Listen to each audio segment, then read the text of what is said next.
BUCS is back, and it's bigger than ever. We've got a man in the corner, and it's caught! Can he hold them off? The roof will be raised in front court. Like an enemy in the night, mission impossible for two. Both teams hungry, desperate to win that title.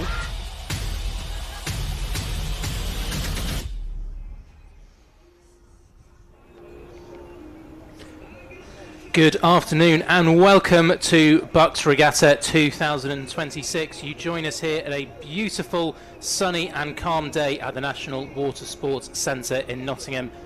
We've got a fantastic afternoon of racing lined up. My name is Will Hadland-Horrocks and I'm joined here in the commentary box by Erin Shippey. And Erin, it should be a fantastic day of racing. Absolutely, the sun's out, the sun's shining, the water looks fairly flat, although the wind is being a bit iffy today, so we'll see how that affects the race, but I'm very excited. Yes, so we've already had time trials that kicked off around about midday, so all of our events today will have race time trials over the 1500 metre course, and we are about to get underway with side-by-side racing. In your camera shot now, you can just see our first cruise of the day just moving across onto the state boats. We're going to be starting off with the Open Beginner Single Sculls semi-finals. So we've got the semi-finals and repechages to bring you for around about the next hour.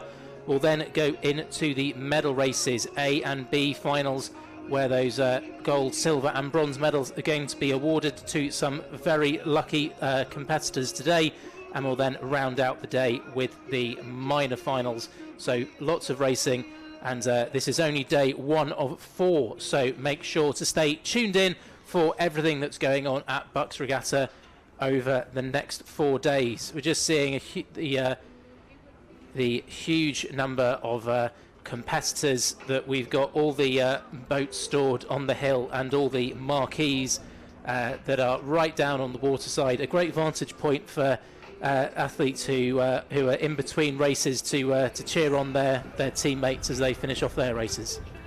Yeah, absolutely. We've got lots of club branded gazebos lining the lake this year. We can see all the classic people. You know, Durham have got their massive setup again this year, so they'll be sure to be hanging out between their races, getting some shade, getting some food and cheering on their fellow competitors. Yeah, there's always a bit of a balance between wanting to rest as much as possible in between races, getting off your feet, getting some food in, but then also the whole great part of BUCS is the amazing kind of camaraderie and atmosphere that exists among the students. So we've got our first semi-final on getting onto the start now, and that is the first semi-final of the Open Beginner Singles Sculls. So we've got Joshua Tozer of Bournemouth B, Leo Steele, Bournemouth A, Eric Newsham, Loughborough C, Julian Strelka of Loughborough B, Piero Giabanu of University of East Anglia, and Samuel Cart-Brown, Bournemouth C. So just looking at that, we've got a big representation from both Loughborough and Bournemouth in this one. It's going to be the first 3 scullers that will go through to the A final, and it can be quite challenging when you're in a situation where you're going up against your club mates, and you know that sometimes if you get the result you want, that means you're going to be kicking out one of your teammates from a place in the final. Yeah, definitely. It can be really bittersweet racing against your own teammates. It's hard to be happy for them and happy for yourself at the same time, or you know, they might get the result that you wanted and vice versa. It can be really tricky managing that, but hopefully they can all come together at the end of the day and be happy with each other regardless of the result this afternoon.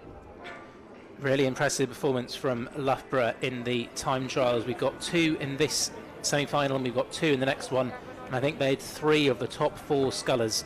So Loughborough that are quite often train out of the National Water Sports Centre here, so on fairly local water for them. It's a little bit of a journey from Loughborough to Nottingham, but not too far, and they'll be looking to put in a really good performance. So all these beginner athletes, they are all athletes who would have only started rowing this year, so most of them will have joined the novice programs at university and only really started in September or October. So the quality that we sometimes see in these beginner events, the people who've only been rowing for a few months, and to learn how to row in the single scull, which is quite tricky, it's really, really impressive. Yeah, to race a single scull within kind of the first 9 months of learning to row is incredibly impressive, especially on like 2K lane racing. It can be really daunting, you know, interacting with marshals, lining up on stake boats, etc. So it's really impressive to see what the scullers are today. Yeah, your point about lining up on state boats is a really good one. So where you can see in the background of your shot at the moment, we've got our 6 lanes. So where you can see the kind of the 2 yellow arrows. They line up on top of each other and they're kind of directly behind the rowers, and what they do is they get down to the start, they'll spin round so they're facing the right way down the course, and then they'll what we call back it down or reverse the boat onto the stake boat, and there'll be a volunteer. We've got a fantastic group of student volunteers who are helping run our stake boat team this year, so a huge thank you to everyone who's been involved in making that happen. We really couldn't run the regatta without you. But they lie on a pontoon, or what we call the stake boat. They hold on to the stern, the back of the boat. They will move the boats up and down to make sure that we've got all 6 boats completely dead level. There's an umpire whose job is the aligner, who'll say back a bit, forward a bit, back a bit, forward a bit, and to make sure we've got all 6 boats lined up and ready to go. We then go under starters orders. The umpire in the tower behind the rowers will do the roll call. They'll read through the 6 crews on the start line. They'll tell them what the progression is, so in this case it's the first 3 crews that will go through to the semi-final, and they'll give them the attention, and then the big green light and the buzzer will go off. But very lucky for these beginner athletes that it's completely flat conditions. It's not always like this at Nottingham. It is known for being a bit of a breezy and windy place, and as a beginner it can be pretty tricky getting that process of getting attached onto a stake boat, and for a lot of these athletes it'll be the first time they've ever done that. Yeah, absolutely. We're seeing very different conditions from last year. Last year was a lot bouncier with this, so I think yeah, they've got some luck here in their first time attached to these stake boats being in these more flat conditions today. Yeah, so we've got a little bit of a delay down at the start, just waiting to get going with these beginner single sculls. Obviously, as we've mentioned, that can be a little bit trickier for them to all get into the right position, but we want to make sure that they've all got the chance to do their best once we get going. I'm sure once we're into the championship events of the athletes who are a little bit more experienced, we might be able to rattle through things a little bit quicker. Yeah, absolutely. It definitely does speed things up when you have experienced crews that have been on the course before, but I think that's one of the great things about BUCS is having all these new rowers on the course and experiencing it, getting used to racing and stuff, and seeing them and where they go from here throughout the rest of the season and into next year. Yeah, we get an amazing spread of quality between the events, between the championship and the beginner event, but it does look as though we're underway. You can see the 6 single sculls moving away from the start line now. We've got the umpires launch just in behind. The umpire will be following every race, just making sure that their main job is making sure that the race is run fairly and safely, making sure that crews aren't getting too close to each other. They're not causing a danger to anyone. So hopefully the umpires, we're hoping that they don't have to get involved too much. But if you see them waving their flags behind the crews, that's often just reminding a crew to stay in their lane. All of the crews have it's on a buoyed course, so you've got a set of buoys to your left and to your right. Which is really nice to know that you've got a good straight course to follow, but also if you're a little bit wayward with your steering, does mean you can sometimes catch your blades a little bit on those, and I'm sure these beginners may be hoping that the lanes will. Those new scullers are trying to get that pin straight line down the course. Yeah, and there is a bit of a sort of difference in how sort of different programs run it. So a club like Loughborough that's sort of more focused on kind of developing individual athletes, that they'll focus really heavily on sculling. Some of the bigger universities, they'll really put their effort into the big boats, so the quads and the 4s and the 8s that we'll see later on this weekend. But those who spend a lot of time in the single early on in their rowing career, it can really set them up well, because you're really forced to be really technical about how you row, really aware of how your movements affect the boat. If you're in an 8, while obviously power isn't the only thing, you can maybe get away a little bit with slightly more agricultural technique, shall we say, whereas in the single you really need to be quite delicate with it and make sure that, yeah, you can have a load of power, but you've got to make sure you're applying it in the right way. Yeah, I always got taught that there's nowhere to hide in the single. Everything you do is down to you, whether it's a negative thing or a positive thing. You know it's you causing that, which can be a really great way to learn and adapt quickly. So I think we'll be through 500 metres or so by now. This camera that we've got here is on the 1,000 metre line. Once we're into races, sort of at fairly regular schedules, we should pretty much be catching races as they come up to the this point at the 1,000 metre marker. But you can see we've got our two Loughborough scullers, Eric Newsham, who's on your right, and Julian Strelka, who's on your left. They're in the sort of purple and slightly reddish kit of Loughborough University. I think it's Eric Newsham, Loughborough C, with the darker hair, who just looks like he's absolutely cruising out in front here. Yeah, he does. He's got that nice long rhythm going about him. He's got quite a low rate here. He's definitely underrating his counterpart from Loughborough one lane over. He does look quite relaxed at this point in the race. Let's see if that carries through to the finish. So just having a look at the time trial results from this, and it was fairly tight at the top between Eric Newsham, who won the time trial, who we can see in our shot there, and the University of Bath sculler Tom Osmond, who we're going to see in our second semi-final. But those two had a massive chasm between them and the third place, a gap of over 20 seconds. So we've got Loughborough University's Julian Strelka just going through your shot there, and then it looked like one of the Bournemouth scullers, either Bournemouth A or Bournemouth B, in lanes 1 and 2. But we've got quite a spread out field in this first semi-final of the Open Beginner Single Sculls. We've got Josh Tozer there in lane number 1, closest to our camera position. Again, he looks like he's just cruising along quite nicely there. He's got kind of a mid-rate going on here. He's just pulling through those strokes nice and strong, but it does still look like Eric Newsham of Loughborough is out in the lead at this point in the race.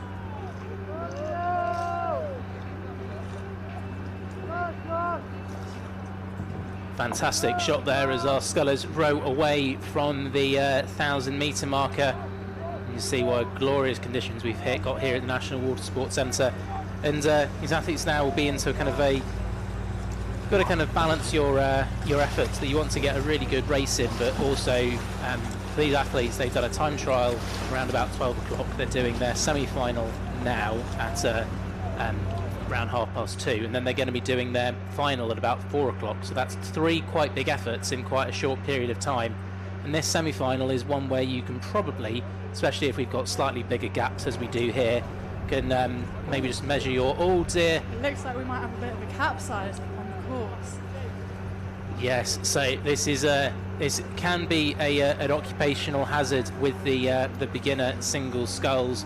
You said that for these athletes it is their probably they're going to be their first regatta that they have done, and depending on the sort of training plan, they might not have spent a huge amount of time in the single scull. And it looks like, I couldn't tell if it was our University of East Anglia athlete or our Bournemouth athlete over on the far side of the course, but I think it might be the Bournemouth C sculler Samuel Carp-Brown, who's just gone for a slightly early bath in over in lane number 6. But good to see that the safety crew were right there. He seemed like he was okay, and he'll either get back in the boat or they will bring him back down to the finish area. Absolutely. I mean, at least it's the right kind of day to go in. The sun's shining, it's not raining, it's not cold, but hopefully that he manages to get back in his boat or back on that safety launch nice and quick. Yeah, the Open Beginner Singles has always been known for being one of the slightly more, the chances of more chaotic events here at BUCS Regatta. I think I've commentated on a final here where the 3 different people capsized, including 2 separate leaders. But there we can see Samuel Carp-Brown of Bournemouth just being loaded into the safety boat, and other than maybe a little bit embarrassed, seems to be absolutely okay. But we can see now Eric Newsham of Loughborough just taking a little look over his shoulder. He's got no one that close to him. He's got both his compatriot from Loughborough in lane number 4 to his left, and Leo Steele of Bournemouth to his right, but he's got a comfortable margin over both of them, and I think the 3 scullers who are going to be going through to the A final look fairly set from here. Yeah, absolutely. I think there's quite a significant lead over our other 2 scullers out there. We've got our sculler from the University of East Anglia and our Bournemouth B sculler as well, a bit further down, but they're still going to secure that spot in their B final, which is still an incredible result overall, so it'll be interesting to see them race later. Yeah, because we had a huge entry in this event. We had people all the way down. We had 33 single sculls who completed the course this morning, and only the top 12 went through to the semi-final, so you really needed to have a good performance. We can see our top 3 here. It looks like it's closed up a little bit in the second half. Eric Newsham, I think, just taking a little bit of the gas off, but he is going to cross the line in first position. It's then going to be his compatriot Julian Stralka crossing the line in second, with Bournemouth University's Leo Steele coming through in third. Then to round out the field, we've got Bournemouth University B, Joshua Tozer just going to be coming through into shot on the bottom of the screen, and then Piero Sciabanu of the University of East Anglia up in lane number 5, and unfortunately Samuel Carp-Brown of Bournemouth University unable to finish this one.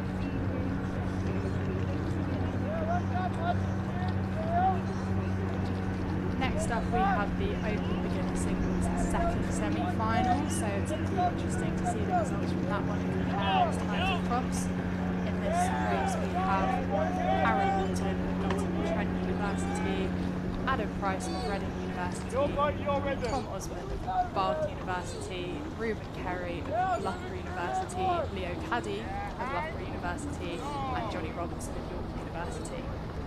Yep, so they've gone through that 1,000-metre marker already, and once again looks like we've got a fairly spread out field. You can see the Reading and Nottingham Trent scullers there in lanes 1 and 2, a little bit behind the leading contenders in this second semi-final. It's a great shot there of those 4 scullers making their way down the course.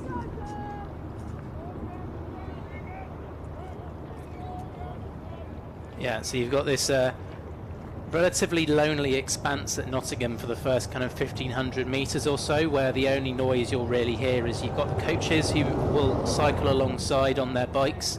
You can sort of hear this sort of general cheering sound from them shouting you on, but I rarely could hear a huge amount of detail of what they were saying. And then as you get closer to the finish, you start to hear more and more of the spectators on the bank. Can see our athletes over on the far side of the course there, but as we're coming up towards the 500-metre marker, it is the Bath sculler in lane number 3, Tom Osmond, ahead of Ruben Kerry of Loughborough, and those 2 look like they've got a real big advantage on the field here, and I think the battle is going to be for who takes that third and final spot. Tom Osmond, who was second in the time trial, Ruben Kerry, who was third in the time trial.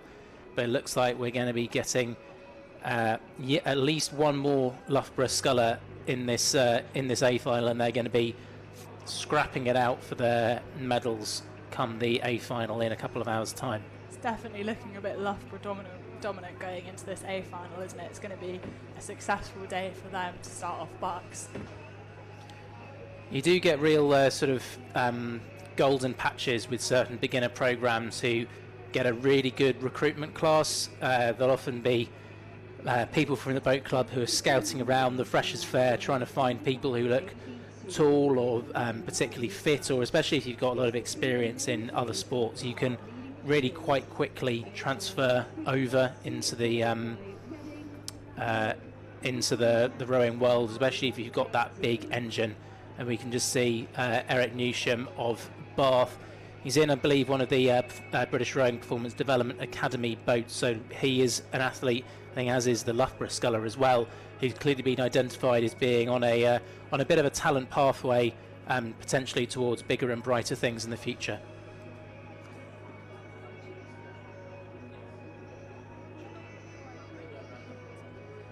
And looking at those times coming through the 1500, which is a little bit back now, it does look like Adam Price at the University of Reading is currently sitting in that third spot for this A final, but let's see if he can be challenged for that before they come over the finish line. Yeah, so we had an 8-second advantage over Johnny Robertson of the University of York with 500 metres to go, so that's probably a little over 2 lengths for these beginner scullers. But great shot there of Tom Osmond. He's got the UK Sport Lottery funding branding on the side of the boat that kind of indicates the sort of pedigree. So British rowing used to be called World Class Start or Start. It's gone through a few different names over the years, but it's the Performance Development Academy now. They're looking for those really promising athletes who haven't necessarily come from a rowing background, who might be able to sort of get fast tracked into sort of faster crews and sort of looking towards national team selection. Tom Osmond crossing the line there. It's then going to be Reuben Kerry of Loughborough who will cross the line in second position and should book themselves a position in the A final as well. And then just coming through in third position, should just be coming into shot just now in lane number 2. It's Adam Price of Reading, who I think is going to take the third and final spot into the A final. And scrapping it out from the minor positions, just out of shot in lane number 1, the Nottingham and Trent sculler really saving it, but great battle going on for 4th and 5th, absolutely just fighting for the honours, and just over the line. It looks as though it was York's Johnny Robinson, the head of Leo Caddy of Loughborough, who's fighting it out for that 4th spot. Bit of racing for lanes there in their final, I guess. Yeah, so the positions that you come in the semi-final determine what lanes you're in later on. We're now moving on to the repechage for the Women's Championship Coxed Fours. So we've got 6 crews racing in this one. Bristol A, Brooks, Cambridge B, Newcastle, Imperial and Edinburgh. It looks like this race is away. It looks like we're probably just past the 1,000 metre mark. There's a lovely shot of those crews coming down there.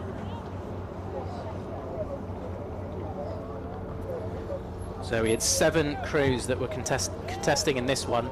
So Durham University, they managed to take the one and only qualifying spot directly through to the A final. So they get to sort of rest and have a bit of extra relaxation as a result of their performance in the time trial. And the remaining 6 crews, now there's going to be 5 qualifying spots here, so there's only going to be 1 that's going to miss out on a position in the A final. So it's going to be a bit bittersweet for one of these 6 crews racing here in this repechage. Coming up towards the 500 metre to go marker, and you can see I think it's the Cambridge crew in lane number 3 in the light blues. Very close with Oxford Brooks and perhaps Newcastle in 3rd position. They're not getting any intermediate times through, unfortunately. Hopefully we'll be able to pick those up later, so we can bring you slightly more accurate timings as they come down the course. I'm just taking a look out of my commentary box window. We're in a fantastic position at the top of the finish tower, not far away from where this camera position is just now. And as always, there is a horde of Newcastle Blue Star supporters who are coming down onto the bank to support. But we've just had our timings through from 500 metres to go. It was Cambridge with a 2nd lead over Brooks in 2nd, Newcastle in 3rd, Imperial in 4th and Edinburgh in 5th. And I think that the sort of battle for the final position has sort of determined itself, because Bristol in lane number 1, they're around about 15 seconds off the pack. So I think it looks like, unless anything goes really, really wrong or really, really right for Bristol in the last 500 metres, that our 5 qualifying crews are going to be the 5 that you can see in your camera shot right now. Which is really interesting. It looks like Edinburgh stepped it on a bit from the time trial. In the time trial, Bristol had about an 8-second lead over the Edinburgh crew. So it's interesting to see that Edinburgh's really fought themselves back into that pack, and it's Bristol out the back. There's always a little bit of dark arts that go on in these time trials, though, especially if you don't think you're going to get that top spot and you're fairly sure you're going to go into the repechage. You are supposed to race flat out in the time trial, but you can always just knock a few % off, and it looks like you're still going flat out, but maybe you're not completely burying yourself because you know you've got to save something for the repechage later. But we've got a great finish here between Cambridge and Oxford Brookes, fighting out. The crews are going to be fighting out for the medals later, trying to contest up against Durham. But Cambridge, the light blues, with just under a length's advantage over Oxford Brookes as we're into the last few strokes of this repechage of the Women's Championship Cox Fours, and across the line it is Cambridge ahead of Oxford Brookes. It's going to be very close for third and fourth between Newcastle and Imperial. It is Newcastle who take that third spot ahead of Imperial, and it will be Edinburgh who round out the field in this Women's Championship Coxed Fours, with University of Bristol just a little bit off the pace, and as it stands they are going to be the one crew that are going to miss out on the A final a little bit later. And next we're moving on to the repechage 1 of the Open Championship lightweight double sculls. Yes, I think we're going to have a little bit of a gap in racing. So the way that it works is we obviously get the entries in, you look at the number of crews, and we build the schedule out on that basis. Now obviously then some crews, for whatever reason, might then withdraw in between the sort of timetable being set and the racing actually happening. So for both we didn't have a time trial for the Open Championship doubles, and we were supposed to have 2 semi-finals for the Women's Championship Coxed Fours, and we just had the one. So we've actually got a little bit of a gap in the programme now, and we're going to be picking it up with the Open Championship lightweight doubles at 3 o'clock. But you can see that some of them are actually on the start line now. So the umpires are usually pretty pragmatic about these sort of things. If all the crews are there in position early, then there's no reason why they can't get them started a little bit ahead of time.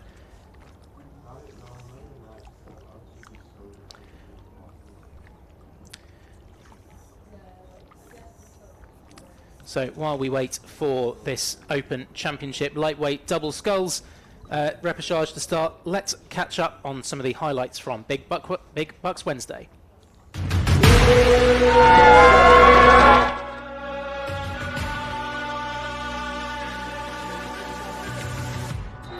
Everyone's talking, they can't believe, 'cause what they are watching has never been seen.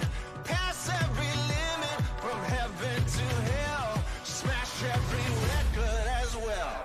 I've been tried and I've been tested, climbed above what they expected. Got a fire inside, watch the legend rise.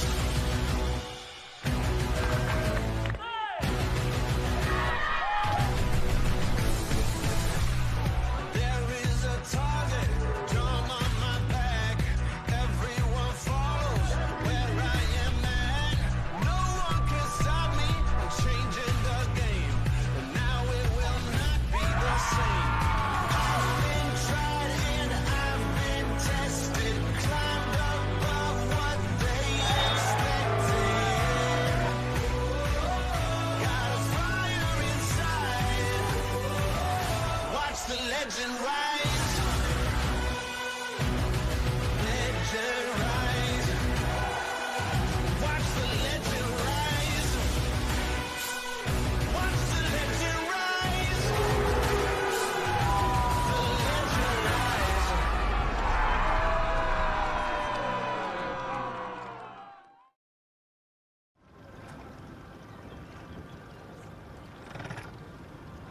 So after those highlights of Big BUCS Wednesday, we're back onto the water now here at the National Water Sports Centre here in Nottingham for the first day of BUCS Regatta 2026.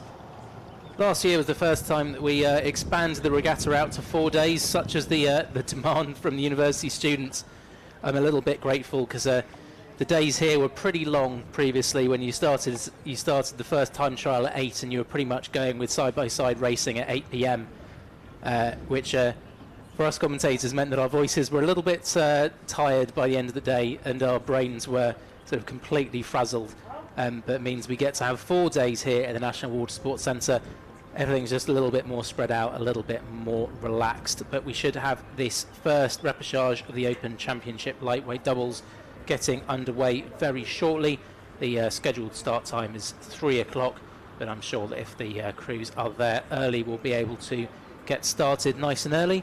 So we should have 5 crews racing in this first semi-final, and it'll be the first 2 positions that will go through to the A final. So you can see back down to the start line now, where we've got our crews lining up on the start line. You can just see occasionally one of the blades will kind of pop into view. So what the athletes will be doing is usually the bow seat of the doubles will just be making sure that the boat's completely straight. They'll just be taking little tiny strokes either with their bow side blade, which is on their left, or their stroke side blade on their right. We'll look at the lane order here. So we've got Reading C in lane 1, Reading B in 2, Ewan Johnston in lane, University of Western England in lane 3, Queen's Belfast B in 4, and Bristol in lane number 5. Our first lightweight races of the side-by-side, so all of these athletes would have had to have weighed in earlier today. I believe that for the open events it's 72 kilos. And every day that you're racing, you've got to hit that weigh-in. So you can't just hit that weight once and then rehydrate and get the food back on. It can be really challenging for 4 days in a row if you're doing a lightweight event to make sure you're staying really, really consistent with that weight. Absolutely. I've seen, not to be going to have to be a slightly bit biased on this race. I have got my top crew from my club competing for that spot in that A final, and having watched those boys cut over the last couple of weeks, it's not easy. I don't think I could go through that right before racing, limiting water intake, food intake, really having to prioritise certain aspects of your nutrition. It's just a whole nother layer to that racing weekend of having to think through every single thing you consume: water, food, drinks, everything. Yeah, I think the challenge is doing it in a way that's sustainable, because an athlete will have kind of a little bit of excess weight that you can cut in the kind of week or so running up to an event. But if you're trying to do that too drastically, it's very quickly going to start having an impact on performance.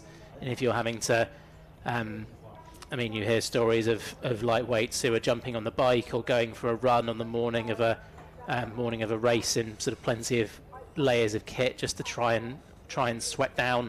And that's really something as a sport we want to try and avoid as much as possible.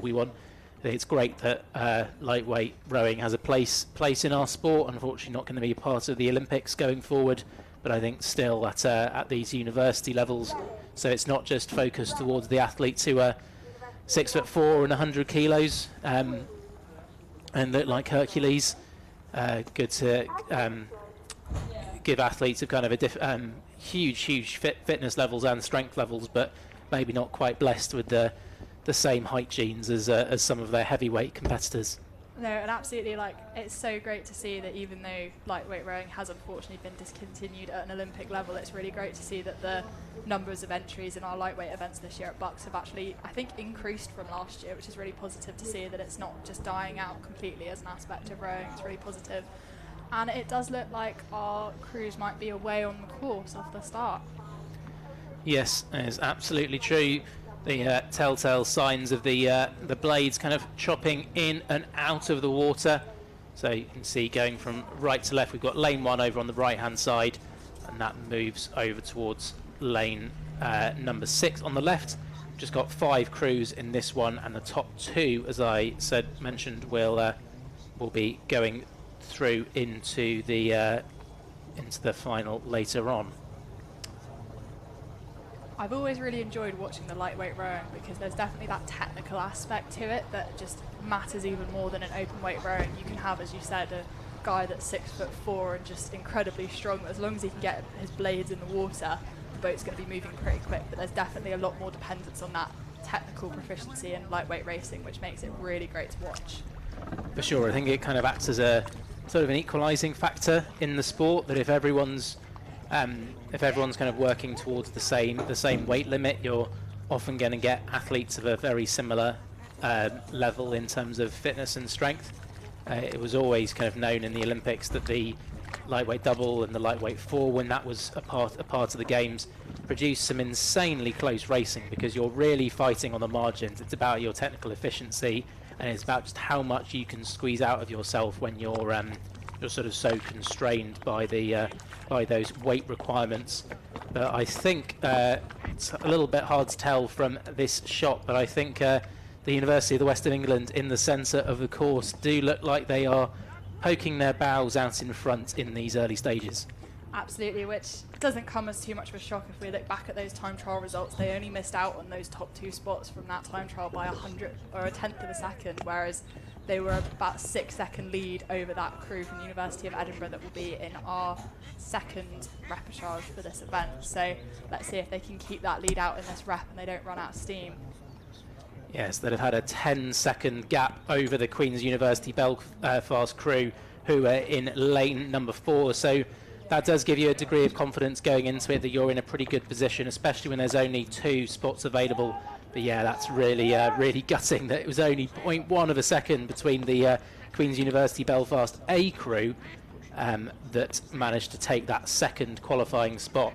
And it was the University of Reading's A crew who were the fastest qualifiers by some distance in this event. But great shot now to come towards 1,000 metres. We've got University of the West of England, Queen's Belfast B and Bristol sort of all lined up in lanes 3, 4 and 5, but Felix Cook and Ewan Johnston, the University of the West of England, just pulling away here. And Erin, you obviously know these guys really well. So what's their season been like up to here? Has this been one of their big targets throughout the year? Absolutely. So obviously they've pushed off of last year. They silver medalled in this event last year at BUCS, which was great. They went on to race at USA and they made the A final. And then they came up and did Nottingham Head. They did really well in the open event. There wasn't a lightweight category, but there's obviously not really been a major amount of doubles racing available for them this season with the amount of events cancelled. But I have seen them training hard in anticipation for this, so let's hope they can secure a medal position again. I'm sure they'll be after that silver, if not gold, if they can challenge Reading for that later. Yeah, I think that's based on the time trial. Reading's going to be a big old challenge, especially if they've had that rest throughout the day. But yeah, that battle for the silver medal between Queen's Belfast A and University of the West of England could be an almighty one later on. Fantastic shot here, rowing away from the 1,000 metres, and you can just see the kind of skill level. We had the beginner single sculls earlier, and now we've got the Open Championship, and just the precision you can see with which the bodies are moving up and down together, how precise the blades are going in and out of the water. Great shot here, as you can see that if you just have a look at the backs and the shoulders of our crew from the University of the West of England here, just really well synchronized, just swinging through together, arms coming through together at the exact same time. And these championship level crews, especially as if they've been training together for a long period of time, they're just going to be so well drilled.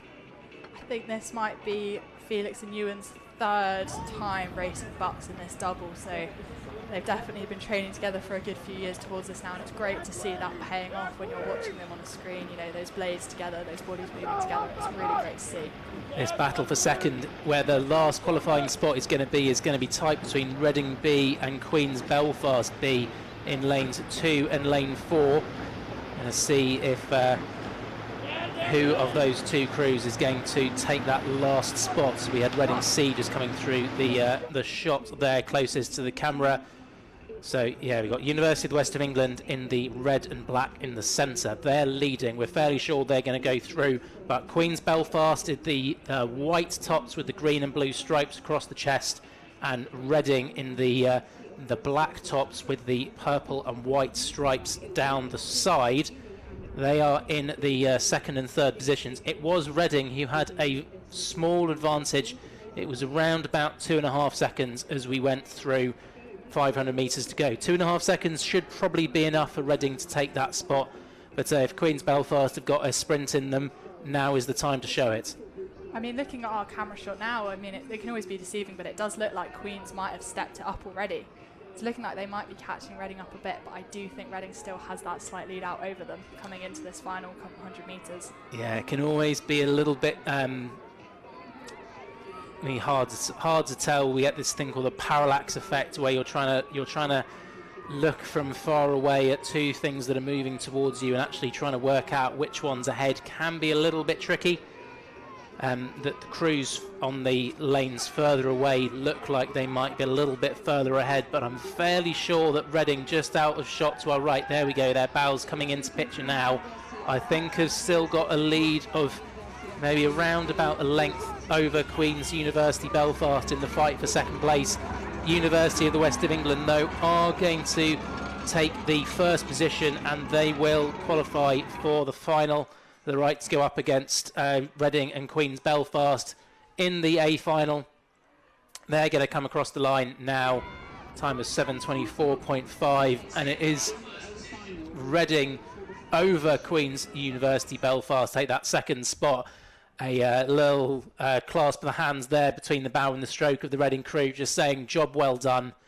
And it's the Reading C crew who come through in 4th position, and Bristol over on the far side who come through in 5th, missing out on the qualification spots there. But University of the West of England, job done. Now time to go rest up and prepare for that medal race later. Absolutely, time to get out of the sunshine, get in the shade. You can see them going straight back into that pontoon there to get off the water. And it looks like we have our second repechage underway of the Open Championship lightweight double sculls. Across from lane 1 we have Newcastle, Durham A, Edinburgh, Nottingham and Durham B. It's good to see those Durham crews battling it out in the same rep for those spots in that A final. Yeah, Durham have really entered in force today. We had the Championship Coxless fours earlier on, and there were 6 Durham Championship Coxless fours. They did have 8 on the entry. We've lost 2 of them between the entries being submitted and race day. But Will Fletcher, Holly Young and Megan Hunter at Durham University absolutely coming out in force here at BUCS Regatta 2026. But yeah, we've got the second of our semi-final, our repechages, apologies, on the course now. And if we were to look at the time trial results, it would be the University of Edinburgh in lane number 3 who would be favoured. They were 4th fastest in the time trial, and they were the fastest that are in this repechage. University of Nottingham, though, in lane number 4, only 3 seconds back from the University of Edinburgh. So if Nottingham have got anything more in the tank, if they didn't quite maximise what they could do in the time trial, then they're going to be fighting with Edinburgh, and it's still those top 2 positions they're going to qualify. So yeah, we've got the baby blues of Edinburgh kind of in the centre of your screen, Durham off to the right, and then it's Nottingham with the yellow blades on the left-hand side of the screen, and the Durham B crew just hanging on to shot on the left of picture. This is a great example of the parallax effect I was talking about earlier. So you're looking there, and it looks like Nottingham with the yellow blades might be quite far ahead, but as the camera starts to swing round, actually Edinburgh, who are a bit closer to the camera, and you see they're going to swing round. By the time that it actually comes to kind of pointing level, we can see that Edinburgh do have a little bit of an advantage by just over a second, and we're starting to get timings now for the 1,000-metre marker, so that's fantastic. That will just help us to tell the story a little bit more of what's going on in this race. It is Nottingham in that second position with a 2-second lead over the Durham crew in lane number 5. Absolutely, and this is also looking like quite a tight repechage. All these crews are fairly close together. We've got, those first 5 crews within about 6 seconds of each other, so it's going to be a strong battle out, I think, for those 2 positions. Even though we do currently have Edinburgh and Nottingham in those top 2 spots, that definitely could change over the next 1,000 metres.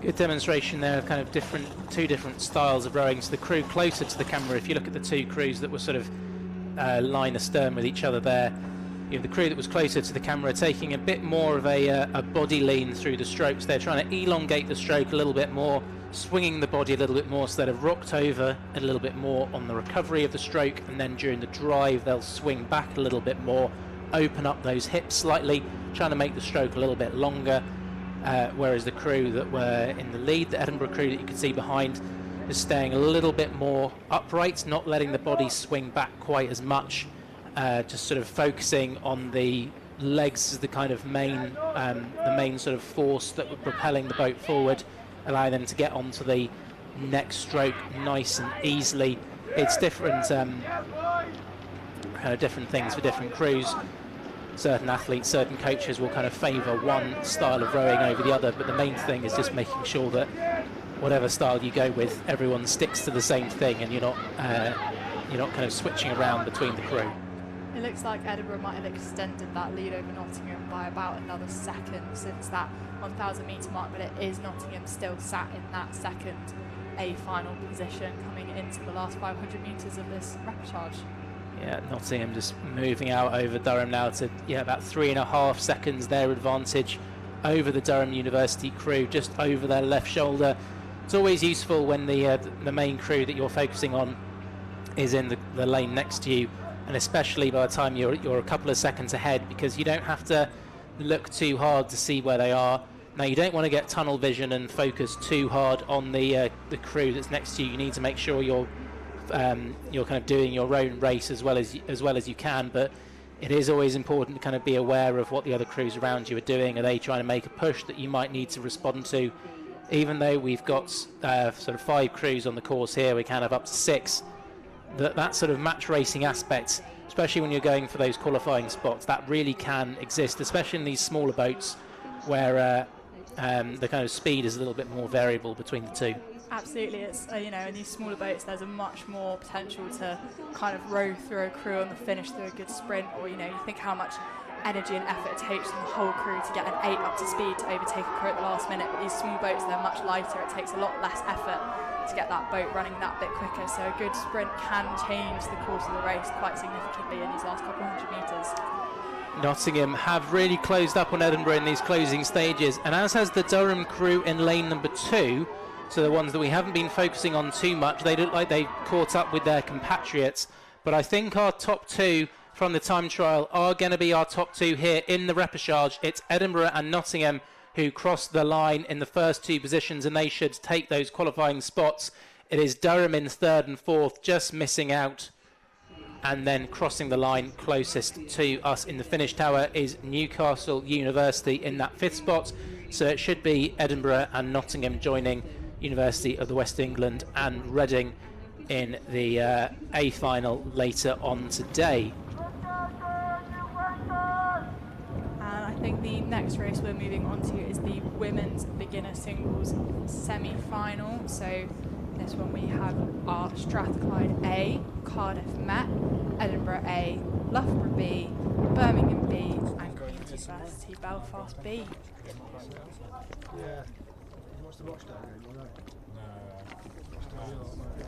So you can see our single scullers already through the first 500 metres, and it is the University of Edinburgh's Isla Bethune. Apologies, Isla, if I'm not quite nailing the pronunciation of your surname there, who is out in front by a really hefty margin of 9 seconds over Loughborough University's Eve Lawler, with Grace Chaffee of Cardiff Met in 3rd position. It's definitely looking like Edinburgh are already kind of setting that standard of that they've got that great beginner program. We see it every year, and they're already kind of setting that standard and setting that bar quite high at the beginning of this weekend. It'll be interesting to see if their other beginner crews live up to it over the course of the competition. So the women's beginner program has been a real area of focus and dominance for Edinburgh University over the last few years under the sort of leadership of Mike Hughes.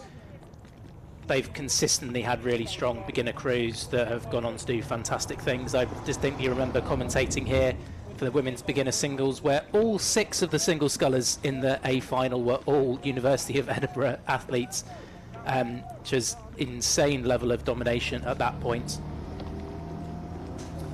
But we are not quite in those same positions here, but we've got Isla here who won our time trial, and she is dominating so far this first semi-final of the women's beginner single sculls.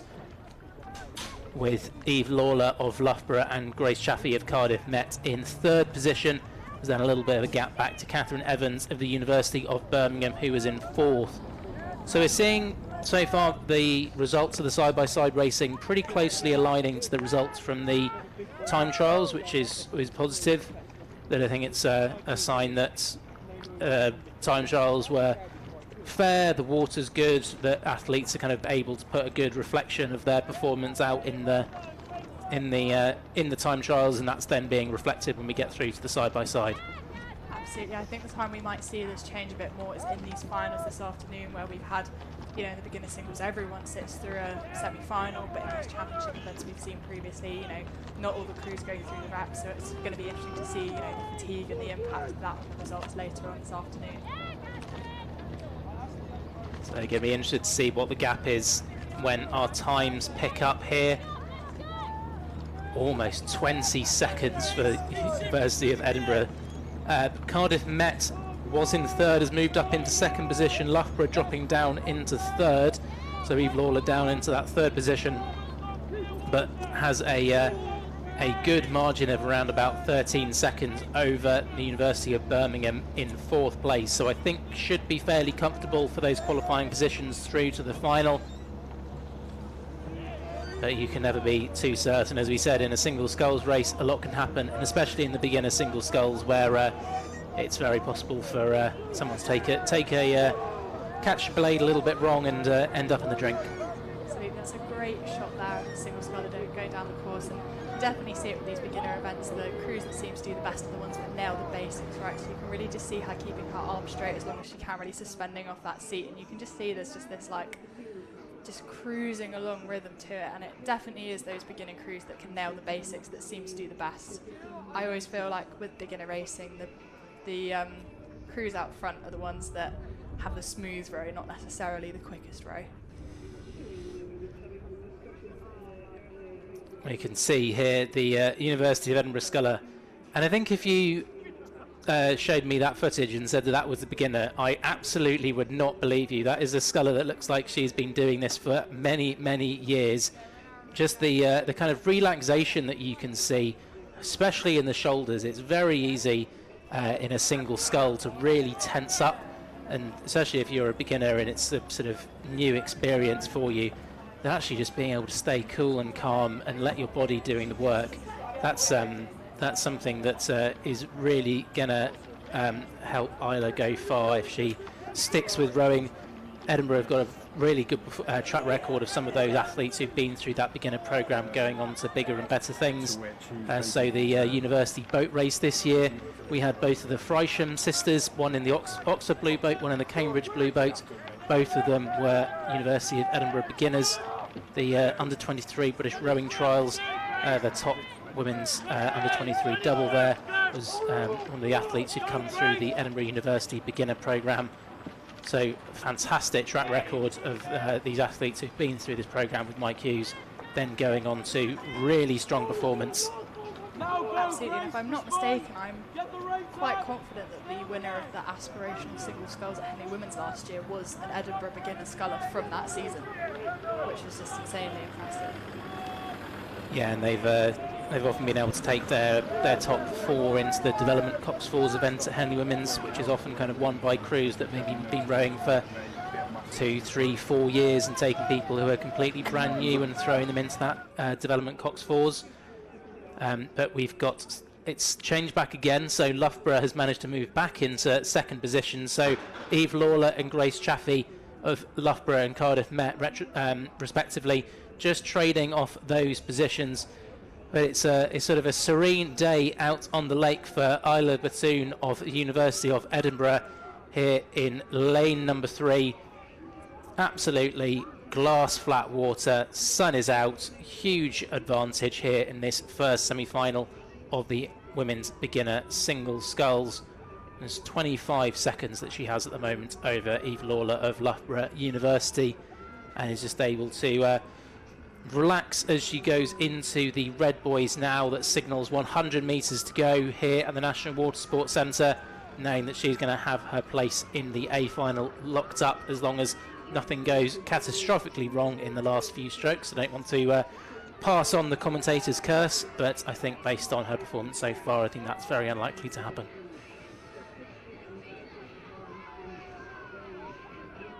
Yeah, absolutely. You can just see her in her final few strokes as she comes up to the line now. Little peek over her shoulder. She's nearly there.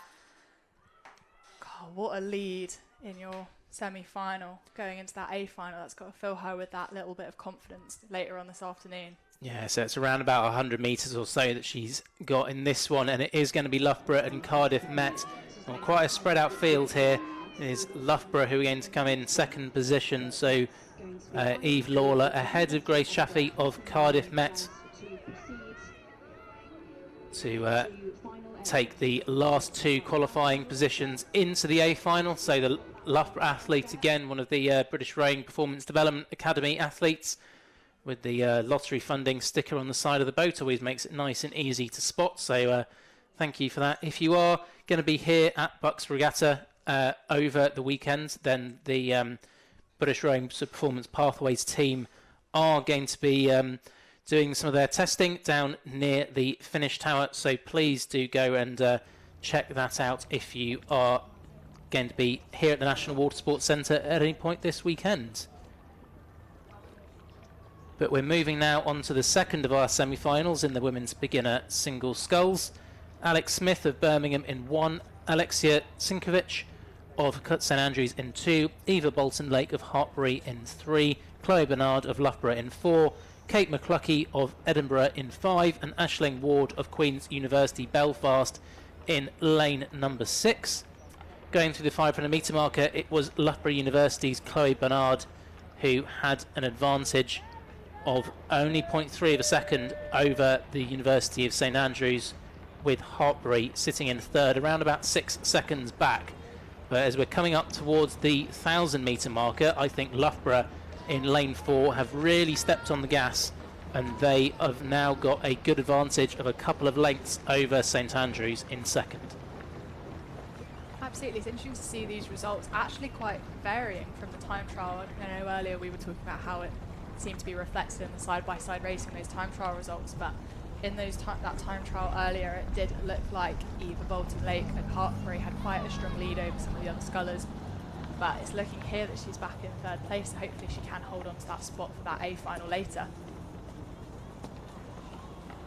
Yeah, decent advantage for third place over fourth, around about 14 seconds. I think again we do see reasonably good, reasonably big field spreads in the beginner singles. But hopefully when we're into the A-finals later, we'll have some really tight racing going on.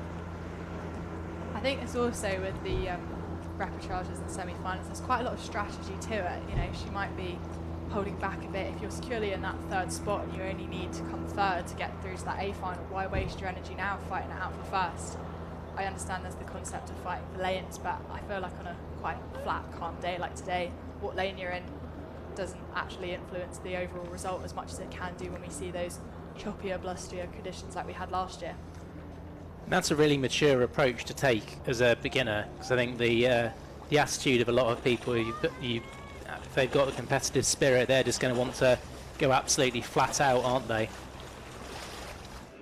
But actually being able to say, no, hey, I'm just going to take a little weight off and make sure I get it right. Yeah, absolutely. It looks like this Loughborough sculler is between the two lanes at the moment, but I don't know if that's just the camera angle. No, I think you're absolutely right. So I think she's drifted over towards her bow side, and the boat is kind of pretty much sitting on top of that buoy line. So one of the benefits actually is that because she's sort of quite far over, her blades aren't really going to be hitting against the buoys. But just probably starting to drift back towards the centre of her lane now. Unfortunately, because she's got a decent advantage, it's not impeding the Edinburgh University athlete who's in the lane next to her. That's where sometimes you can see the umpires getting a little bit busy with their flags.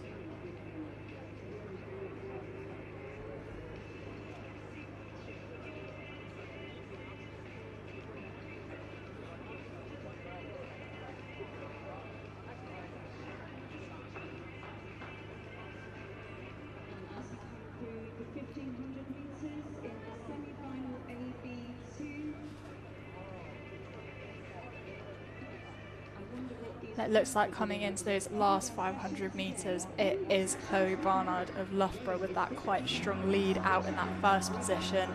Then we have Alexia Sinkovic of St Andrews coming in that second place, and Eva Bolton-Lake taking up that third spot that's going to go through to that A final. So let's see if they can hold those positions through those last 500 metres. Still sitting over that buoy line, and I guess if you can almost kind of use it as a little bit of a reference point, because you can kind of see the distance either to the left or right of your boat that the buoys are. But there is a degree of risk of it with it, either of your blades getting caught. Looks like it's just starting to come back over now, but often you can have a little bit of a sort of left-right discrepancy, especially if when you're newer to the sport, that maybe you can just kind of get a little bit more connection with one blade over the other, and that can maybe just, you can tend towards leaning slightly more one way rather than the other. I think you can see maybe that her bow side blade maybe just popping out of the water at a slightly different time, that maybe that kind of timing sort of between the two hands isn't quite exactly where it needs to be. But in terms of the kind of overall raw pace, absolutely nothing to complain about. And these are all kind of little things that as you spend more time in the sport and grow and develop, that you can improve on.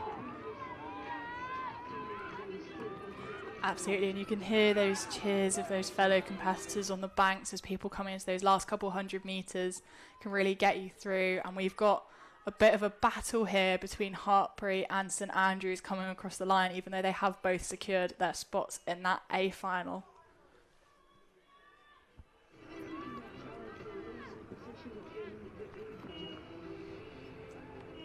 So Hartpury ahead of St Andrews in the battle for the qualifying positions. As Erin said, they're both going to go through. It's just a question of which lane they're going to be in. They be in, if you come second in your semi-final, you'll either be in lane 2 or 5. If you come third in your semi-final, you're going to be in lanes 1 or 6. So you're going to be right on the outside of the course, so a little bit further away from the action, harder to tell what's kind of going on. So some athletes prefer to push for those preferred lanes to be in the middle. And obviously we've got very fair conditions today, but it can sometimes be not quite as fair, and we need to sort of favour one side over the other. Edinburgh crossing the line in 4th position, and sort of rounding out the field in our second semi-final of the women's beginner single sculls. It's Queen's University Belfast at the top of your picture, and then Birmingham's Alex Smith just out of shot, who will be coming through in 6th position.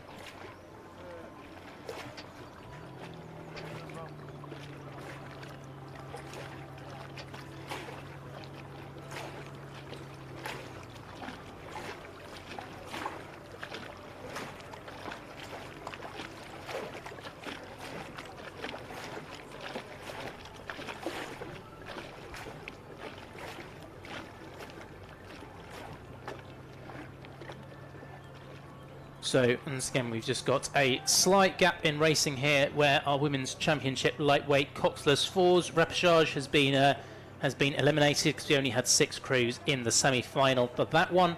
So our next repechage is going to be that for the Open Championship Coxless fours, starting at 3:30, and so we should have that one getting underway very soon.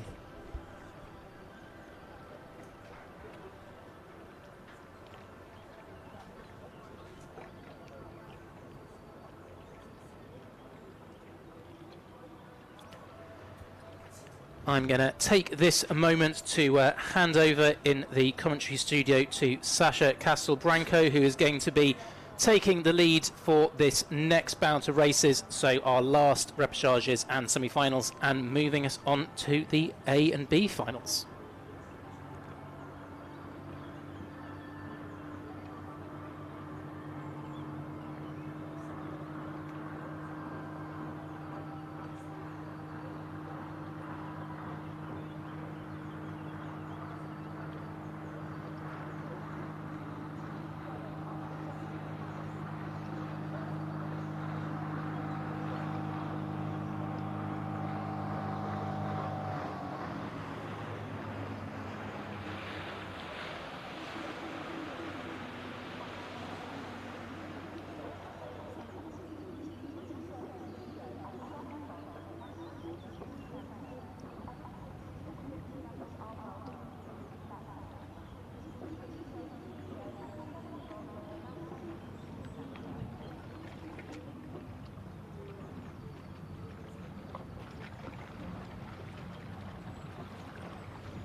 Hello and welcome back. I hope you enjoyed that wonderful VT. This is Sasha Castelbranco and Erin Shippey continuing commentary for this afternoon. I think we've got a few more repechages and a few more, and then I think we're on to the AB finals. Oh, and that is what we've been waiting for all day. We've had some quite exciting time trials across the day, having some, I mean, I don't know what order they were actually sent off in, but we had some very interesting numbers mixed together as they crossed the finish line. And I know that the repechages and kind of AB semis that I've been seeing from the banks have been very exciting. We were just talking about was it one of the AB semi-finals? I think on the Open Championship Coxless Fours, which we were just about to see, one of our crews missed out on going straight through to that A final by about 0.2 of a second. So we've definitely had some close results in those time trials this morning. So it'd be interesting to see people fighting it out in those repechages to get to those A finals this afternoon. Absolutely, and we know how absolutely heartbreaking it can be when you lose out by just not that much and you've absolutely given it your all. Sorry, that's a lot of absolutely's in a row, but it's a weekend of extremes, isn't it? Everyone is really out here to play for the gold, so to speak. And here we have about 35 seconds in the Open Championship Coxless Fours. Now, looking at this repechage, in lane 1 we have the University of Nottingham, in lane 2 Imperial College London, in lane 3 we've got Newcastle, lane 4 is Edinburgh, lane 5 another Notts Uni, and then in lane 6 it's Durham. So it will be wonderful to see what they look like as they come down the course from our comms booth. We can't really see anything, but that's why we've got our wonderful screen, and I think you can see a pretty good shot there of these crews coming out. We've got Durham there on the right-hand side in their lovely platinate colours, racing down towards us, and that wonderful blue star of Newcastle University. So it's quite fun having them in lanes next to each other. It's that northeastern rivalry out in full colours, isn't it? Absolutely, it's great to see them fighting it out in lanes next to each other. You know, that, as you say, that northern rivalry, those two powerhouses of the north trying to get those spots in that A final. And I think it is those top 2 crews from this race will end up going through to the A final of the Championship Coxless Fours.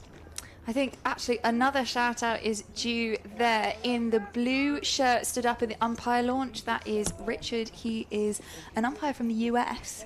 And this is his first international, so to speak, event. So huge congratulations to Richard. I hope you're having a wonderful time in the UK. I think he and his partner landed 2 days ago. So a little bit of time difference adjustment there. And now he's here about 500 metres into race 119 of the day. At least he's got quite a sunny weekend ahead of him, not as much of the typical UK rain, at least. Absolutely. We do, I think we're all a little bit worried here at Holme Pierpoint about Sunday and what that slightly cloudy weather is going to bring, but I think that these guys are really not worried. Now, that looks like it is... Who is that out in front there? That looks like an Oxford crew, but that's what I would have said too. Have they run them in the opposite orders?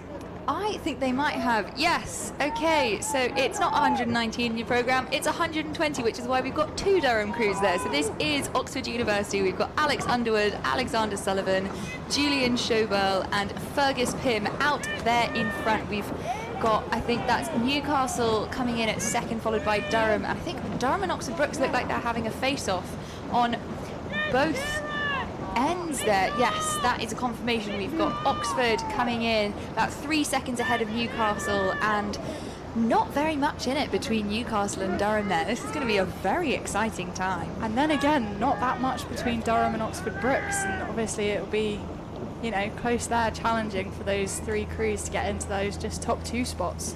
Absolutely, and that's the thing. They know that they're challenging for those top 2 spots, so they're really gunning it down the course. And I think Oxford Brookes and Durham there are going to be having a bit of a rough time, wanting to come as high as they can, so that if they don't get into the A final, they can get some good lane allocation for the B final. But it does look like it's going to be Oxford and Newcastle, who go into that A final, at least at the halfway point. That's what it looked like.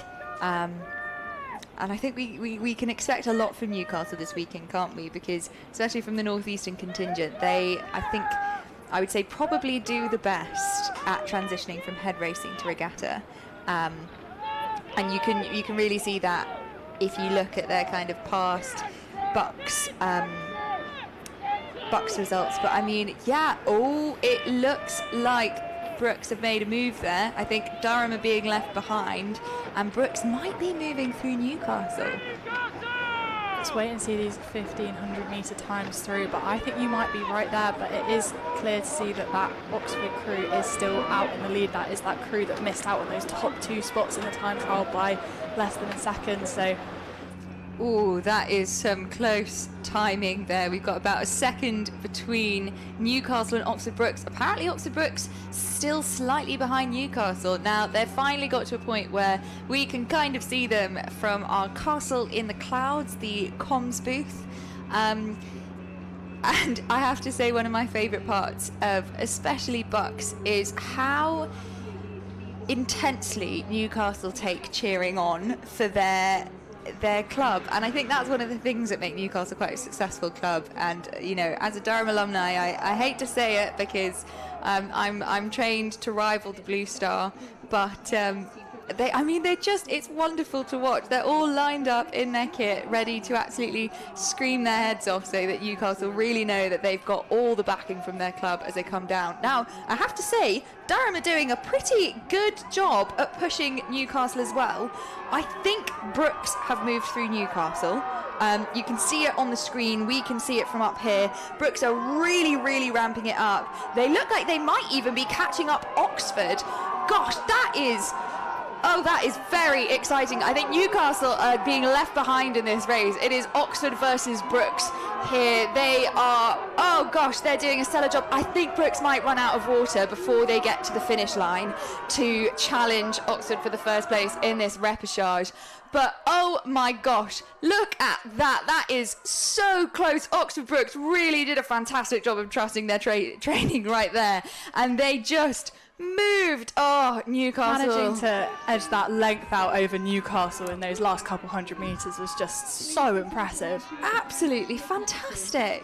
Oh, that was really exciting. I feel very bad for those Newcastle boys there. The worst thing is to fight a race side by side the whole way down the course and miss out in those last couple 100 metres. You can see that heads have gone down, but hopefully they can get those spirits back up in time for their B final later on. And the thing is, when you don't know if a crew is going to make a move or not, you don't know whether you can, you need to rein it in slightly to make sure that you've you can make it to the end too. Gosh, they look absolutely defeated, bless them. I'm sure that they will do fantastically in that B final. It is Oxford and BUCS who will go through. Now, looking back up the course, I believe this is race 119 in your programme. The first repechage, or I think second now, of this Open Championship Coxless 4. We have, as you can see on your screen, Durham, Nottingham, Edinburgh, Newcastle, Imperial, and another Nottingham. Now, we've got quite a few C crews there from Imperial, Newcastle, Edinburgh, and Notts. So it would be great to see how they go against each other. And it looks like coming through the 1,000 metre mark, it does look like Newcastle University have taken that lead just by a second over University of Nottingham. So some close racing coming through that halfway point. But it does look like those two crews at the moment are in those 2 spots to go through to this A final. Absolutely, but if the last repechage is anything to go by, you never know what happens in the second half of a race. And with only 4 seconds between, who was it that came in there first? That Newcastle crew. Between Newcastle and Durham, who came in 5th, there was only 4 seconds. So I think we're in some quite exciting water for this latter stages. I do think that is the best part of this championship racing. It's such tight racing, all these big names, these big crews. You know, we see them race the whole season, we see them fight it out, we see them at, you know, 4s head, 8s head, BUCS head, everything, and then we see it all come together at BUCS here at the start of the summer racing season, and it is just so exciting watching them fight down that course that whole way for those A final spots. You're absolutely right, and I think the wonderful thing about it as well is that they're just so good. And it's so fantastic to look at that and think, wow, they are, you know, you don't want to use the phrase just student athletes, you know, they're not professionals mostly by any means, and they're just doing a stellar job. And I think the thing that always excites me about BUCS Regatta is it's the first time that you see those university crews transform into their kind of regatta contingents, moving away from that head racing and kind of get a glimpse at what we might expect at Henley Royal and Henley Women's, or as someone told me earlier, it's called Wenley. Henley Women's is Wenley. I've not now. heard that one before. I don't know if I can't decide whether I like that I know, or not. it took me by surprise, and I love the ingenuity, but it is, Henley and Wenley. Yeah. Do with that what you will. Yeah. Let us know, please, how you feel about that. It would be great to start, the discourse there. Naming no names, but it might have been Sheffield. We'll see. Is it a Sheffield thing? Am I just old now and behind the times? Speaking of behind the times, you know who is not behind the times? Anyone on this course. It is really quite neck and neck, and they are coming towards the red boys. So I think they've got about 200 meters left. I'm gonna say.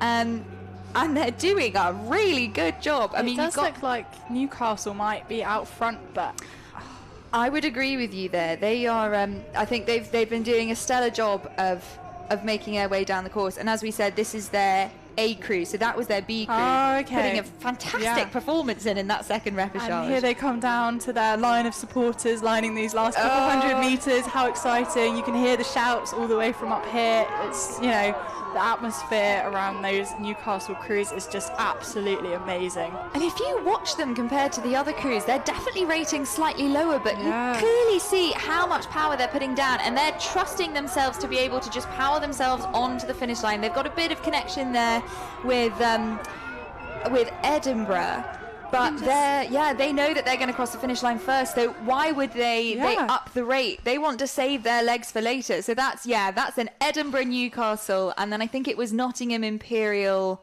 Nottingham Durham. So That's what it looked like. You could just see on that Newcastle cruise, they came across that finish line, just that beautiful boat run.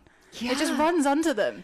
And look, I don't know how much you can see it on the screen. I think they're off the screen now, but they've just gone straight back into a lovely UTT pace. There you are, beautiful shot of them just rowing so serenely back to the pontoons. Yeah, it's just race is done. Time to go back, get some shade, get some food, get some water. Time for the next race. That is the Newcastle pedigree on display, isn't it? Absolutely, that's so incredible to watch. I have to say, I was really excited when I saw the Champ Coxless fours on my lineup to commentate.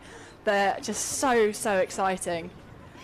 It's I love a Coxless 4 because I feel like a 4 is, you know, it's hard to balance, and when you get it, it's hard to keep it balanced. Yeah, 100%.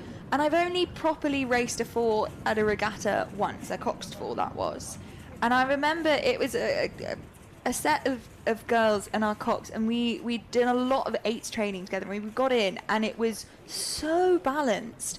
I remember thinking, oh my god, I'd take this over a balance day any day, because it's just so much.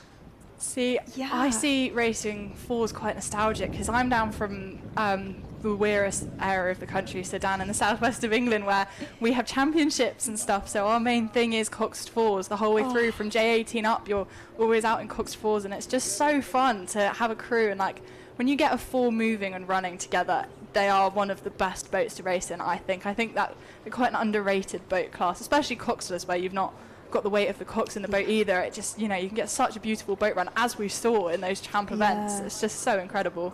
I've actually never rowed in a Coxless 4, and I'd love the opportunity at some point, just because it, as you say, kind of just the change in weight distribution, and I don't know, I feel like you'd feel quite lonely out there. I've done a bit of single sculling, and that was, you know, I'm a team. I'm a woman of a team. That's why I love 8 so much. And I think that any less than 5 people in a boat, to race would be a little bit little bit stressful for me. I don't know why. Yeah. Well, up on your screen now, race 121. This is the first of our major finals. It's the B final of the Open Beginner Single.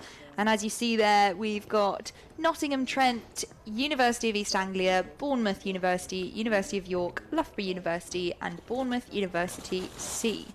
So, I mean, in terms of who we think is going to come out on top there, given that it's Nottingham Trent's A crew, that would suggest that they've got something to pull out the bag. But as we know, lane allocation is kind of done in to out, isn't it? So I think Bournemouth University and York, probably some big contenders in there. Yeah, absolutely. We saw these crews earlier just miss out on their finals, you know, for their A final spot. So I think it is going to be good to see that racing now in this B final. You know, if you don't make the A final, you want to make top spot of the B final, kind of prove that, you know, you weren't misplaced to be up there fighting for that A final. You know, you were the next person down. So Yeah. it's going to be interesting to see these crews really try and fight to prove that.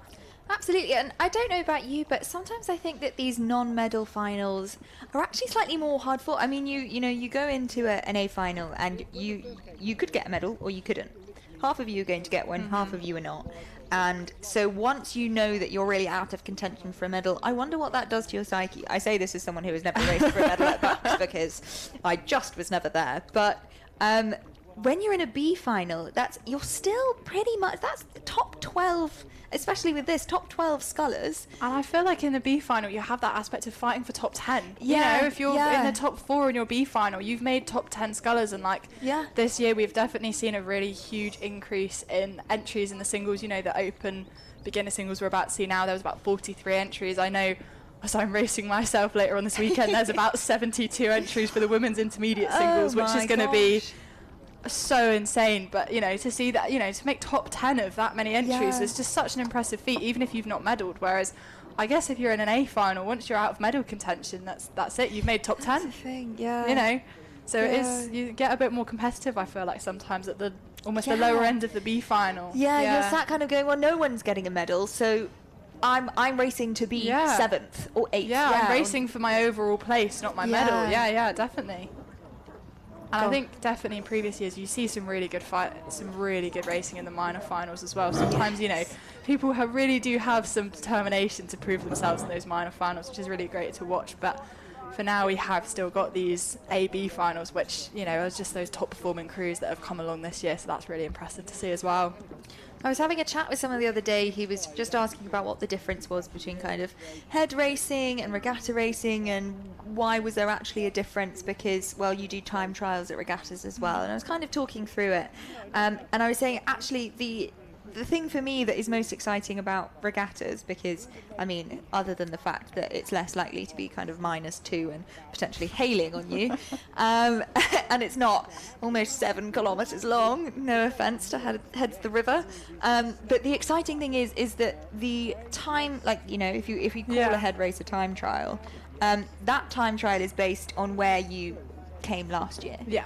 And that crew can be completely different. And so you do get overtakes, and it's very exciting when you see kind of, especially in the 8s heads, kind of 8s taking over, and, you know, under Hammersmith Bridge, that kind of beautiful. But here, the time trials, you look to see who is standing out the most, who should I look for in the finals. And then, because the finals are based on those time trial results, you get really close finals, even in kind of the G zone. Yeah, because everyone's been sorted out by their time trial time. You know, you've all rode a similar time trial. Yeah. You know, you're all getting ready to then race each other in a final, which is just great to see. And is this race up and away? I think it might be. I think we look to be about a minute into this. Yeah, we've got 53 Final. seconds on the clock there. I'm not sure. I can see some singles going across. We don't have any binoculars up here, so we're unable to tell you live from the field. I think we are underway. I think we'll get some time steer in about a minute for the 500, but I think it's just so hard to see them because they're single scullers. They're so small on the screen. I feel bad for single scullers because, yeah, it's an 8 you can see. The 8s you can see coming a mile away, but yes, you can see the launch just there on the move. Okay, so we are definitely away about a minute and 30 into this race. I am very excited to see what the results are once they come past that 500-meter mark. Absolutely, and in this race, it looks like we have Aaron Wharton of Nottingham Trent University, Piero Cabaru of University of East Anglia. I really do apologise if I've mispronounced your name there. Joshua Tozer of Bournemouth University, Johnny Robinson of York University, Leo Caddy of Loughborough, and Samuel Cart-Brown of Bournemouth University in lane 6 as well. Brill. And that might be Chiobani. I have to say, my name is definitely, it's said as it's spelt, but you wouldn't believe the number of iterations it gets. Castelbranco is quite a mouthful, I think, especially in a British context. So, yeah, I had Pastel Blanket on my orchestra pass for a bit of time. We had Casablanca. I think, yeah, it's quite difficult having a bit of a chunky name, especially when it's having to be read out. So, apologies if we do get any names wrong. We are really trying our best, and clearly it means that we need to get out a little bit more. So, yeah, they're definitely underway there. Should be approaching the 500-meter mark now, maybe just gone through. We'll wait and see if we get those times through for them. A reminder, this is beginner sculls, so this is the second half of the top 12 open scullers. Yes, there we have the 500-meter timings. Okay, so I think that was in first place. It was Aaron Wharton of Nottingham Trent. In second place, it was Joshua Tozer, about 1 second behind from Bournemouth, and then less, I think that's 0.3 of a second behind Joshua from Bournemouth is Johnny Robinson of York, followed by Leo Caddy from Loughborough, and then Piero Chiobani from University of East Anglia, and then Samuel Cart-Brown bringing up the rear of this fleet. I think the thing with beginner singles is that literally anything can go wrong anytime. And, you know, we've got a little bit of a waving happening here at the finish end of the racing. And I can see some kind of little dark spots on the water of kind of where there is some wind. So they will be hitting some slightly rougher areas. And that can completely change the lineup at a beginner. Absolutely. I mean, we saw it earlier in the semi-finals that we did have a capsize in the beginner singles. So, you know, anything can happen. That is so true. And, you know, it is, I think that's one of the most fun things about beginner racing is that it's unpredictable. It's a bit like, you know, in the summer you go to like all the beach sprint events, and again, it's the same thing. It's Yes. like anything can happen.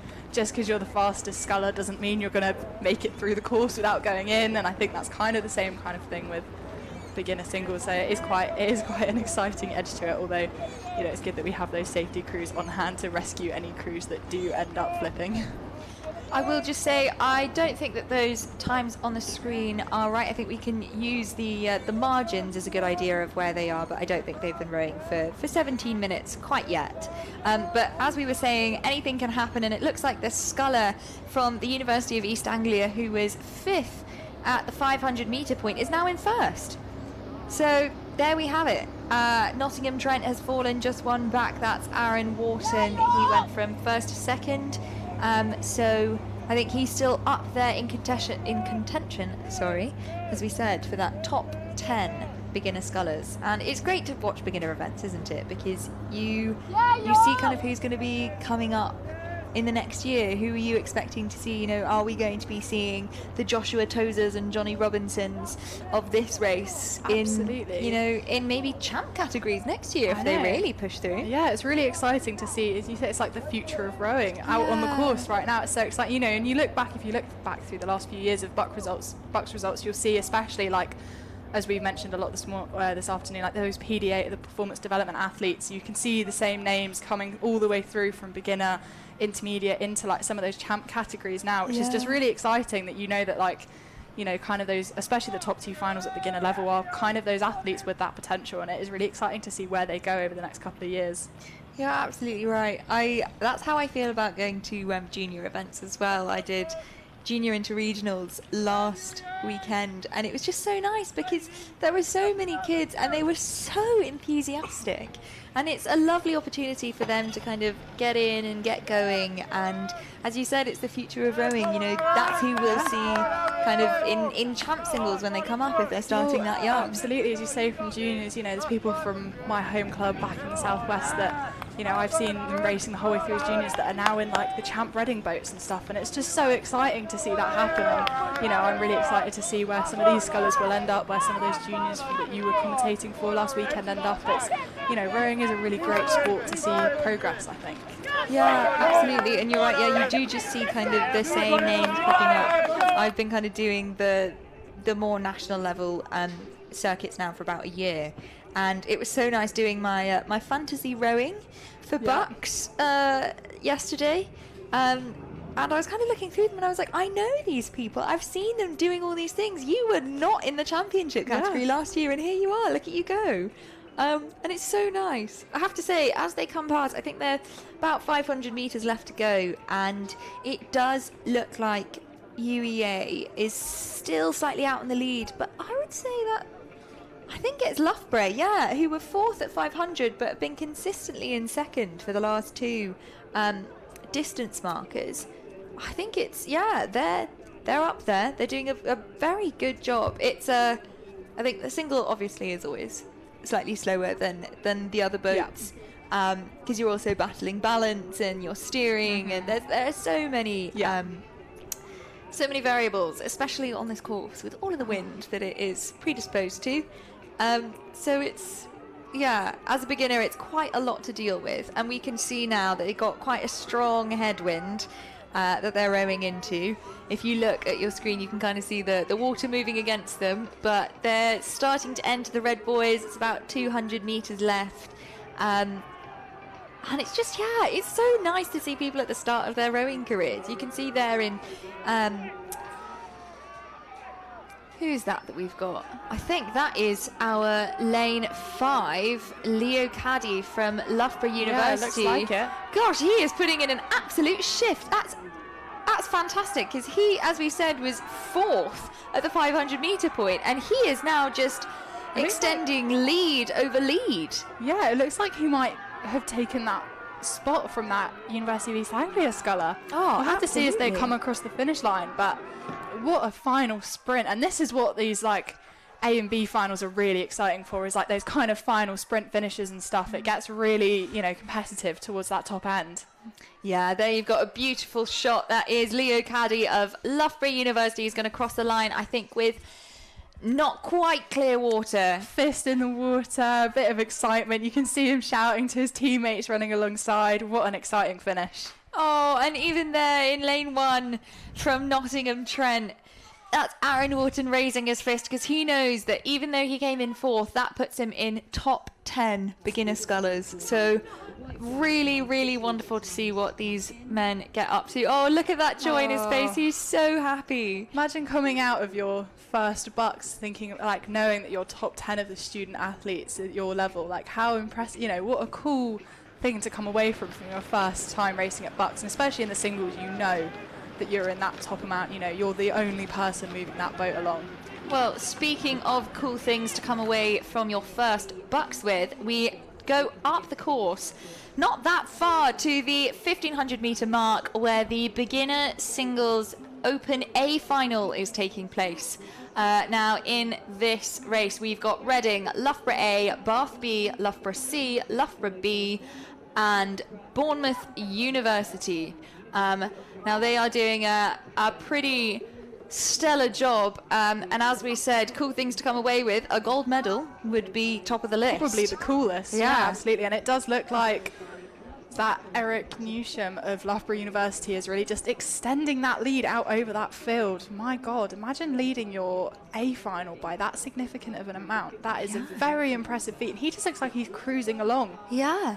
And I mean, as we talk about it a lot at these events, there is a real psychological benefit in rowing of you going backwards. You can see your competition as you move further and further away from them. Did I just see him stop and wave? I think you might. I mean, do you know what? If you're going to win by this margin, Oh, wow. you got to do it in style. Wave to your mum. Yeah, just take it easy. I mean, at this point, he could probably cruise and use his hands to go over the Maybe finish he could line. just drift over the finish. Yeah. Oh, and do you know what? I have to say, watching him row, you wouldn't know that he's been rowing for less than a sculling year. beautifully. He's got a nice little bit of suspension off the seat. The boat's Yeah. running. His blades are in and out nice and clean. That is some long rowing, and there he is, a fist Nice in and the happy. air for that Oh, gold medal from BUCS. What a fantastic thing to walk away with in your first year of rowing. Eric Newsham, Loughborough University Sea Sculler. So I guess they're going to be turning that order around. It looks like Tom Osmond of Bath University are coming across in second place. Yeah, Followed that's by, is that another Loughborough Sculler? I think that might be, yeah. Reuben Kerry of Loughborough University comes in to claim that bronze. So that's your 3 medal positions for the Open Beginner Single. And what a fantastic way to start your regatta season as a beginner. I mean, that is really excellent. And I have to say, I have to commend them as they come across the line. That sculler in lane 1 from Bournemouth University, and then another Loughborough sculler in lane 2.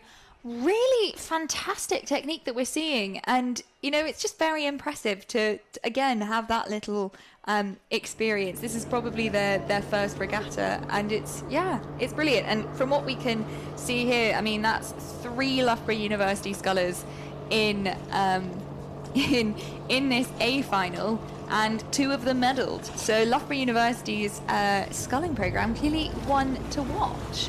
Now we've got a beautiful heron flying past us in the commentary box, and we take you back up the course to what I believe Open intermediate doubles, I think. I think it's this is another B final. Well, I want to say it's a B final, but our little iPad that is the controller of our universe and tells us everything says that it's the A final. So Ooh. we will just have to wait and see who is on the screen. So let's have a look and see if we can see some blades and colours. See if you can Okay, spot that's her. definitely a Nottingham boat there.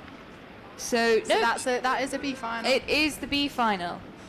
So in this final, we have Nottingham B over in lane 1, Nottingham A in lane 2, Strathclyde A in lane 3, Strathclyde C in lane 4, Bath in lane 5, and Strathclyde B in lane 6. Lots of Strathclyde in this race. I mean, I can't complain. I love a bit of spots. Oh, I in the love morning the spots. or in the It's so afternoon. exciting to see the spots. Yeah. I think it's such great kit. It's probably some of my favourite of all the universities. I think people need to get more creative with their kit. Where it's all of these kind of nice, plain block colours. Throw them out. Get some spots. The Newcastle Blue Yeah. Star really has my Some heart. spots, some stripes, some shapes. Let's make it a bit more Absolutely, exciting. yeah. For sure. I want you to look like a 90s bus seat. That's what we're going for. Gosh, they are doing a really excellent job. Again, a B final, so there are no medals in contention, but they are contending for, I hesitate to say their ego, but definitely for some sort of moral victory there. I don't know, it is a men's race. Woo! It is. We made it to 4. That's a good place. Okay.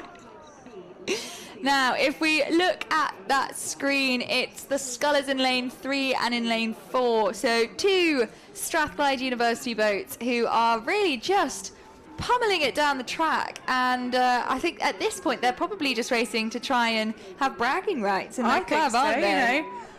Dibs over the best equipment, best Yeah, blades going on from absolutely. here, surely. You know. Yeah, they're looking over in that lane 3. I think that they're not going. I think they're running out of water.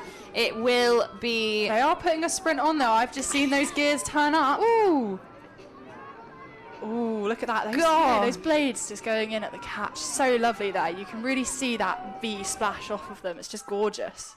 gosh! And do you know what? I think it is that Strathclyde Sea Crew of Frederick Jimmick and Scott McCallum who come in first over Matthew Hewson and Robbie Waddle. So yeah, they had something to prove, and boy did they prove it. There's the 2 Nottingham University crews in lane 2 and lane 1, William Wingrove, Dylan Morris, Taylor Brown and James Scott Brown. but a gorgeous shot of some very tired blokes. I think that's Fred and Scott there. I hope he doesn't mind me calling him Fred. I do think sometimes being not your A crew can be a little bit of a psychological advantage sometimes. There's a bit less pressure, you're going in as the underdog. Absolutely. You know, you're not expected to win necessarily, so I do think it's quite exciting to see those like B or C crews taking the lead over their A crews sometimes. No, you're absolutely right. I was having a chat with some of the Leander athletes at the 8 head races, and they were saying it is quite intense going in, especially women's 8s, when you are the pennant winners for the last 9 years. Going in as defending champion, the only thing you can do is lose. Yeah. And that's quite a bit of pressure. Yeah. So, well, speaking of pressure, we go back up the track to the A final of the Open Intermediate Double Sculls. We've got Edinburgh, 4 Reading crews and Queens. So, well, at least one Reading crew is going to medal. Absolutely. Well, I think Reading A took Burridge. He's actually one of my fellow scullers from my home club at Dart Totnes. It's very exciting to see him in this A final. Let's see how he does. But, you know, we'll, no bias here, of course. But No, of course. But it is interesting to see. It looks like quite a tight field coming down the course from up in the tower. But we'll see what the actual margins are on the times if we get any through in a minute. Absolutely. I mean, looking at that screen and looking down the course, I think it is University of Reading's first. Who is that? That's lane 3. Lane 3 looks like the A crew coming down in Ryn the lead, Robson I and think. James Burridge. Yeah, I think they're very much in the lead. Now, just to bring you some information about the crew in lane 1, actually, that's Alex and Hector, Alexander Levy and Hector Patton. They raced in the intermediate quads last year. Nice. Scratch crew. Oh my God, I think they impressive. won. So they're hoping for a bit of a repeat here. I'm not sure they're going to get it, but they came 5th in the time trial, so I think that's to be expected. You know, there is a lot to contend with when it comes to Reading University and their sculling programme. It's just so dominant at the moment. You know, the fact that last year at BUCS, I think they won the overall VL just through sculling events, which is just insanely impressive. But it does look like this Reading A crew is out front coming into those last few straights. They can see them finishing off strong. Look at how much that boat's just running underneath them. And they look like they are being followed up quite closely by that Queen's A crew in 2nd place for that silver medal. Yeah, and then that's Reading B coming across the line 3rd, and a big push there from another University of Reading crew. Looks like they might have just nabbed 4th. I think so, and I think that, that Edinburgh crew drifting across the line, but a beautiful shot. They're very tired men once again, but look how lovely that is, and I think it's a testament to the camaraderie of rowing. The, you know, thumbs up, they're checking in on their crewmates, they're congratulating those that came 2nd, 3rd, and just everyone around them. That is a gold medal for Ryan Robson and James Burridge of University of Reading in the Open Intermediate Double Sculls. Well, very excitingly, we go back up the course to another medal final. So this is a final A of the Open Championship Double Sculls. In lane 1, we've got Reading, lane 2, Oxford Brookes, lane 3, University of Reading again, lane 4, Queen's University Belfast, lane 5, would you know, it's Reading, and in lane 6 it's Durham University. So another repeat of the race that's just come past. We've got 4 Reading crews, at least one of them will medal, potentially 2, and we've got another Queen's crew in there, and I think they've been doing some very good sculling recently. And you can see that there's half a second there between the Brookes combination of Michael Chiapellia and Teddy Sherman, who came in at 3rd at the halfway point, and then 0.5 seconds behind that Belfast crew of Kieran Purdy and Ronan Gibbon. But it was Reading 1-2. So there's that dominant combination of Matt Long and Ed Fuller just out in the front at the moment, you know, leading by about 5 seconds at the 1,000 metre mark. And I mean, there's no surprise there. Matt Long is renowned for his sculling. He is, I think, has won every A final that I have seen him go in. I would not want to turn up to the start line against Matt Long, I don't think. I mean, it would be really cool to race him, but you just know, the result. Absolutely. You know, it's one of those situations, isn't it? But it's also really exciting to see. This is one of the first times we're seeing Oxford Brookes in a sculling event. Yes, no, very exciting. And I think Brookes has had a bit of a down year, a bit of a Yeah, down couple of races. So, you know, we know that they've had some tumultuous times within their club, but they're doing a very good job of bringing it back, and I think it's wonderful to see the athletes doing so well. It's probably a strategic play for that Victor Ladorum ahead of Reading this year. If they can tackle sweep and sculling, it just improves those points. But I think it's really exciting to see some of those BUCS athletes being the opportunity to show what they can do with 2 oars and not just 1. Yeah. If we have a look, I think we've got some times coming in now for that 1500 metres point. They're doing a very good job if they've made it that far in 28 seconds. But yes, as to be expected, it's Matt Long and Ed Fuller out there in front. About 2 seconds behind is Ben Snoxall and James Doran of University of Reading, followed by Belfast. BUCS now in 4th, Reading in 5th, and Durham in 6th. Yeah, I mean, you can see as you look at that, they do not look like they are rating highly at all. That is long and strong if I have ever seen it. 100%, and it's just gorgeous watching Reading row, isn't it? Like, their sculling is just so incredible to watch, and I'm always in awe when I see a Reading crew come past, because they always just look so together, don't they? Always. Absolutely. And if you are tuning in as friends or family of someone who is rowing today and you're not quite sure what is going on, and you don't maybe have the same intense passion as some people here do, not me, definitely not. Reading is a university that has a fantastic programme for rowing, except they only do sculling. Which is why you see so many Reading crews at these higher ends of racing. And as they come past the commentary box, through the red boys and down towards the finish line, Matt Long and Ed Fuller are doing a superb job of showing you exactly what sculling is supposed to look like. I mean, just look at that boat run underneath them. It's so incredible. And there they go across the line, taking that gold medal spot in the champ double sculls. God, Reading are already shaping up to have quite a successful really BUCS, aren't they? I mean, that was a 1-2 there for Reading. Snoxall and Doran coming in there for the silver medal, followed by Belfast. So a repeat of our intermediate doubles in that we had 1 Belfast, 2 Reading. Absolutely, and BUCS take up that 4th place, still proving that they definitely had the right to enter those sculling events, especially at the championship level. Great shot there of Matt and Ed in that winning combination from Reading. Matt Long out there in front in his statement cap. And now looking up the course, we have the A final of the Women's Championship Coxed Fours. We are just going to do a quick switch over in the commentary booth. Thank you so much to Erin for sharing her wonderful knowledge and enthusiasm, and we will return to you shortly with another commentator. But for now, in this Women's Championship Coxed Fours, the A final is Imperial College London in lane 1, Oxford Brookes University in lane 2, Durham University in lane 3, University of Cambridge in lane 4, Newcastle University in lane 5, and the University of Edinburgh in lane 6. At 500 metres, BUCS was out ahead, followed by Newcastle and then Durham.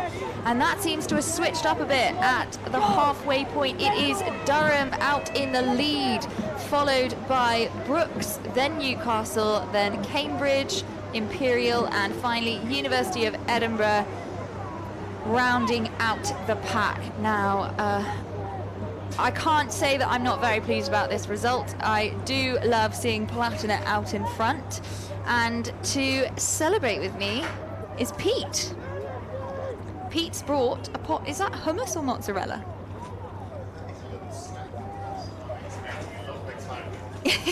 Well, you best get ready for some excitement, because if you look down the course, we are over halfway through this race, and that is a pretty straight line of boats coming down towards us. We've got some very exciting names out in. We've got Edinburgh, Newcastle and Durham contending from that northeast contingent. We've got that fantastic crew from Cambridge, coxed by Matt Moran. Matt Moran, who learnt to cox only when he was at university at Hatfield College, Durham, went on to lead several Durham boats to victory at BUCS and in Henley Women's, I believe, followed by an incredibly impressive tenure at Thames, where he won the Thames Challenge Cup with the men and I think had some very successful racing with the women, and unfortunately came second at the boat race this year in the Cambridge Blue Boat, but he was coxing Cambridge Blue Boat, so I think he's a pretty excellent steady hand to have at the helm of this boat in the A final. Got a great shot there of Imperial College. I think this is half of their 8 for the Championship 8, so we'll see what they have to put into play.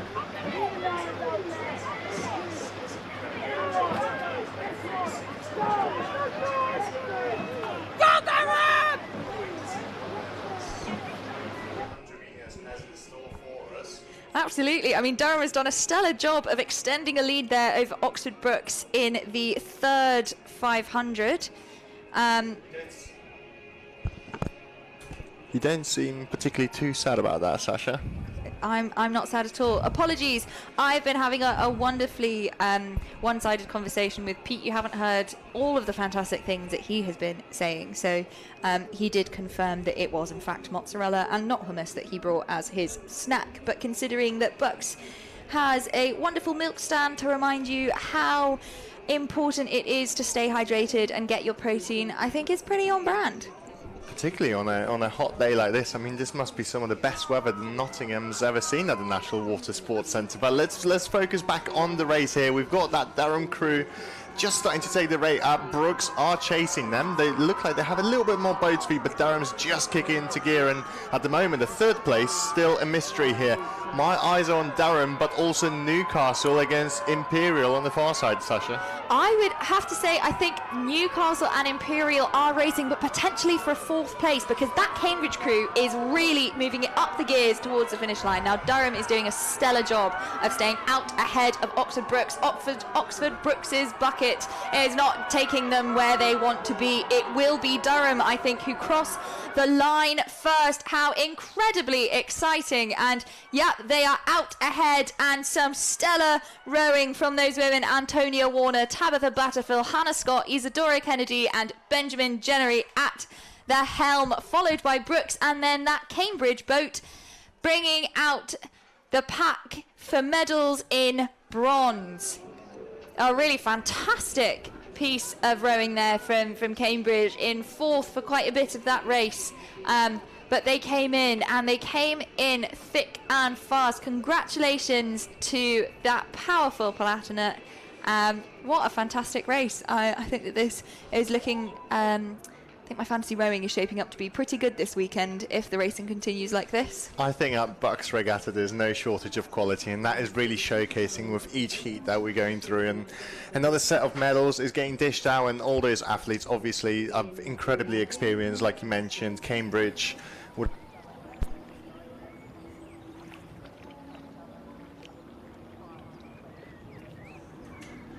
not too long ago, and obviously Brookes are always a contender, but it's fantastic to see Durham climbing up through the ranks. I wonder how they're going to do in Victor Durham this year. They're historically incredibly successful, particularly on the women's side, Sasha. Yeah, no, they have been, and I think at Bucks Head this year they were VL overall and in men, I want to say, and I think they came second in the women for the women's VL. So I think this is a very good season for Durham. They both on the men's and women's sides did phenomenally at the heads of the river.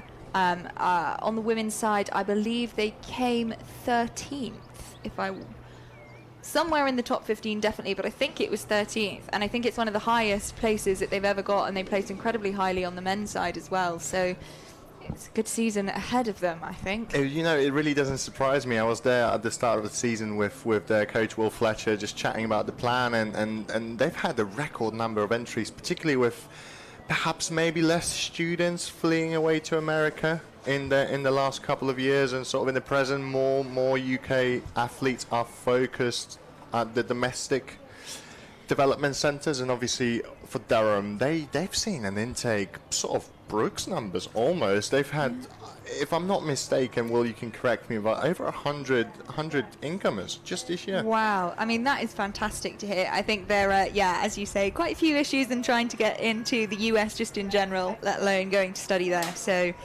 we're retaining a lot of the homegrown talent, as it's known as, I think. It's good for the sport, it's good for development, and obviously it's pushing the standard up, and particularly what we've seen in the last few years, some of the races could have been a bit one-sided, but I think that's changing, and we're seeing a lot more of a variation in the amount of different faces that we come across every year. Absolutely, and I think Durham are hoping probably to go and put their best face forward for the Henleys, and as I said to Erin earlier, apparently Henley Women's is now known as Wenley, so think of that what you will. But yes, I think it's an exciting time to be Palatinate.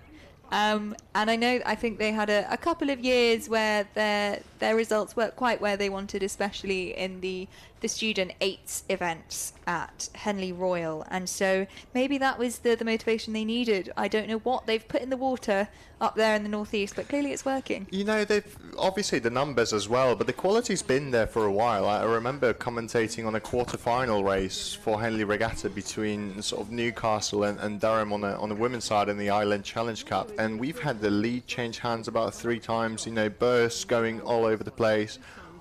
I don't think that's coming out of nowhere. I think it's been there for a while, and now we're just really seeing that work come into fruition, because as you know, changing a system or employing new coaches or sort of instigating new methods of training, it takes time to produce results, and I am not surprised that Durham's about to get a gold medal around their neck.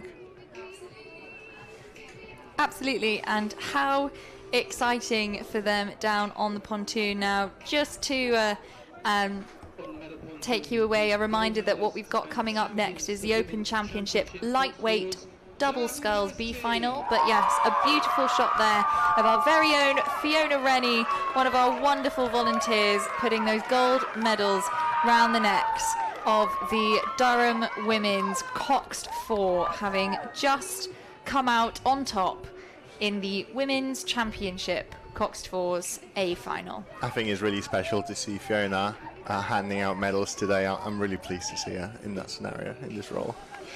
This is just a reminder, these events would not run without volunteers, and if you would like to volunteer at all at whether it's BUCS, any other British rowing events, we would really, really welcome you. It's a wonderful place to be, and especially when the weather is this glorious, it's just great to be around this much joy. And you also get to hang out with Fiona. So can't recommend it enough. And if you are watching at home, at university, and you are about to make your way down for racing over the weekend or even on Monday, please remember that you can get in touch with BUCS and volunteer in between races, or if you're down for a day and you're not racing that day, we'd love to have your help. You can volunteer on stake boats, you can volunteer in timing huts, you could give us some of the paperwork that we need to be able to make sure that we can bring these races to you. But yes, please do get involved. A lovely shot there of now Cambridge coming onto the pontoon to receive, I believe they came 3rd, didn't they? Yes. So Sasha, this is your 2nd year volunteering, am I correct? Yes, so... And what drew you into that? Because obviously we're talking about come and sign up for volunteering, but you wouldn't have come back to, you've done over 10 regattas or events at this point, and obviously there's something that keeps you coming back. Is it the feeling that, the work that you're doing is incredibly rewarding and sort of adding your piece to this big puzzle of organising a successful event? I think so, and just there you saw Matt Moran's smiling face. I think that's a huge part of it. It's just...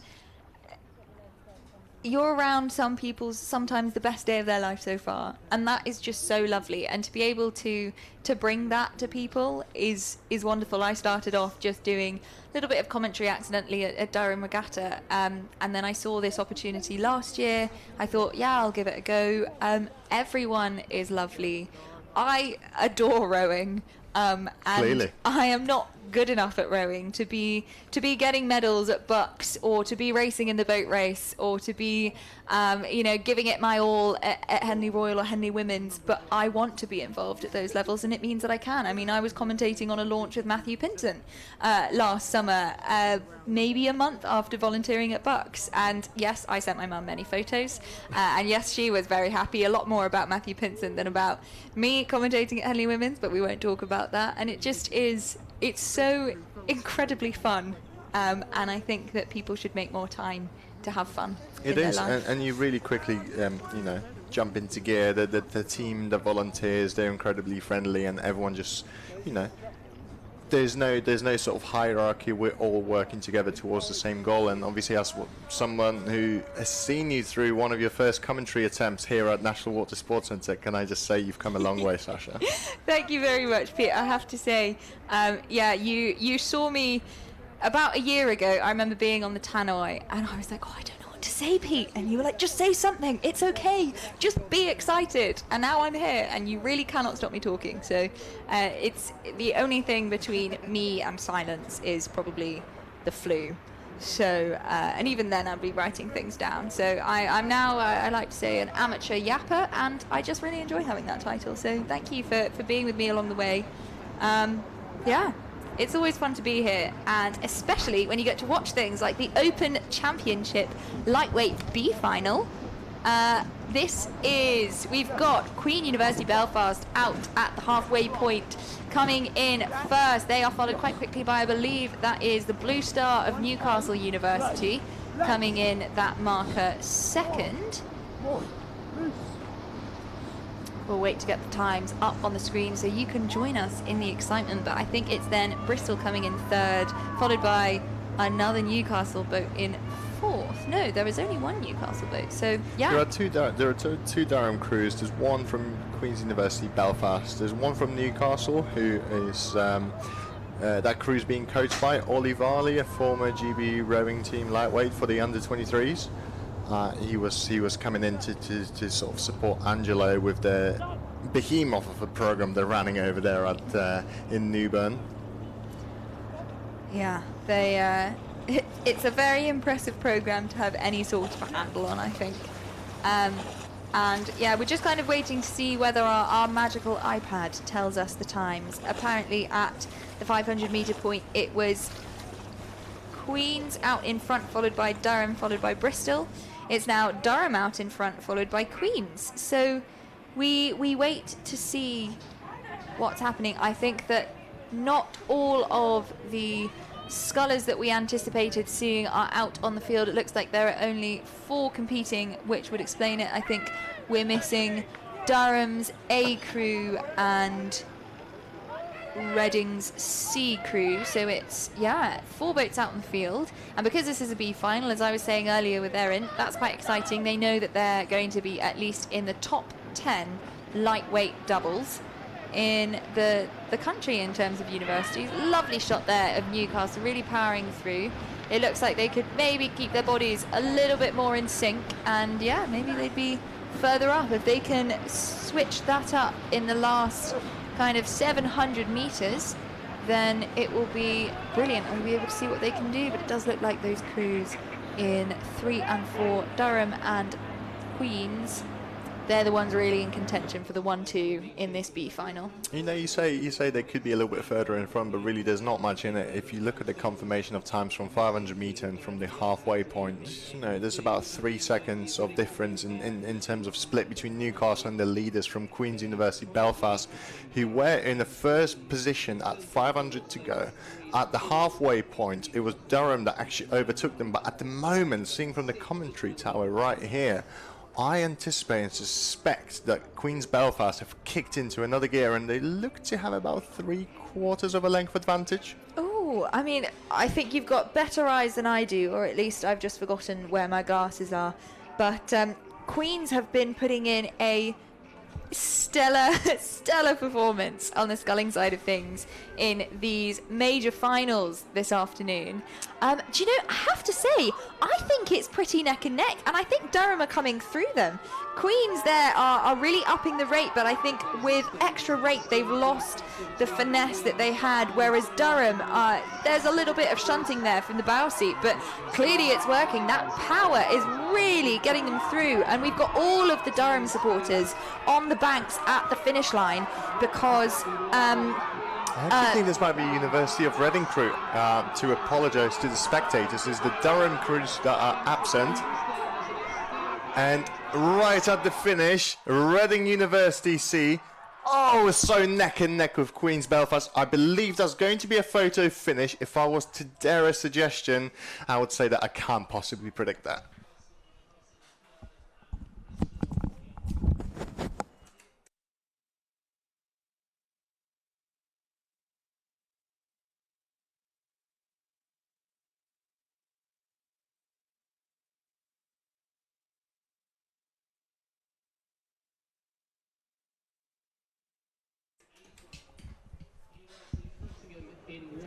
Oh, a great shot there of that Queen's University Belfast B crew, Cormac Martin and Lewis Thompson, who came in first in that Open Championship lightweight double sculls. We move back up the course now. I think we're probably about halfway through the A final of that same category, Championship lightweight doubles. We have Reading, Edinburgh, Queen's, Reading, UE and Nottingham. So I have a feeling that Reading are probably going to come out on top in this one. They came second in the B final, and as we know, they've got a seriously good sculling program. So I guess it's by how much. Well, that's a really interesting assumption. Obviously, looking at the times from their halfway point and sort of heading into the last 500 meters, you can see that is the crew in the lane number 3, which is ahead, and that is the Reading A crew. I mean, Chris Bartley's been leading that program for a really, really long time. The depth of sculling ability that comes from Reading is just almost unmatched. I mean, last year we've watched them sort of field 4 or 5 crews in like the top champ final. Just so obviously they know a few secrets on how to leverage having 2 oars instead of just 1, Sasha. Absolutely, and you know, as we said, they're clearly so good at it that they're able to get these, you know, VL results without also sweeping. And so I think anytime you see Reading up on your screen, expect a pretty excellent performance of rowing or sculling. I think there's something to be said about, you know, specializing in one thing and just excelling and exceeding. I mean, we've seen Brooks do that for a number of years in sort of the sweep categories, but look at that, Reading. Let's look a little bit around at their technical ability. You can just see that composure throughout the whole stroke. You almost feel like no part of the drive here is rushed, and no part of the recovery is rushed. They're not panicking. They're a very mature, confident crew that clearly believes in their abilities and their training program. And you know, they're rating lower than their competition at the moment. Yeah, they've clearly got the power, and they've got that hang down, haven't they, which just allows them to put as much of their energy through as possible. We had a lovely shot for a bit where it was Reading at the bottom of your screen and Edinburgh at the top, where you could just see a bit of shunting from Edinburgh that I think is probably the reason why Reading are able to just do so brilliantly, is that they don't have that. I mean, you look at that, they come up to the finish line, they up the rate slightly, they're definitely upping the power, they're crossing first for that gold medal, and it just looks so relaxed. And that's the thing about rowing, isn't it? Good rowing looks like it's easy.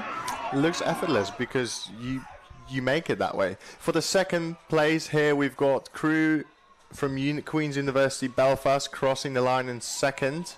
I would say that was actually another Reading crew. Oh. No, another Reading crew is just coming up to the finish now, and behind them is University of Nottingham. So potentially it was the University of West England in third, or it could have been University of Edinburgh. I think we should wait for the confirmation on that, but that was definitely a decisive victory by Reading. You weren't wrong about that, Sasha. That's the thing, isn't it? Is that when, as you say, when you specialise, you're expected to be good in those categories, which can sometimes give you some quite intense pressure. But I think Reading really rise to that challenge. Now, we look back up the course, we've got the B final of the women's beginner singles. We've got Strathclyde A, Queen's A, Birmingham B, Edinburgh B, Queen's B, and Birmingham A.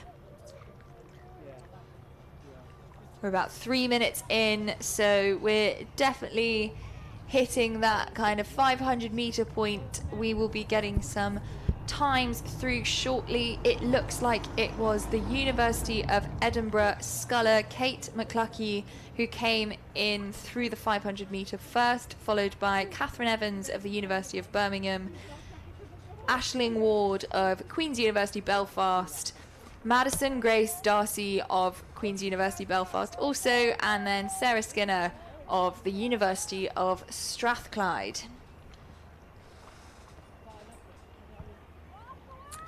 I'm sure we've spoken about this even today on the stream, but single sculling is such an interesting category of rowing. It really is so different than rowing in a crew boat or even in an 8. For a number of reasons, one of them being, you know, if you're in an 8 and let's say for about 250 meters you decrease your power output by 10%, then you're only responsible for 12.5% of that boat's output. So a 10% decrease actually is about 1% on the actual boat speed, versus in a single, that's the difference between, you know, coming from a length of clear water advantage to being 2 lengths behind.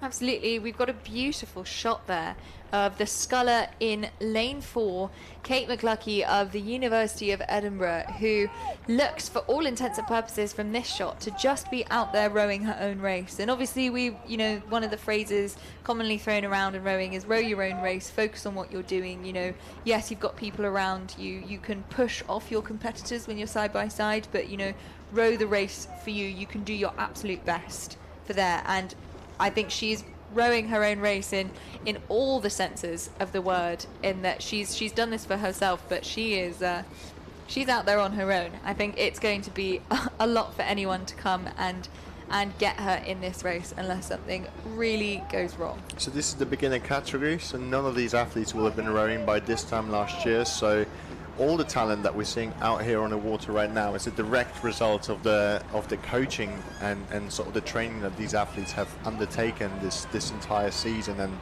I'm not surprised to see Edinburgh out in front. Obviously they've got a fantastic sports centre over in Scotland. Colin Williamson, very good coach, been looking after those crews for a while. He's a former GB team athlete, so he knows exactly what needs to get done and sort of how to communicate that to those newcomers and sort of, you know, catapult them into having such a massive advantage in their respective final. Obviously this is the B final, so perhaps it's fair to say that the Edinburgh athlete is a little bit gutted not to be racing in the A final, but obviously those finals were decided on time trials. And also, you say that, but Kate McCluskey from Edinburgh is their B sculler. Their A sculler is in the A finals. I think, as you said, a testament to that programme and how they can teach people coming into the sport. And also, probably good not to have them side by side. That might produce a little bit of animosity on the water. But hey, that can create some of the best rowing. That's what you want during racing, right? There's no holding back. You're just sort of really seeing how far you can push yourself, and that's particularly true in a single. I mean, it's probably the most comparable event to rowing a 2K on a rowing machine. And on the screen right now, we have the medalists from University of West England. Bronze medal there, Queen's University Belfast, a second position. And we're about to see the gold medals being hanged around the necks of our fantastic Reading University scholars. There's just so much joy that you can see them posing for a photo. This will be a wall photo moment, won't it? There we have the University of Reading, calm and composed, looking very chuffed with themselves. But, you know, I think when you have the prowess of Reading University's programme behind you, you can go in, you know, stamp your feet on the ground, keep yourself grounded, but there's an expectation that you want to meet of winning. I suppose you've obviously done so much training that, you know, coming into race day, you're not really panicking. You can just really trust in what you've done, particularly as that program has been returning incredible success, results and successes over the last few years. You know, it's easy to buy into that mentality, to buy into the coaching, and, you know, I don't think they're going to be regretting doing that. Absolutely. And speaking about kind of relying on that training and that experience, again, it's incredibly impressive to see such competent sculling from beginner scullers. As you know, there's a lot of benefits that come from rowing in bigger boats, just knowing you can rely on your team, knowing that if you drop off slightly, yeah, there are people to pick up the slack, although you don't want to be doing that. But so people just get motivated better by working with others. Yeah, and so there's a real psychological strength that I think you need to have to do well as a small boat athlete, especially as a single sculler, which is why I think you see kind of the likes of Lauren Henry. You know, there is a mental fortitude there, which I think is why she does so well on the erg, because she's used to being there in the cave by herself, rowing her own race. As well as being a part of an incredible Olympic gold medal winning quad too. Yes. So she knows how to do it both ways, I guess. Yeah, and that's the thing, is you can, especially learning how to scull, you can really kind of dip into sweeping, you can get into quads, you can do doubles, so they've got a lot ahead of them in their rowing careers, these women. But yeah, gazing out, it's a field of 4, and then Edinburgh University right out ahead. Kate McLuckie is really proving herself to be that 7th athlete who, you know, she was there, she was contending into that A final, so she's doing a great job. And I mean, it's wonderful to have your first kind of big final be a race like this, where, you know, you can really trust yourself, and hopefully push on into other beginner categories for the rest of regatta season with a lot more confidence. Of course, and you know, when you've just narrowly missed out on the A final, you've only got one job left to do, and she's done that masterfully. I mean, with 500 meters to go, she was leading by 18 seconds, which is quite a lot of power difference, and particularly in the output and her boat moving ability. You can see her now celebrating, waving to her supporters as she's crossed the line. Next up, we've got another athlete from, is that Queen's Belfast? I believe so. They, as we saw from the men's side of things, have clearly got a very good sculling program, especially this year, kind of across the whole range of things. They're doing very well in the beginner events, very well in the championship events as well, doubles, lightweights. So they've got a very good amount of depth and breadth there. That Birmingham sculler, Catherine Evans, there from lane 3, coming in 3rd in this B final. And I think it's interesting with single sculls.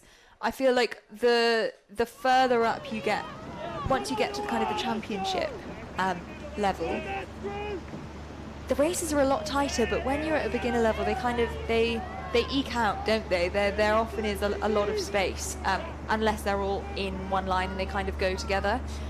But it'll be interesting to see what happens in the A final, which is just on your screen now. We're about 5 minutes in.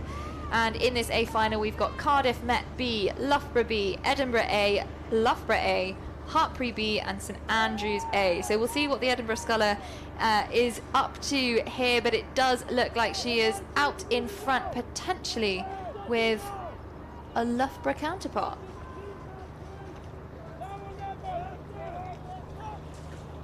Yeah, looking at those times there and kind of how they compare from the halfway mark to the 500 metre point. They're doing a very consistent job, aren't they? It was in first at both markers, it was Chloe Barnard from Loughborough.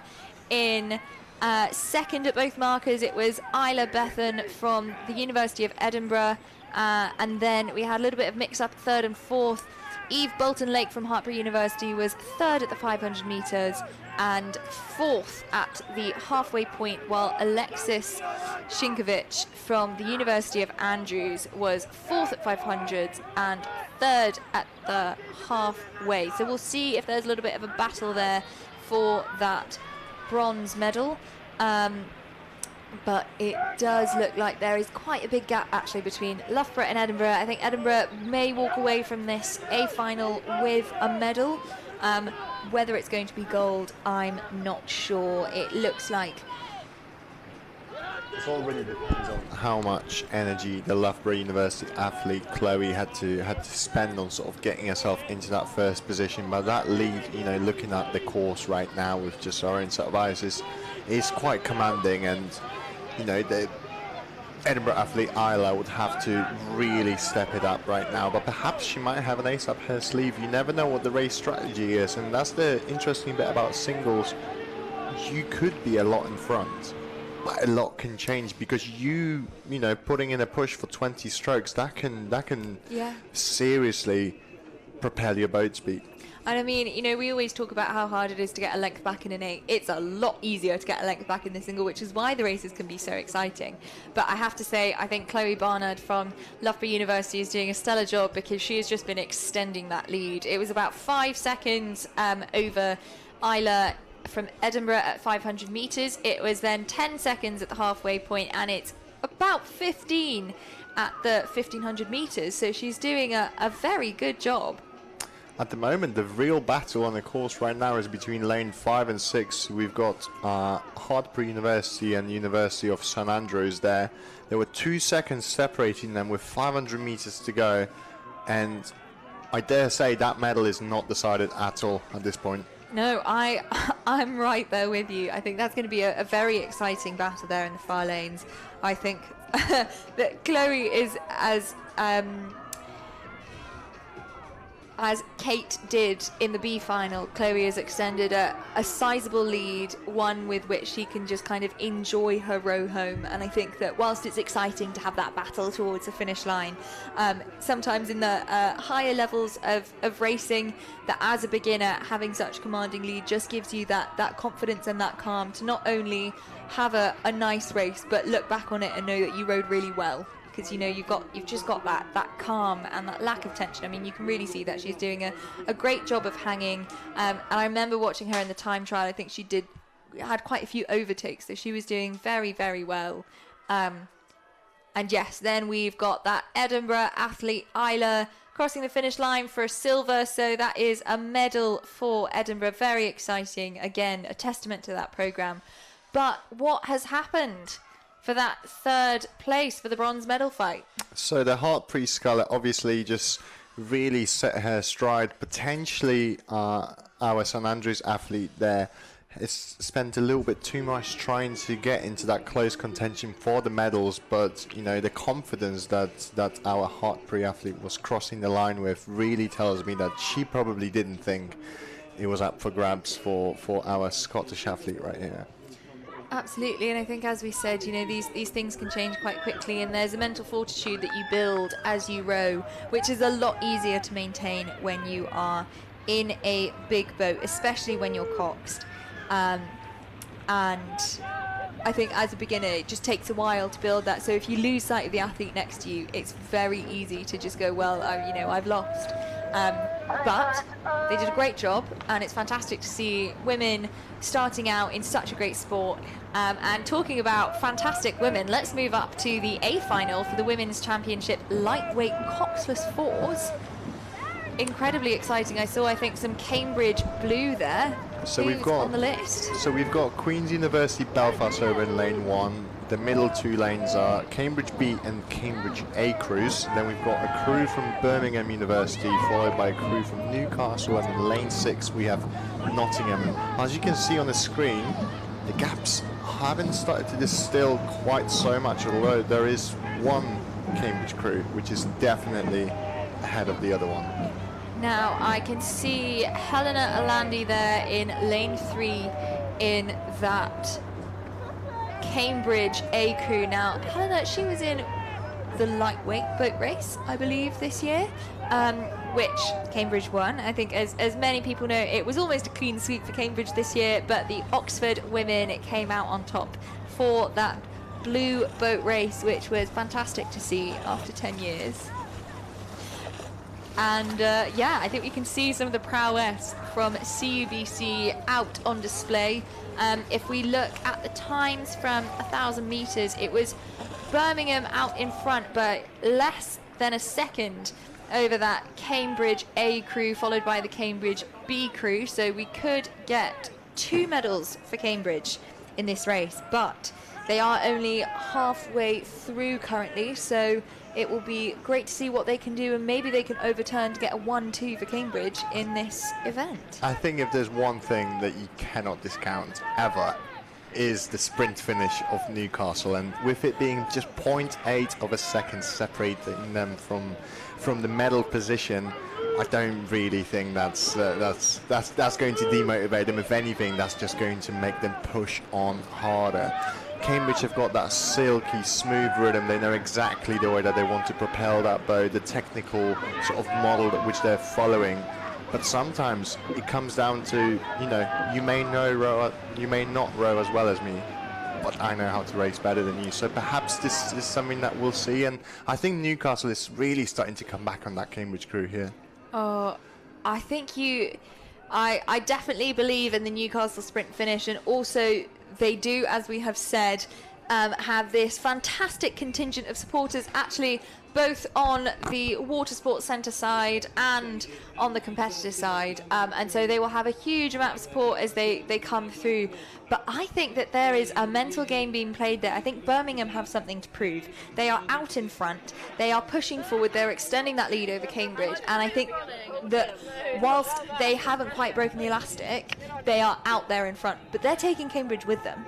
That both of those Cambridge crews have something to prove. We've got a lovely view there of our sculler from Edinburgh. That is Isla Bethan receiving her silver medal from the beginner single sculls, and how wonderful that she'll be sat there getting her medal at the start of her rowing career as some titans of British University rowing come past in a massive and beautiful display of rowing. I mean, Birmingham have really come onto the scene in recent years. I think they had that phenomenal lightweight doubles at Henley Women's last year that they won. The most beautiful race I've ever seen, and you know, they're clearly here to prove that they've got it in sculling as well. A lovely view there of that Loughborough sculler. I believe that's Chloe Barnard, who gets her gold medal for the beginner singles, but it is Birmingham on your screen now who are crossing the finish line for that gold medal, and boy did they take Cambridge with them. That is a sprint finish if I've ever seen it, and they've extended several lengths over that Cambridge B crew, but boy was that a good race. Oh, you've got lovely joy there on the faces of the Birmingham crew. They had something to prove, and boy did they prove it, but Cambridge did a stellar job of just moving with them. Cambridge certainly know how to race hard when there's another crew side by side with them. So they fought with Birmingham up until the last second, and the other Cambridge boat obviously knew they went that much slower than their first crew, so they just went with them, and the pack sort of really vividly separated between the medal positions and the non-medal positions. But that's the kind of racing that we expect to see here at BUCS. There could be some close contention. Sometimes someone will try to, you know, get ahead of the peloton and then see if anyone will sort of catch up and try and chase them, or whether they will just let them. You know, sometimes, you know, it's not too difficult to break a crew mentally, but on the other times they will just never stop chasing you. No, I think that it's so wonderful. Sorry, I'm still smiling from that. It's just so fun to see racing at this caliber. I mean, I don't know about you, but I think that my favourite kind of racing is the kind where you are just neck and neck the entire time, and then you feel a shift in your boat. As a spectator or an athlete? Well, as an athlete, I love the feeling of suddenly having that cohesion. The feet, it just comes together. I remember one of my last races I did with my at uni. We were neck and neck with our arch rivals. They won absolutely everything. Collingwood College, shout out to you. You know you're good, but you weren't good enough that race. And about 100 metres from the finish, we felt something change. We moved through, and that is a feeling I've been chasing ever since. And I think that as a spectator, that's what you want to see too, because it's so fun. And hopefully we'll see some of that in this race, 133, the Open Championship. Coxless fours. It's the B final, so no medals in contention, but that doesn't make the racing any less exciting. Who do we have?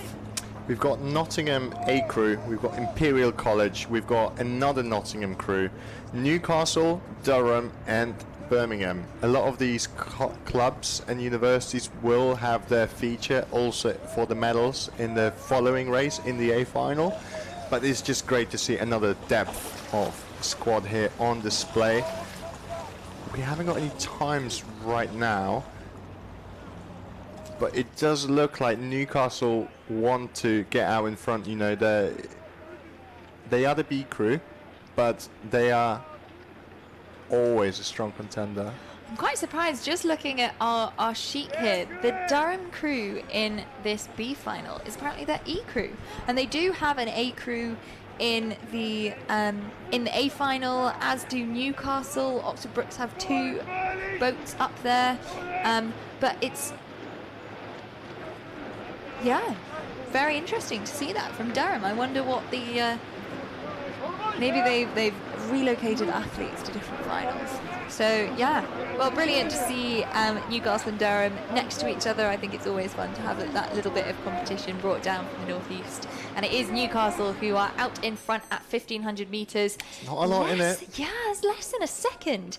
And then about 2 seconds between Newcastle in first and Nottingham in third. And Imperial is not far behind. I think Birmingham is definitely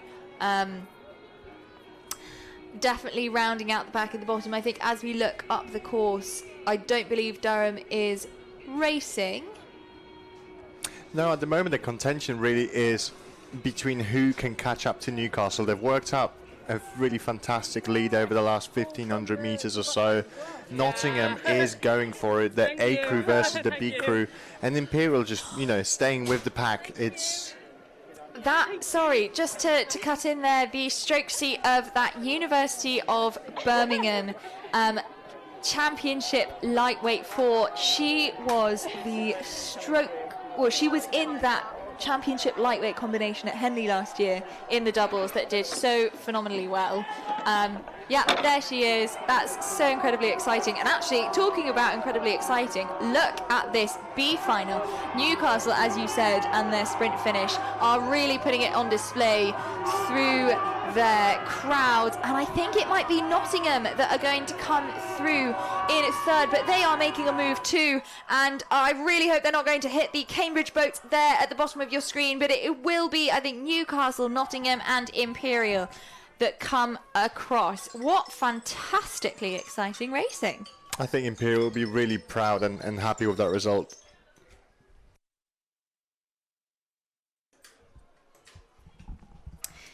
Cambridge there moving on to their pontoon to receive their medals. And to take you through the A final of the Open Championship Coxless Fours, I am going to hand you over to Zoe. Zoe, a stalwart member of the regatta commentary team, who is very unfortunately leaving us for Australia later this summer. Pete is looking very aghast there. I know we're all having to grieve, but I will leave you in the capable hands of Zoe to take you through this wonderful A final. Yeah, lots of people said you don't need anything too fancy, just go for it. Thank you. Well done, girls. Great. Great to see that Cambridge spot. Thank you so much. Brilliant. Thank you. Well, everybody's got little. Is that messages from supporters? No, it's the race plan. It's just telling us we still have legs. Thank you so much. Help your fingers. I was just steering, that was Brilliant. my job. Thank Well you done, so girls. much. Brilliant. Well done, Cambridge.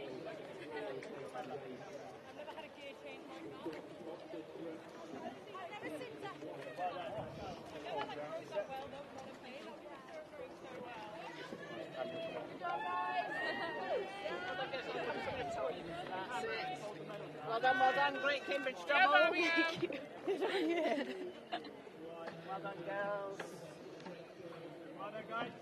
Thank you, well done. Great to see the double. I like all the scribbling on your legs as well. Do you have time? You haven't got a coach, you know. I don't know how to do it. You just do what you're Thank you. told. Yeah, that's exactly what On the screen here you can see Cambridge being crowned the winners. not the winners, the second and third places, the medals, the silver and the bronze medals for that fantastic race where they just came in behind Birmingham. On the screen right now we have the Open Championship Coxless Fours. It's the A final, and in the lineup we've got 2 Oxford Brookes University crews, 1 Oxford University crew. We've got Edinburgh, Durham and Newcastle. So Zoe, to welcome you to the box, we've got a race full of heavy hitters. And how is it lining up right now at the K?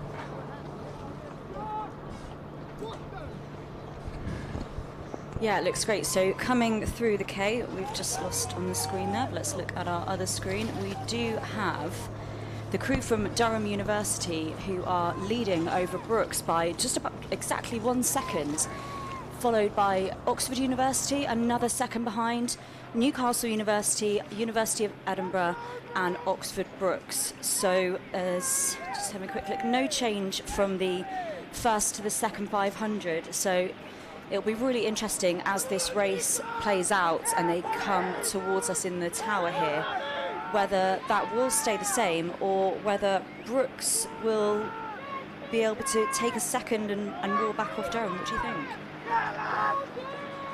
I think Durham have been showing us a really, really huge sort of display of talent here. They've got, like we said, record numbers for this year. A lot of athletes who would have typically gone to America have decided to stay in the UK, and Durham is one of those places that they looked at. So it does not surprise me that they're in front. But obviously behind them, just 0.9 of a second, we have the Oxford Brookes University crew, and Brookes know exactly how to race, and they do not get intimidated when there is another crew side by side with them. If anything, that makes them race and row better. I completely agree, Pete. I was about to say that. It doesn't intimidate them, it just fuels them to push on even further. They've got a really strong mentality. They practice a lot. They've got such depth in the squad that they're able to practice a lot of side-by-side battle paddling and racing regularly, so it does not faze them at all to have a crew coming up on them like that. In fact, it probably feels like home. And as we come through the 1500, there's just been one change in the lineup. University of Edinburgh jumping from 5th to 6th and Brookes from 6th to 5th. But as they come into the Red Boys and the final 250 to go, it does look from this great angle we've got here that it is the Brookes crew who are storming ahead now. And look at them, Pete, they're really putting the foot on the gas, spinning the hands up. They're not backing off whatsoever. They want to win this A final with a good clear water. Where did that length come from? They were side by side with Durham. Durham was leading, and now they're just about breaking clear with about 2 strokes before the end of this race. What an incredible turn of events here. Durham still pushing on. That second medal, the silver medal, is confirmed. And just in third, we've got Oxford University crew. What a finish. Yeah, that was great. And Newcastle crossing the line there, looking a bit disappointed. Looks like they did have, unfortunately, some slight steering issues there as they were coming into the finish. But fantastic sprint work there from Brookes. That was incredible. I don't know where they bought that from. So that's Richard Horst, Marine Arnerick, Kai Schlottmann and Domenico Arnerich as well. The 2 brothers featuring in the same boat, and will be crowned with that nice, lovely gold medal around their neck.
And coming up next, we will have the first of the finals of the Open Beginner Single Sculls. And Pete, this is the F final, and that just shows how many single scullers we have here today in the beginner category, which is really amazing. You know, these guys are the next generation of scullers.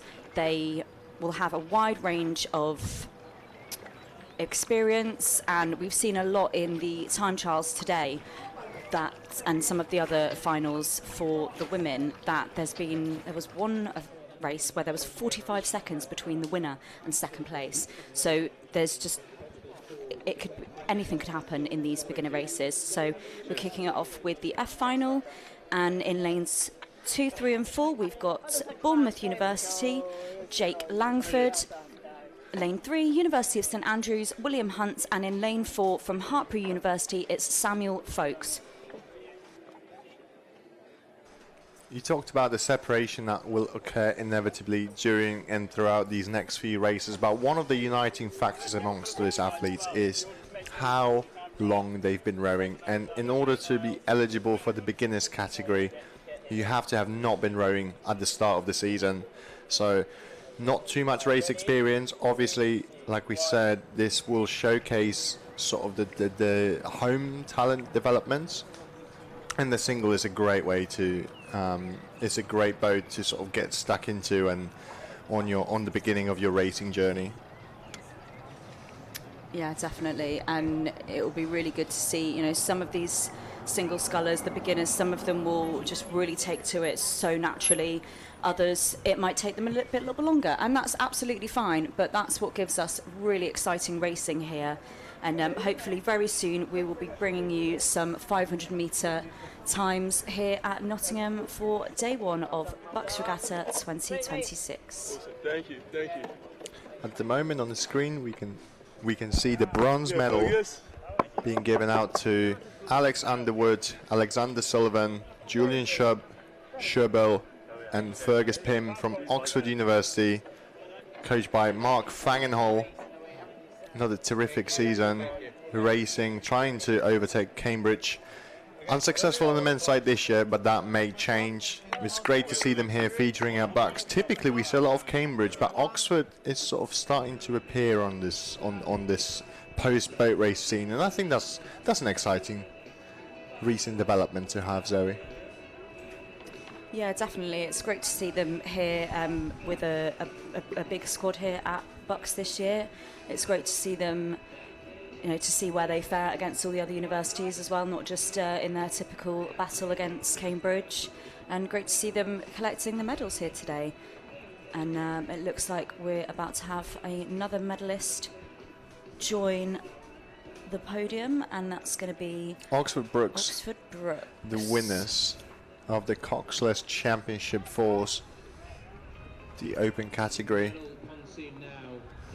The two brothers on the opposite side, and obviously a lot of experience in that Brookes boat. Coached by Ali Brown, doing a fantastic job. Assistant coaches Morgan Bain and Williams, which we are all familiar with, former boat race winner with Oxford University, actually the last one before this year. Ride the waves of the last few years, and Yeah. coming back strong. Well done. Great to see. And there they are getting their medals, handshakes all rounds. And back up to the 500 metre mark now in the F final of the Open Beginner Single Sculls. And at the 500 metres, it is the sculler William Hunt of University of St Andrews who is leading over Bournemouth University Jake Langford by about 4 seconds.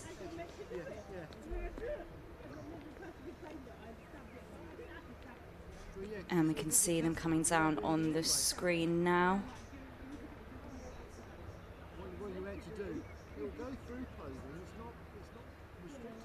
And I know we don't like to talk about the weather too much at these races here, Pete, but this weekend it looks like so far we've had pretty much near perfect conditions here. It's day 1 of 4, so let's not speak too soon, but at the moment, this Friday for the start of the bank holiday weekend, we are being absolutely spoiled, dare I say. And these really nice flat, well, it looks super flat from where we are, but on the screen not so much, but these this is going to be really great for these beginners. They won't want anything too choppy, too windy. This will probably help calm their nerves that it's a little flatter here today. And we can see them coming down now. That's the sculler from University of St Andrews. Yeah, University of St Andrews on the bottom, on the right of the screen there. And I believe that is the sculler from Bournemouth University on the left side of your screen now as they come down the course. And I think I can just about work from here, Pete, looking down the course here. It looks as though it is just these two scullers here today. We have lost some folks of Hertfordshire University. Not too sure what's happened there, but it is a head-to-head battle now for these two crews from St Andrews and Bournemouth as they come down.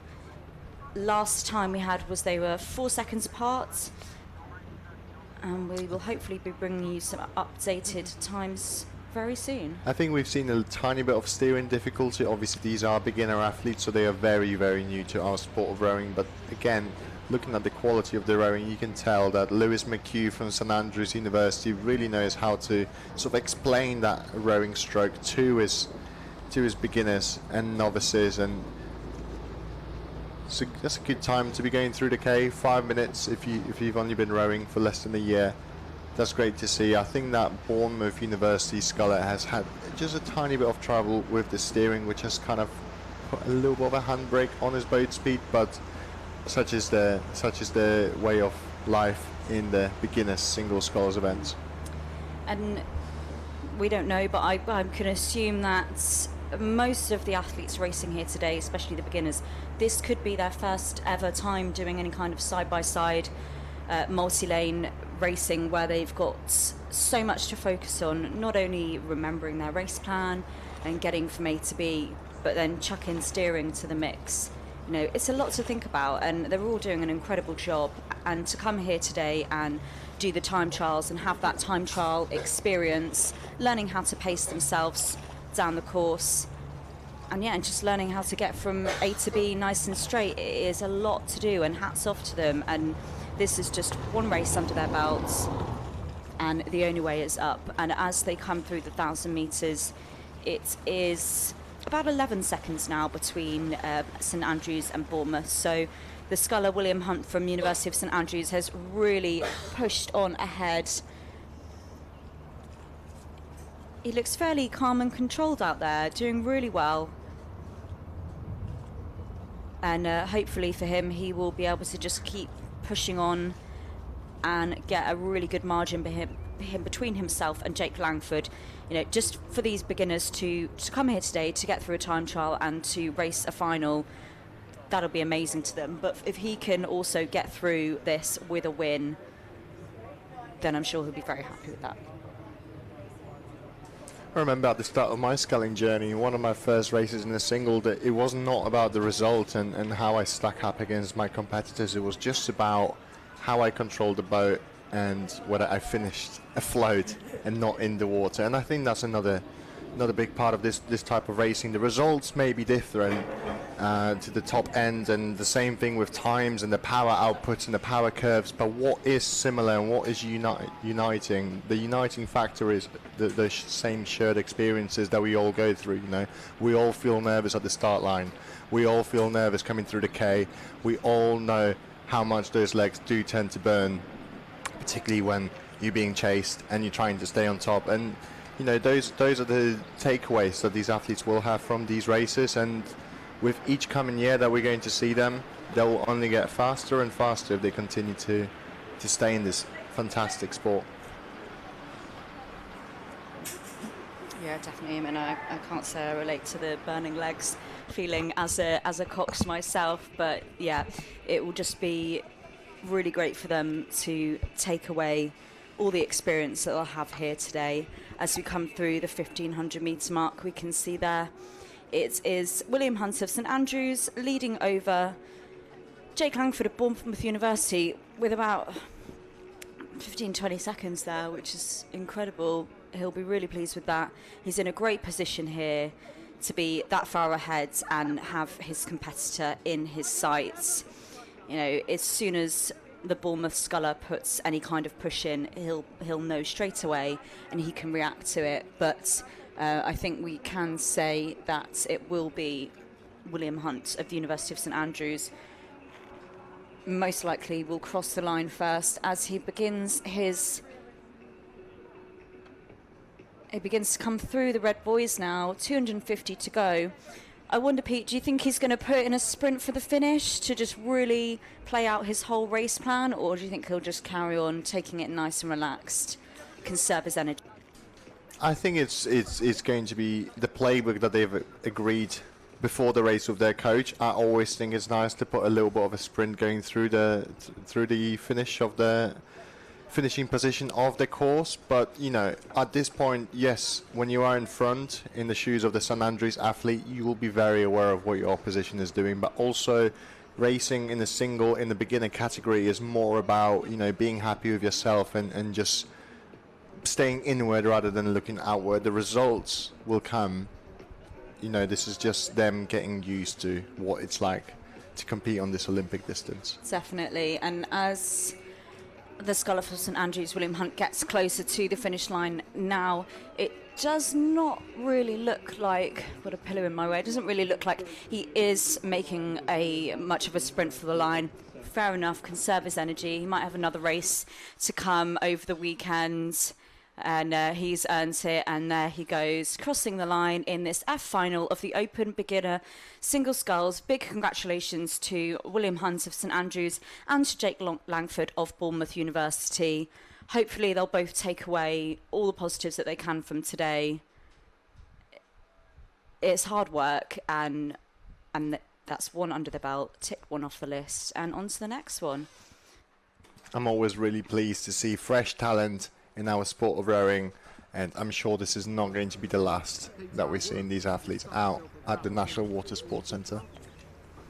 I agree, and we go on to the next batch of future talent now. It's the E-final of the Open Beginner Single Sculls, and we've got lanes 1 through 6, University of Birmingham, Will Howell, York St John University, Freddie Thompson, University of Birmingham, Bafinda Baines, University of Plymouth, Toby Gould, Leeds Beckett University, Dada Ramsey, and Bournemouth University, Ethan Moore Harper. And what's happening, Pete, in the first 500? At the moment, we've had a very good start from athlete over in lane 2 from York St John University, leading by about 1 second ahead of the guy from Plymouth. Separated a lot by distance, but not in terms of geographical distance of their training locations, but not so much but the splits in this race. Obviously this is still all to play for. This is just 1/4 of the race, but this is obviously a very nice feeling to know that you finish your start sequence and you're still sort of lining up against your opponents, and they're thinking about, you know, wanting to chase you, and you're in that comfortable spot. And we're just looking at the times here in the first 500. It's 12 seconds between first and sixth, so you know, not a huge amount, but still fairly decent. But you know, they are all quite bunched together quite tightly. It's 1 second between first and second, a further second between first and third, so this could be a really exciting E-final here. These crews could probably have a little bit of a back and forth switching of positions, so it's going to be, I'm really interested to see how this one plays out.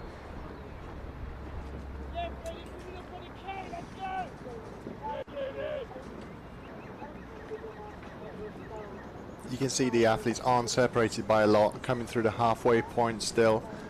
We have lane 2, York St John University, battling against lane 4, University of Plymouth still. That has not changed in our lineups, and currently just about a second behind them is our sculler Dada Ramsey from Leeds Beckett University.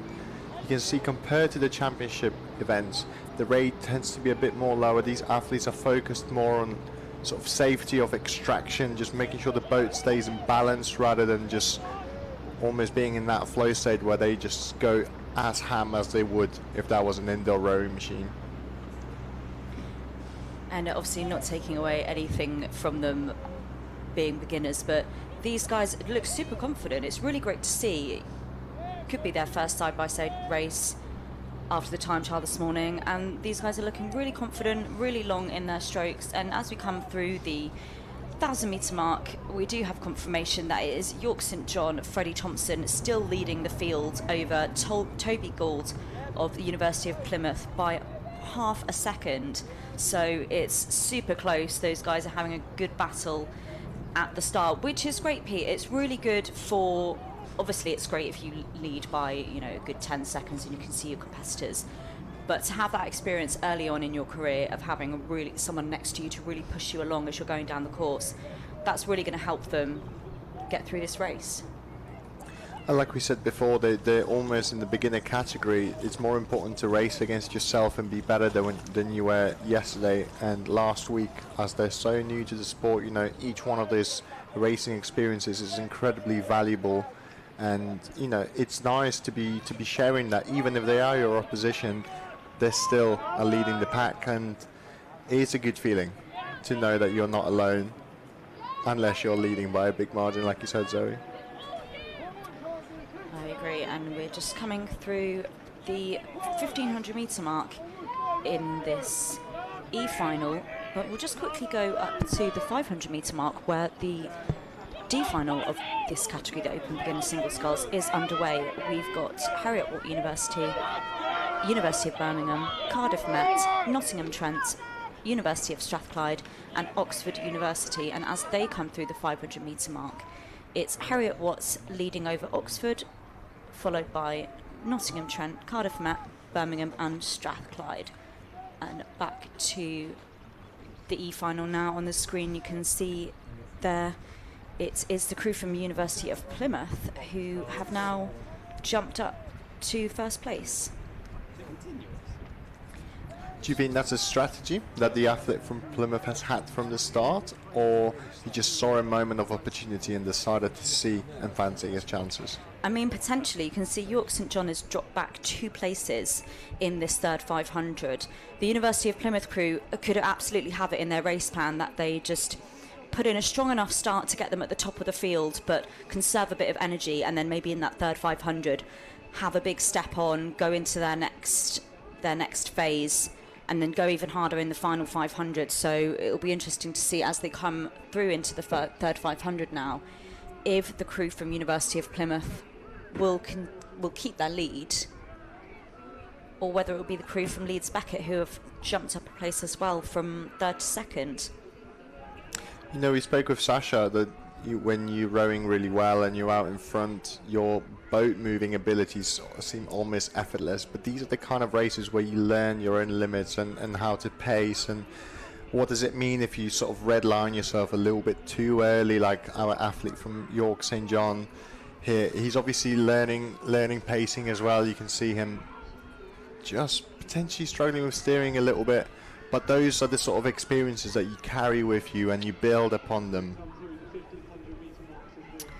I agree, and we can see a sculler there on the screen at the bottom, lane 4, University of Plymouth, looking really nice and long in his strokes.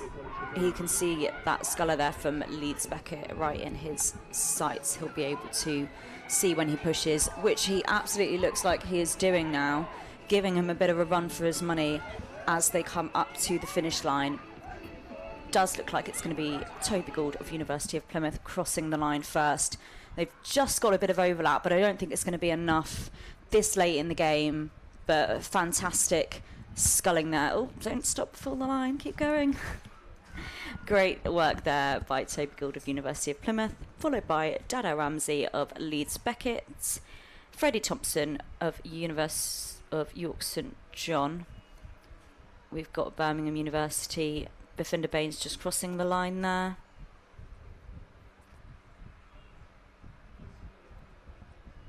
And our final University of Birmingham sculler there. And we go back to the D final now. Progressing quite nicely. We've got Oxford University who've taken the lead over Heriot-Watt by 1 second, followed by Cardiff Met, Nottingham Trent, University of Strathclyde and University of Birmingham. But before we continue with that, we will just jump back to the start to let you know that the C final is also underway. So we're getting through these beginner finals nice and quickly. We've got Loughborough University, Royal Holloway, University of Birmingham, Queen's University, University of Plymouth and University of Hertfordshire. There's a lot of racing going on right now on the course, and as you know, one race is just approaching sort of the last quarter, the other one's at the first quarter, then the next lot of racing, the B final, will already start to line up onto the starting blocks. The organisational efficiency of this regatta, you know, is not the first time that they know how to field quite so many races all in one go. And we're really lucky to have lots of student volunteers here today as well, the regatta volunteers helping out with the stake boats and the timing. We really could not do it without them. We simply would not be able to run the events. And at the 1500 metre mark, these students are ploughing their way down the course.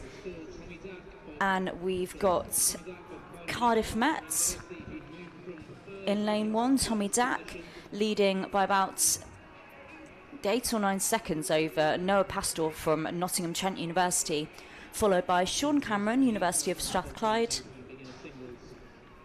Harriet Watt University, Oxford University and University of Birmingham.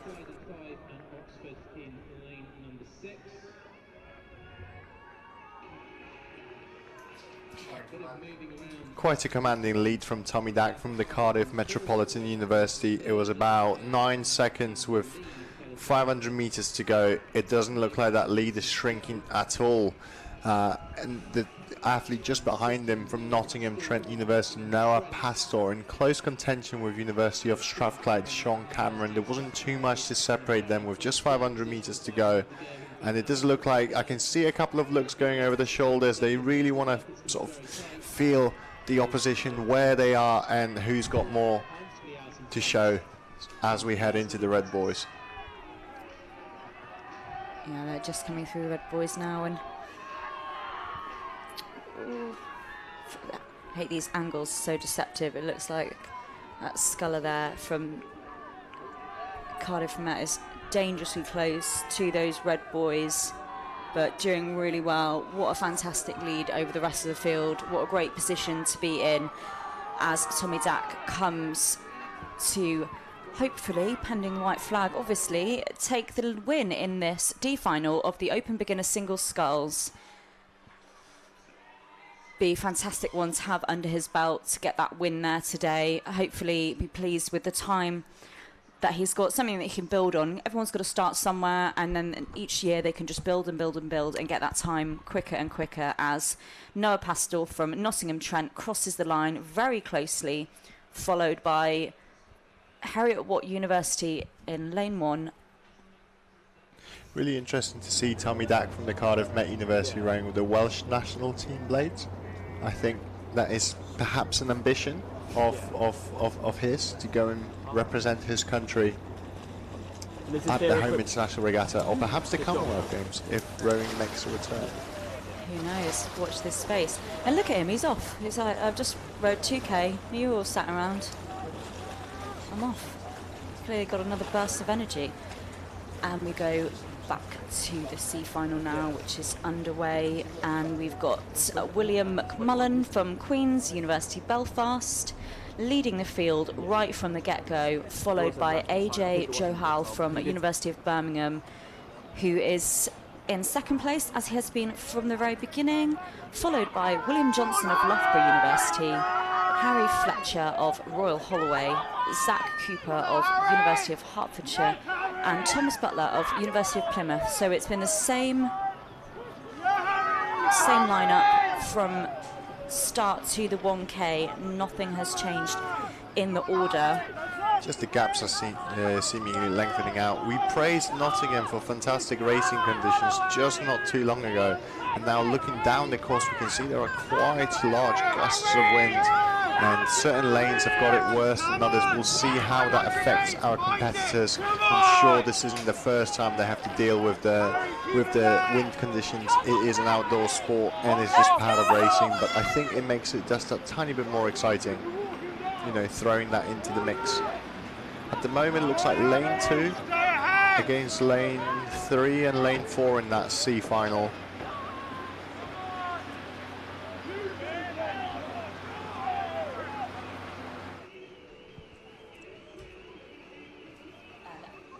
As we progress through this C final of the Open Beginner Single Sculls, we can just take you to the start as well to run through the lineup of the G final of the Open Intermediate Double Sculls.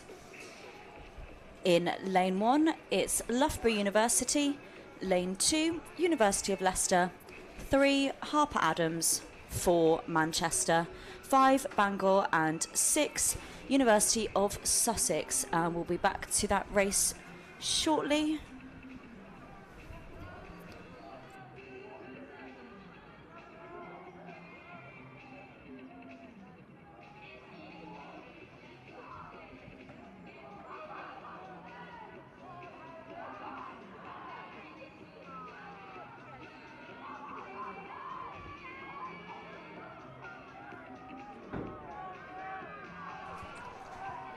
And making their way down is the C final. Lane 2, Royal Holloway, University of London Scullet, with quite a commanding lead. It was just a 3-second gap, but in reality in a single that does equal quite the distance between his closest competitor from Loughborough University, who's put in a little bit of a push, was there at the halfway point, now is in second place. And then Queen's University Belfast out in the third position from the 4th lane. It doesn't look like those orders are going to get shuffled, but you may never know until the line has been crossed, and everyone is taking their rate up a little bit, particularly that Queen's University Belfast sculler there. They'll be very pleased to finish in the top of the final. And crossing the line now, Royal Holloway, University of London, ahead of Loughborough. And closing the 3rd spot in this final is our Queen's University Belfast athlete, William McMullen. Great to see the support and cheers from everyone on the bank here today. And we now go swiftly on to the G final of the Open Intermediate Double Sculls. And as they come through the 500 metre mark, here they are on your screens. It is Drew and Mace of University of Manchester who are leading by only 0.4 of a second over Morris and Edwards of Harper Adams. And a further half a second behind them is Burfield and Junior Dean of University of Leicester. So super tight in this G final in the first 500 metres. There's 8 seconds between 1st and 6th. And here on their screens, they're just coming through the 1,000 metre mark. Now, University of Manchester taking a narrow lead over their neighbours, you could say, from Harper Adams University. Farmers know how to work hard, so I would not discount them for the remainder of this final. And then in 3rd position, we've got University of Leicester, not too far away from Nottingham, are they, Zoe? No, not at all. They are hot on their heels.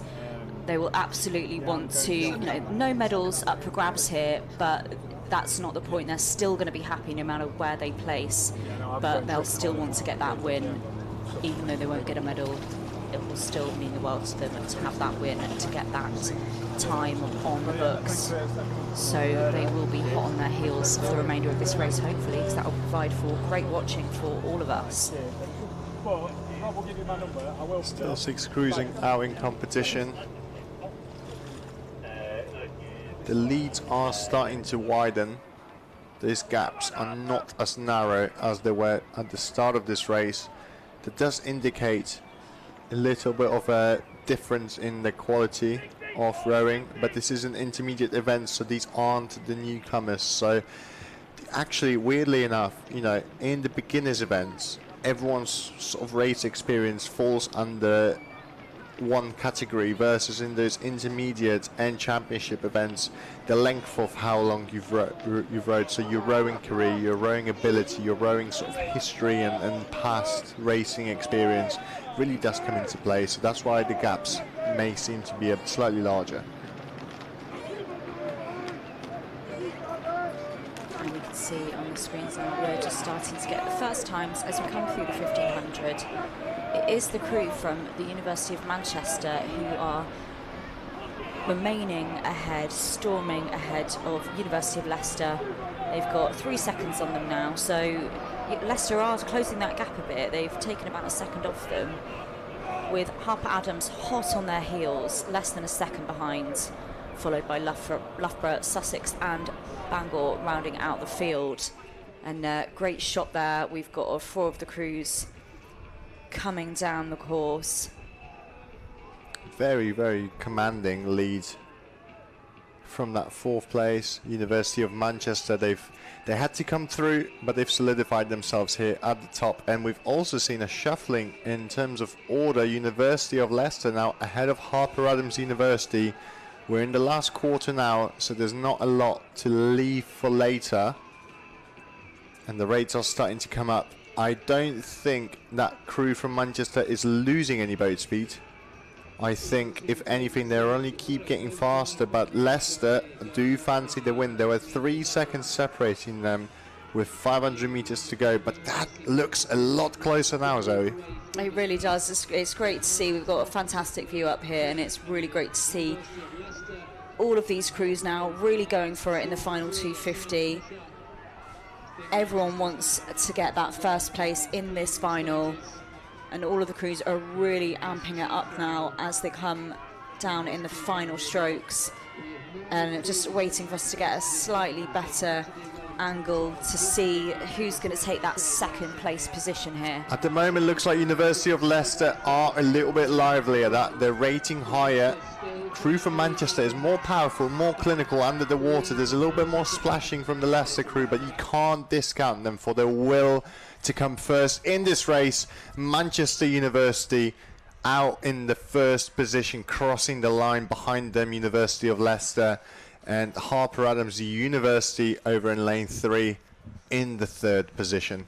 That angle then was so deceptive because it looked like that crew from University of Leicester, Ruben Burfield and Thomas Junior Dean, it looked like they were going to take the win there over the University of Manchester. I think if they'd had a few more strokes, a little bit more water, they probably could have rode through them.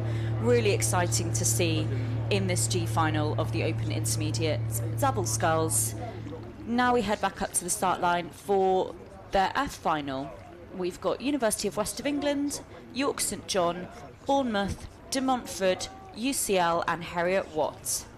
Quite a lineup. We've got athletes from the west of the country, we've got athletes from the Midlands, from De Montfort, we've got athletes from Scotland, from Heriot Watt University over in Edinburgh, we've got athletes from London, Bournemouth, sort of coast to coast really. You can see the competition spans the entire British Isle.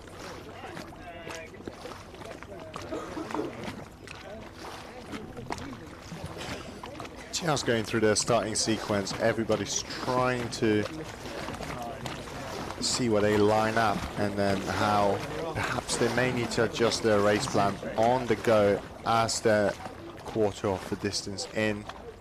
Coming up to the 500 meters, we're about to get some confirmation of times. It's difficult to tell from this angle who's out in front, but it looks like it's quite the battle. Heriot Watt University out in front ahead of University of West England, and UCL in 3rd. Not a lot in it, Zoe. No, I'm just looking in absolute awe at these times. There's only 0.6 of a second between 3rd and 4th, so really tight in the middle of the field there. There's 1 second between Heriot Watt and UWE in 1st and 2nd, and then about just over half a second between them and UCL. Another half a second to Bournemouth, York St John, then De Montfort rounding out the field, and there's only about 4 seconds between 1st and 6th. So I think this is going to be a really exciting race if it continues like this. It's great to see really close, tight racing here in this F final of the Open Intermediate Double Sculls.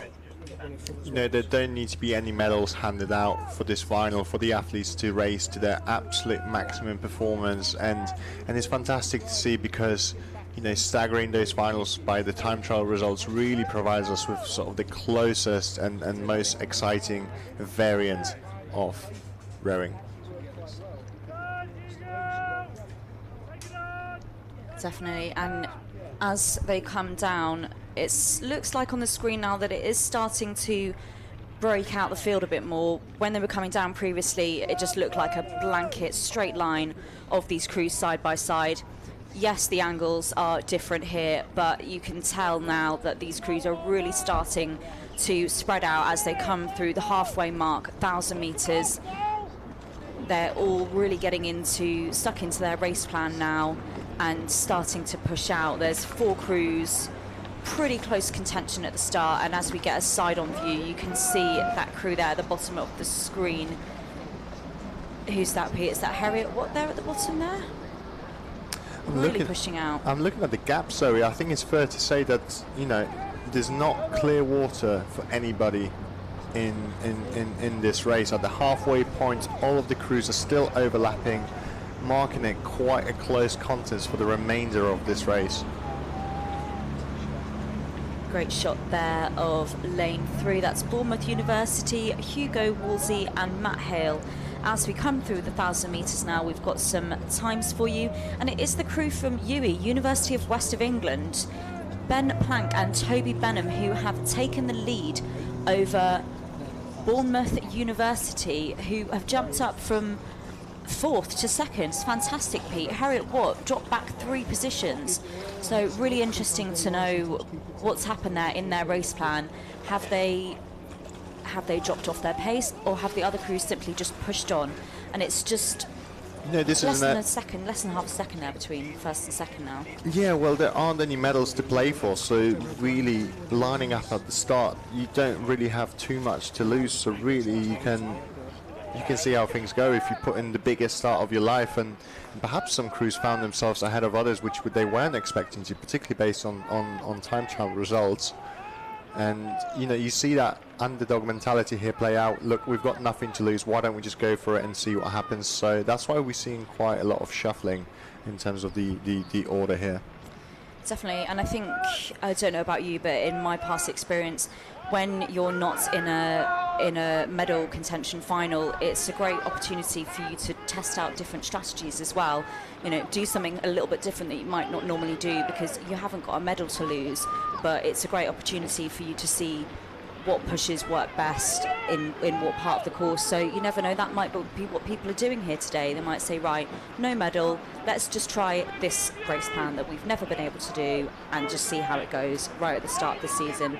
And we're coming through the 1,500 metre mark now. We've had all these crews, you know, line up in the time trial, so they relatively know the speed of each other and what to expect from the competitions. So there is that element of surprise, and like you said, you can try something new, but sometimes you may even want to forego the stride and just see how long until your legs give out.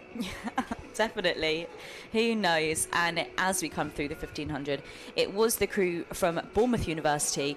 What a phenomenal race they've had. They've started 4th at the 500, up to 2nd at the 1,000 metres, and now at the 1,500, 500 to go, they are up in 1st place with a good 3-second lead over UWE, who have got UCL behind them by a further second. And it's interesting, Pete, everyone has jumped back and forth, but the crew from UCL have just held a really strong 3rd place throughout this. So I'd be interested to see what they're going to do in this final 500. Are they just going to pull something out of their tool bag, or are they just going to hold steady in 3rd? Well, I think based on the progress of this race, though, I think they're going to continue to hold their pace very evenly, very matched through the line.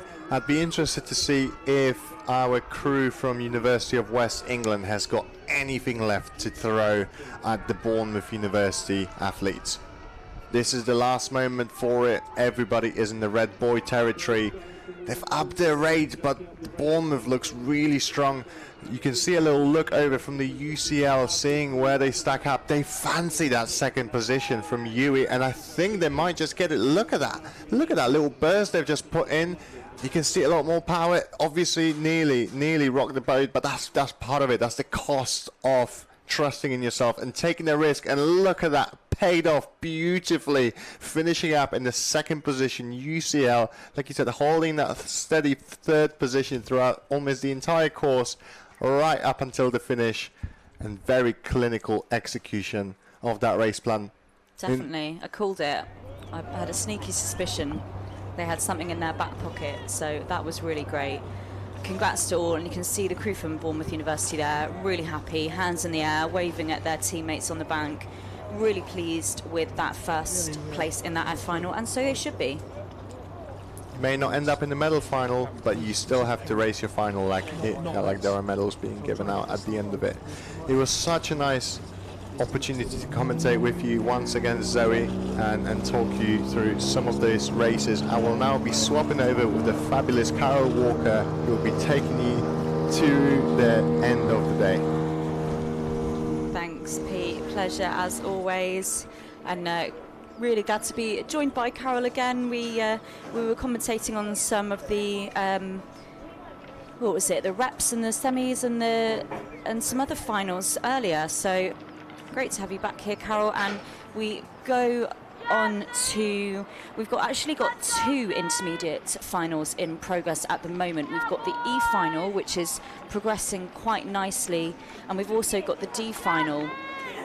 As we come through the K, it's University of Birmingham who have been leading the whole way, followed by Bath Spa, University of St Andrews, Queen's, University of St Andrews and Northumbria. And they're really churning these races out today, aren't they, Carol? Because we're actually already at the 1500 metre mark in this. And talk me through what's happening now.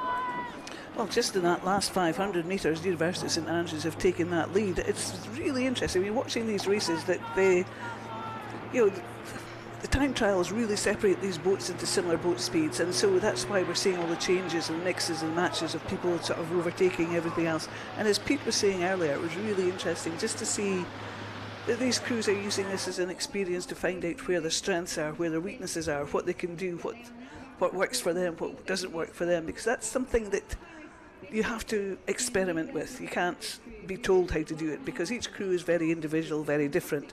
There's a blue of University of St Andrews there in the middle, still leading, but they're being put under some pressure by Bath Spa and Queen's Belfast on their outside. They definitely are, and there's only about 4 seconds between first and third, and I'd love to watch this race back again, because I'd love to see, and maybe even speak to them and see what University of St Andrews did there in that third 500, because to jump from third to first is phenomenal, and it looks like they're just going from strength to strength as they come down the course here. But is it because they've got a very strong third quarter of that race and everybody else is weaker, or is it just that they realised that they're a wee bit more in the bag so they could actually push on and just see what they can do under pressure? Yeah, who knows, it could be a combination of things, but we can see here it was the crew from University of Birmingham who were leading through the first half of the race, and they've dropped back to 6th place. So I wonder what's happened there. Hopefully everything's okay, no issues for them. But St Andrews just going through in that first place, with Bath second and Queen's in third. Some good racing there. Great racing. I will say it's quite warm and muggy out there. If people go off too hard, too fast, and this will be their third, second race of the day. So yeah. It's been a long time since the time trial, and if they've been silly and running around chasing other crews, they might just have run out of energy, run out of gas, because you have to learn to pace yourself during regattas. Yeah, you absolutely do. And as Pete and I have been saying, it's all about the learning game here, getting that experience. Whether you're a beginner, intermediate or champ, you can still learn something from every race that you do, and hopefully these crews will be really happy with their performance there. And as you can see, we are well underway in the next race, the D final of this Open Intermediate double sculls, and we've got 6 crews in this race. We've got University of Exeter, Northumbria, University of Birmingham, Nottingham Trent, Loughborough and Portsmouth. Really nice mix all over the country. Leading at 500 metres, it was University of Exeter with Northumbria in lane 1 in that second place. University of Birmingham third, Nottingham Trent fourth, Loughborough fifth and University of Portsmouth in sixth. Less than 6 seconds separating them at 500 metres in, so not very much at all. No, not at all. And you know, there's, let's see, quick maths, about just over 10 seconds, 10.5 seconds between first and fifth. So, you know, quite a big chunk. Looking forward to seeing what the scores are as they come into the final 500. Is this going to be switched up? Who's put a big push in that third 500? Very interesting. Just looking at the screen, there's very little between the first 4 in this race, and that's the crews in lanes 1 through 4. So it's still Northumbria just inching in front, first place, University of Exeter. And because these two crews are going relatively fast, they're sucking along the crews in the inside of them. It often happens if you've got the meat in the sandwich, just gets sucked along with the two faster crews on the right side. I think they've dropped Portsmouth and Loughborough on the right sides in lane 5 and 6, but these 4 crews really motoring on there. To my eye, I think it's the University of Exeter maybe still in that first place. Just get this shot as they come through the screen. Like it, yeah, we're just slowly getting the scores drip fed to us here.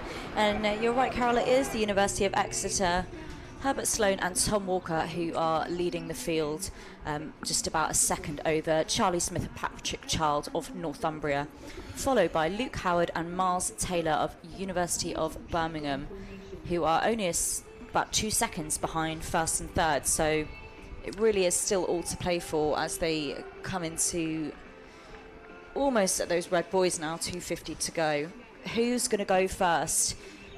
It's an interesting one. I think Exeter, having been in the lead for a while, having it stolen from them, and they will be able to see what Northumbria are doing because they're sort of in the middle of the field.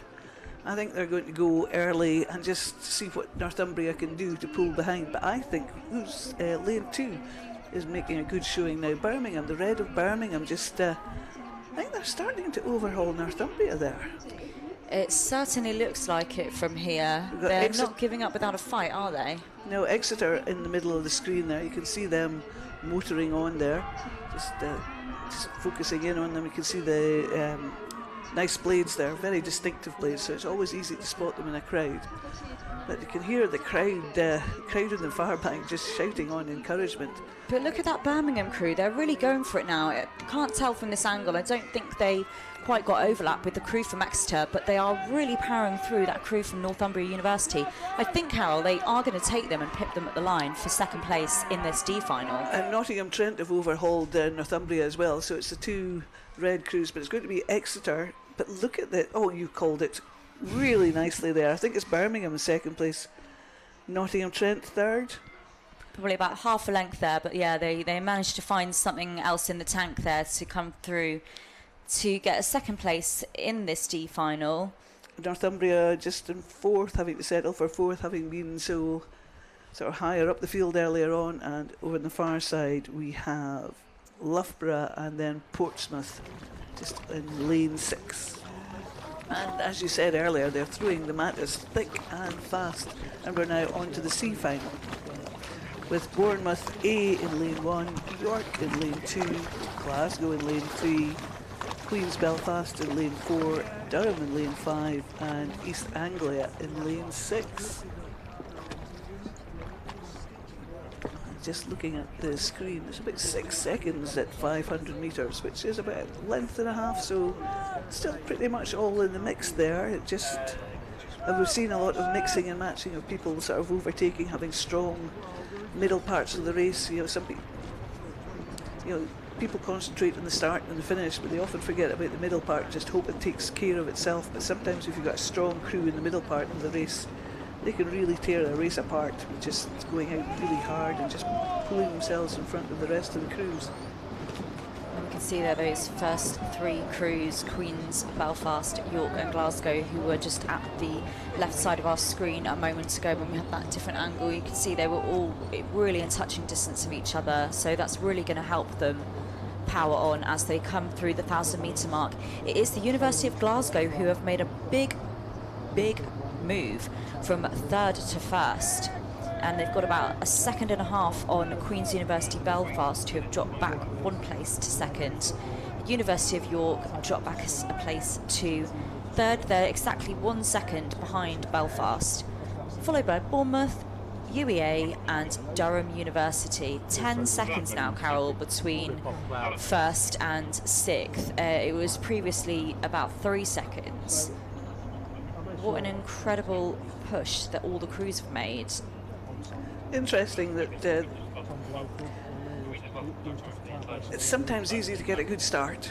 It's sometimes hard to sort of just build on that start and just pull it off. Sometimes you have a cracking start and then just relax a bit much, whereas somebody who has not had such a great start can actually work their way through just by just digging that bit deeper, just concentrating on the technique and the power going in rather than the manicness of the start. No, absolutely. And as they come through, it kind of looks like they're in a little bit of a crescent or yes. a question mark. Yes, it does. Really starting to spread out now. It looks like those crews in the middle lanes 3 and 4, Glasgow University of Belfast, really look like they're starting to push out. But it does look from this angle that University of York is still in contention there. I wouldn't rule them out yet because it's very much a crescent there. Glasgow in the middle of the crescent, and then just the other crews just shading back from them there, as you can see. You can see the hoops of Queen's Belfast, third in from the left, and Glasgow in the dark, very dark. They've got gold strips down their side in the middle, with York just slightly behind them there. But looking at the times here, you know, previously there was a second between first and second and a further second between second and third. Now there's 2 seconds between first, second and third, each of them respectively. So so they've all put in a good push on the person behind them. Remember, this is the C final, so they're fighting for positions 13 through 18 in this whole pecking order. So you know, higher up the pecking order you are, the more kudos you're going to get back home at the clubhouse. So I think these crews are really racing for those positions, you know, the lower teens rather than the higher teens. And I think that's what Glasgow are doing, as are Queen's Belfast, you know, saying they were 13th in the country rather than 18th in the country. You know, it all counts over your beer in the bar that Definitely, night. It's all about those bragging rights for sure. And as they come through the Red Boys now, less than 250 to go for some of these crews. Looks like the crew in lane, who's that in the light blue, Carol? Your eyes are better than mine. It is York, isn't it? Lane 2. Looks like they're just having a slight steering issue there, recovered very well. Glasgow picking it up and just making sure they've got that 13th place, 14th going to Queen's Belfast, 15th to York in lane 2. And as we round up this C final of the Open Intermediate Double Sculls, we're now going to jump back to the...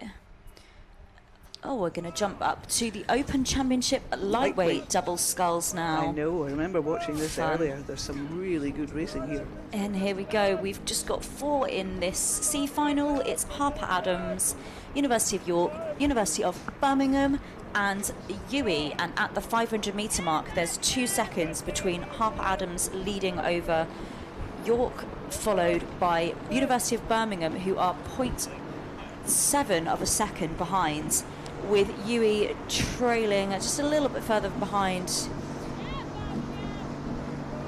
Not going to do the maths on that one. We'll keep moving on. It's all right, Ted. Don't worry about it. They're trailing slightly behind. But this is Championship Lightweight Double Sculls, and we can know these boats can be very fast. And you know, maybe they're just settling into their rhythm, their pace. It's still early in the race. They've got about half the course to go. We don't have the 1,000 metre time yet. We'll get that shortly. very little to choose between these 4 double sculls. Seen the big finals earlier on, but it's nice just to watch these crews race the minor finals, racing for a position. I do like watching championship double sculls, lightweights specifically, because they are so precise, so technically on it. And also, these guys, Carol, they would have had to get up this morning and weigh in like they will have to every morning to make sure their, is it the average weight or just their weights individually? Is it 72.5 for the men? Correct me if I'm wrong. If you're a single, it's 72.5. If you're a double, I think it's average weight 70. Lovely. So in old money, that's 11 stone, which used to be the average weight of a British male. It's hard to believe that, but that's old school. And as these championship lightweights come through the 1,000-metre mark, it is Ben Walker and Isaac Pembury of University of York who have put in a big old push now to jump from 3rd to 1st, with University of Birmingham, Henry Pryor and Pablo San Roman Alvarez continuing their 2nd place in this C final, with Harper Adams, James Weller and Oliver Robertson. They've jumped back from 1st to 3rd, with University of West of England, Sebastian Oakley and Daniel Wilcox retaining their 4th place as they come through. And in the 1,500 metre marker, it looks like it's more of the same in terms of the order, Carol. It does indeed. I was just looking at that University of York crew. They are very nice. You'll see them on the screen shortly, so just come past that one too. And they've done a fair bit of hard work in that mid 1,000 metres of the race. You can just see their backs now as they come towards us in that light blue, looking very strong. Just tapping it along. They can see what the other crews are doing. They know how much they have to do to stay in that pole position. This is C final, of course. They're racing for bragging rights again. You know, positions 13 through. I can't do the maths at the moment, but 13 plus 4, so whatever that is, 16, I think. Yeah, 17. Yeah. 13, 14, 15. I'm counting my fingers. 16. I think I'm right. Who knows? It's been a long day. Don't listen to me. And here we've got them coming into same view that you've got here on the screen, getting ever so much closer to the finish tower here at the National Water Sports Centre. It is those red boys, 2:50 to go, and here they come up to the line, and it does look like that crew there from the University of York in lane 3 at the bottom of the left hand of your screen there, really charging through the boys now, looking really nice and in sync. Because that's the thing, Carol, you can be as strong and as technical as you want, but if you're not completely in sync with your, you know, pairs, doubles, 4s, 8s, if you're not in sync and not in time, you're not going to make the boat go faster in any way, shape or form. And these guys look like they've really gelled together as a crew here. Yes, they sort of backed off the pace somewhat and they just took it a wee bit easy, and then sort of the last 50 metres or so they just picked it up again and just made sure that that advantage was much bigger. So University of York going through first, with Harper Adams in 2nd place, Birmingham 3rd, and University of West of England still, you can see the bright red kit just heading towards us in the line. The sun is coming out just for these last few races, and unfortunately sitting at the top of the tower here, we're sitting in the greenhouse.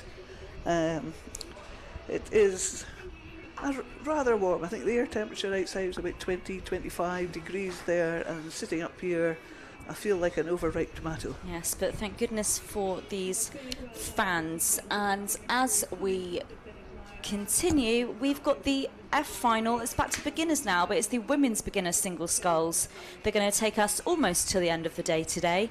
It's the F final. We've got 6 crews: University of Hertfordshire, Bournemouth University, University of St Andrews, University of East Anglia, University of Portsmouth and Heriot-Watt University. And as Pete was saying earlier, it's fantastic to see how spread out these crews are. We've got crews from all over the country. It's amazing to see everyone making the journey to come here this weekend? Well, it's funny, I was thinking that earlier when I was listening to Pete, and I was just thinking, this is so nice that, as you said, it's crews from all over the country. Where else would you see Bournemouth race St Andrews or Heriot Watt or Portsmouth, east, west, north, south? It's just so nice. And the beauty of this regatta, I think, is that everybody comes, everybody stays, everybody supports their clubmates.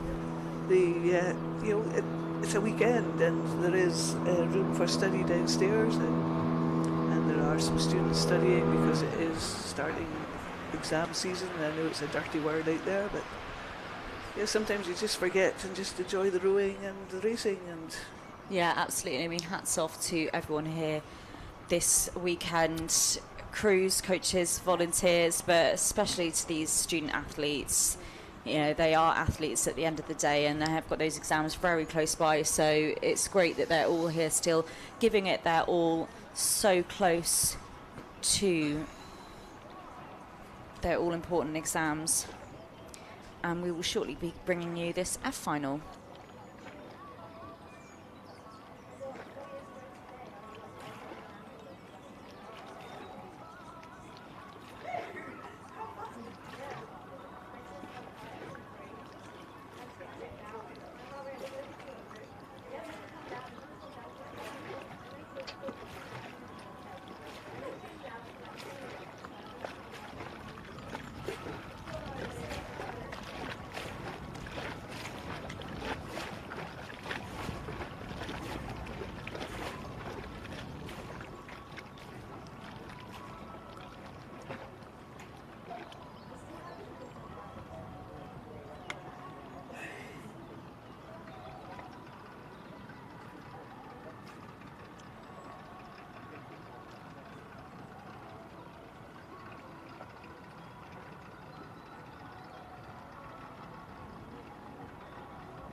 Please acknowledge. Is that flag up? Yes.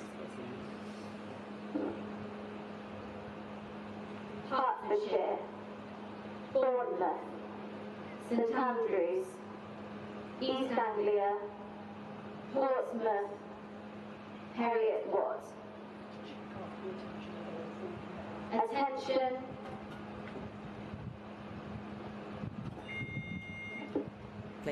Oh, look at this fantastic angle we've got here. It's the F final of the women's beginners single sculls, and we had a great shot there of them coming off the stake boats, which again, Carol, we've spoke a lot today about these beginners, how this is great experience for them to be racing side by side, possibly for the first time, learning how to execute their race plan, staying between the boys, and then you've got to throw into the mix learning how to get onto a stake boat, which can be challenging. It can be very challenging. We've got great conditions today for practicing stake boats, and you see some crews who manage it no problem, and then other crews who just make a total nightmare of it. It's a great luxury to be able to see that sort of position of the crews just up on the start and just see them take those first few strokes.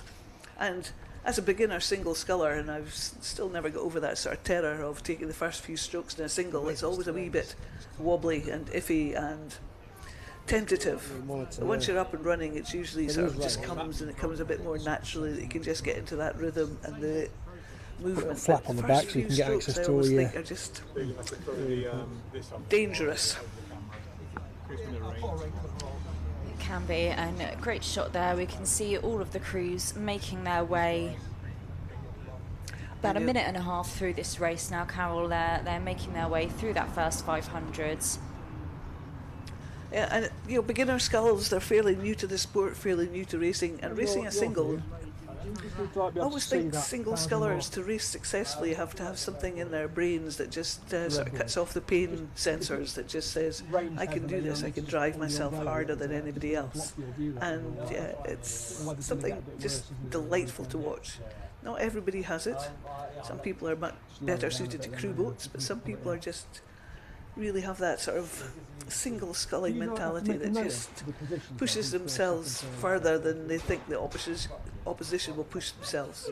Definitely, and it's all part of the learning experience, and maybe a little bit of character building there as well, getting them out in that single. It's a sort of rite of passage, isn't it, that everyone's got to do it eventually. I saw a few of the women's beginner scullers actually pushing off over there this morning for their time trials, and heard a few of them say, "Oh, I'm scared, I don't want to do it." And I said, just enjoy it, just try and enjoy it and get from A to B.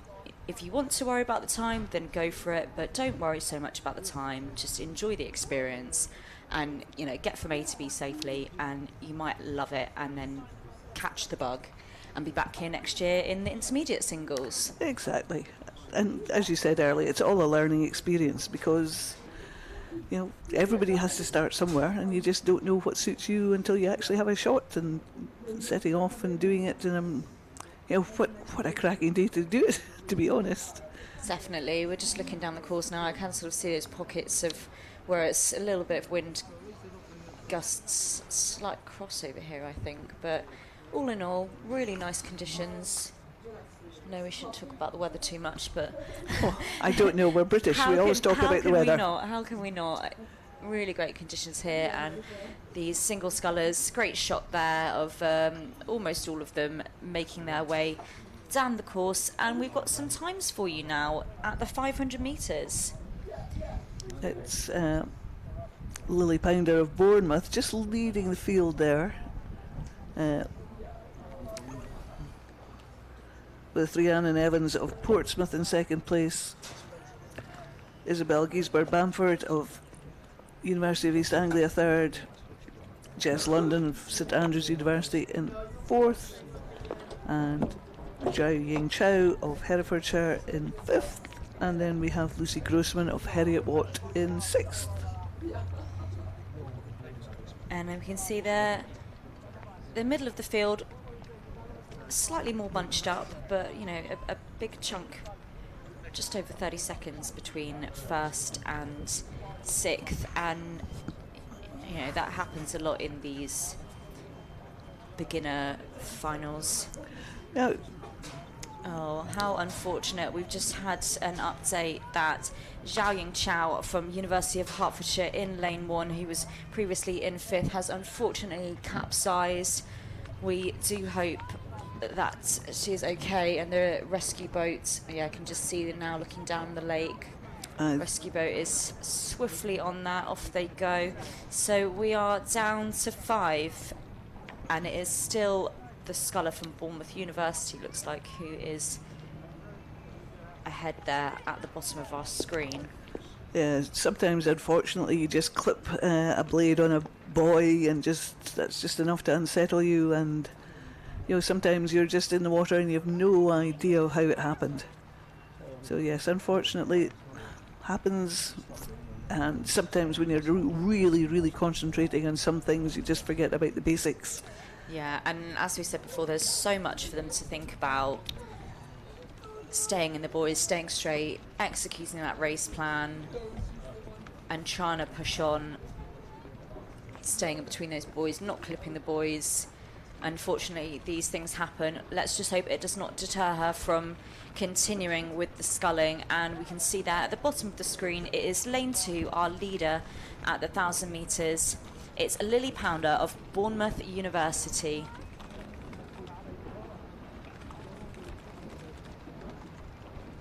Some really nice sculling there, making it through the 1,000 metres. I think she'll be followed closely by Rhiannon Evans from the University of Portsmouth at the top of the screen there. As you say, some really nice sculling there, just really relaxing around it, because sometimes if you're tense when you're sculling, that's when disasters happen. So you have to relax the shoulders. Really hard thing to do when you're told to relax, but it does help in the sculling just to sort of relax the shoulders, get those arms out there, and then just make that connection and sit up and just drive the legs back.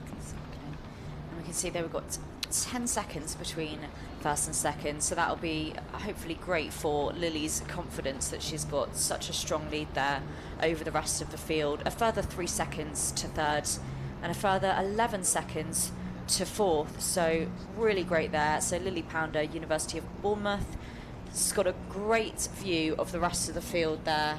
She'll know exactly when everyone else is going to start to push, and she can plan her race accordingly, as we've got all 5 scullers remaining in this race now have made it through the 1,000-metre mark.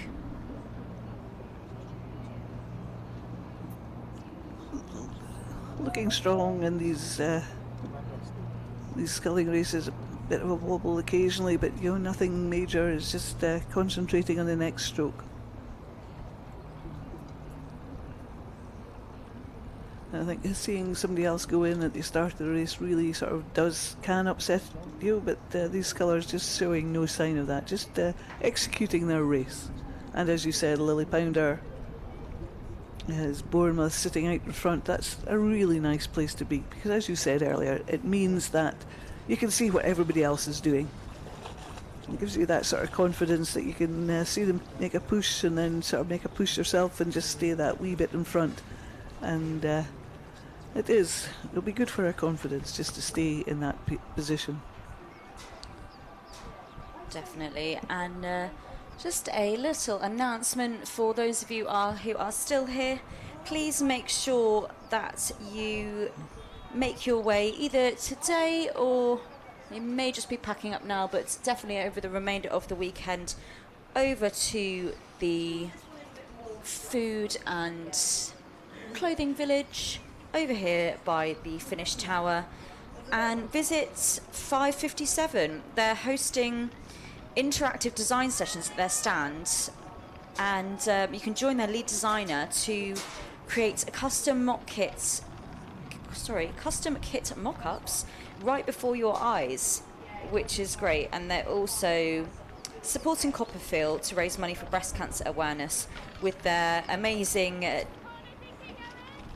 breast design on their loons. I've got a pair of loons myself, not the Copperfield ones, but they are fantastic, and it's great that they are doing these funky designs, but not only supporting Copperfield for breast cancer awareness. You can also come and learn about how to check your chest and donate to this great cause. So head on over to 557 and get your loons. I just think it's marvellous that we're now talking about these awareness campaigns and spreading the word, because you're never too young to start checking. Exactly. It's not a disease of older ladies, and there are men who get breast cancer, so it's not just a ladies' disease. Could not agree more. So where are we with this race? It's still Lily Pounder leading that field as she's coming towards us. It is. She's got a phenomenal lead. I hope this will work wonders for her confidence as a beginner sculler. She comes through the 1,500 metres, 500 to go. It is Bournemouth University, Lily Pounder, who is leading by just under about 19 seconds now over Lucy Grossman of Heriot-Watt University, who's got a 7-second lead over Isabel Giesberg-Barnford of University of East Anglia, who's got 10 seconds on Jess London. So some really fantastic scores there. I think that those times might be wrong looking at the screen, because I think Heriot-Watt are in lane 6, and to my eye they are behind St Andrews, just at the where in the top of the screen there. Heriot-Watt's got a yellow kit, St Andrews have got a blue kit, and I think St Andrews are in the middle of the field. Yes, apologies, it looks like we've had some fresh times coming now. But it is still the same lineup, but Lily Pounder has got a... I think she's just coming over probably this course. 20 seconds, probably really, more at this point now. As you said earlier, I think she's really enjoying this experience. She's coming over this course, she's looking very relaxed. She's just putting the blades in, driving the legs along, getting lots of time in that recovery.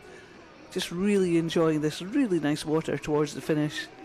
And just, she's got more than enough time in hand to get over the line. So she's just taking time to just enjoy the experience. The big arena, the big stage.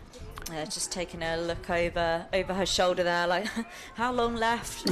Not long, Lily. Keep going. You're almost there. What a fantastic experience for these women's beginner single sculls today, as it is Lily Pounder of Bournemouth University, who is very, very close, so nearly there, crossing the line in this F final.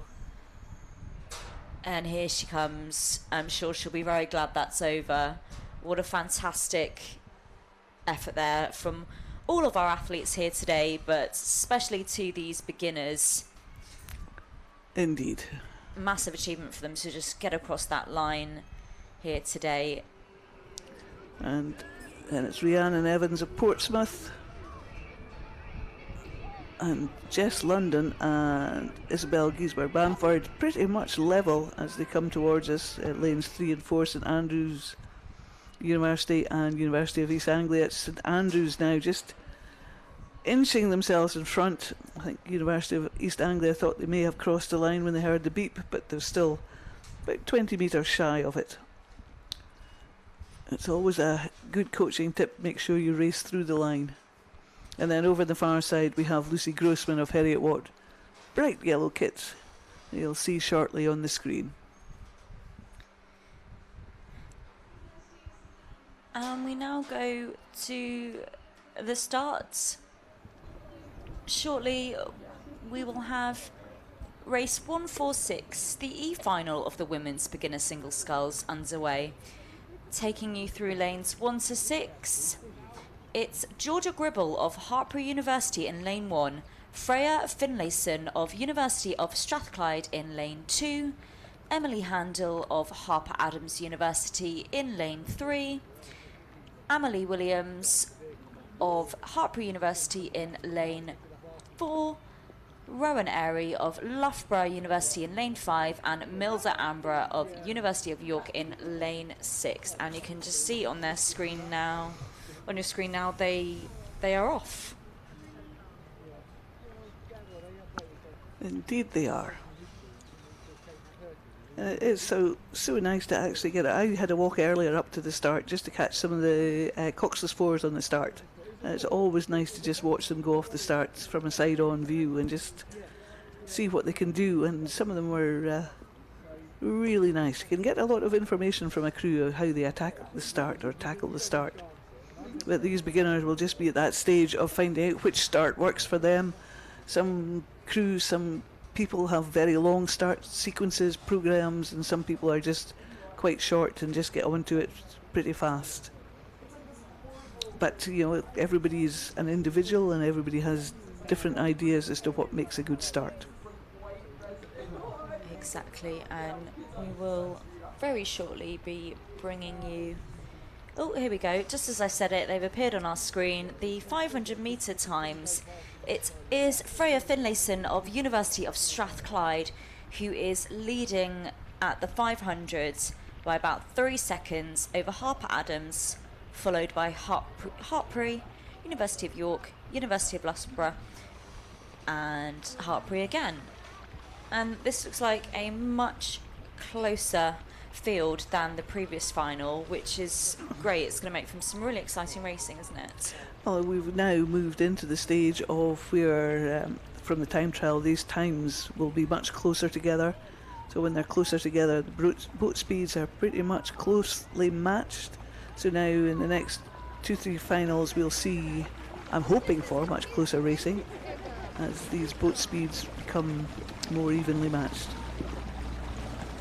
Definitely, and there's 3 seconds between first and second, a further second to third, 6 seconds to fourth place, then another 2, then another 8 or 9 seconds. So it's kind of split, isn't it? The first 3 and the second 3 sort of tighten their times in 2 little chunks together. So looking forward to seeing how this plays out, and if the second 3 make a push on to close that gap with Strathclyde, Harper Adams and Hartpury. We can see them all now on our screen moving through. charging towards the 1,000 metres.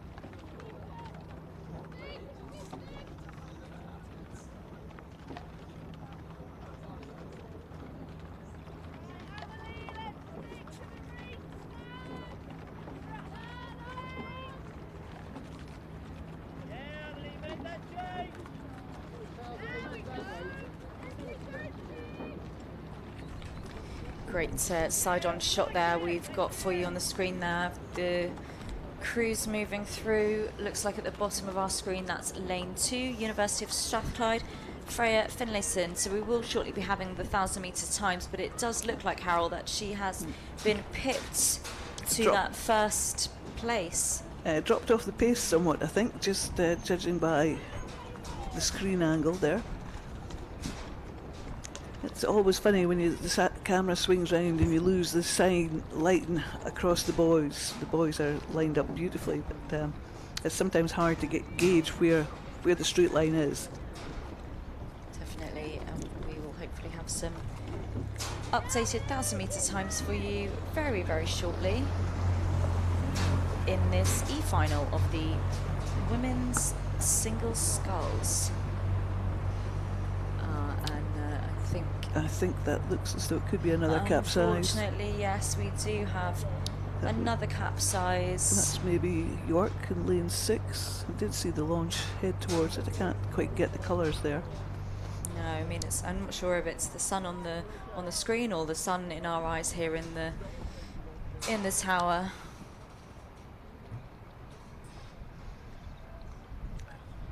Yeah, sometimes you can see here, look, the wind's certainly picking up, so I think that's the wash from the launch just as they've zoomed over. Oh, here we go. We've got some scores for you now. It is Harper Adams who have moved up from second to first, followed by Hartpury, Strathclyde, Loughborough and Hartpury, and yes, that's confirmed. Unfortunately, we have lost Milda Amber of University of York. Hopefully, again, this will not deter her from continuing to get back on the horse and get out there and scull. If you're sitting at home watching this and wondering why we've had so many capsizes can happen in rough conditions, but they can also happen, and sometimes more often, in very benign conditions, and it just means that the scullers are just really trying that bit more. They're trying harder because they think they can cope with the conditions better, and they're actually sort of just really pushing themselves much harder than they would normally do in rougher conditions.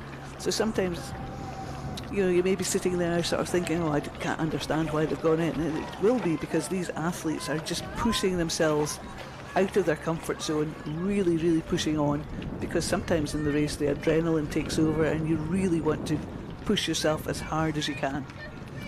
Definitely, and I think sometimes you might take a few really good strokes and then it would really boost your confidence, and then you might start to lengthen out a little bit more, and that's when you maybe go a little bit out of what you would normally reach and then have a little wobble and then it's game over. But we've got to take our hats off to them. They're all getting out there, giving it a really good go, and as they come through the 1,500 metre mark with 500 to go, it is Amelie Williams of Hartpury University who has put in a great push through each stage of this race, coming from third to second to now in first place with 2 seconds over Emily Handel of Harper Adams, followed by Rowan Airy of Loughborough University, then University of Strathclyde's Freya Finlayson in 4th place.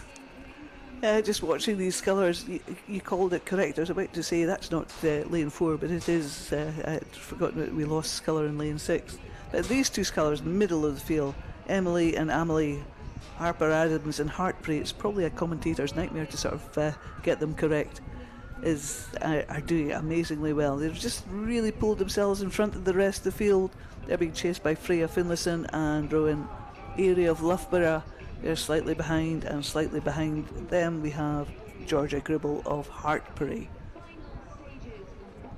And it's the Hartpury sculler, Amelie Williams, just making more of a showing at the moment. You can just see herself inching away from the Harper Adams sculler. Oh, and a bit of a splash there from the blade of the Harper Adams. Oh gosh. Now they've both had a bit of a wobble, and I think the lead may have changed with that. Both of them sort of took a duff stroke, which can happen, especially at this stage of the race, where you just sort of relax a wee bit more because you think, I'm almost finished. But I think the lead might have changed again between Emily and Amelie.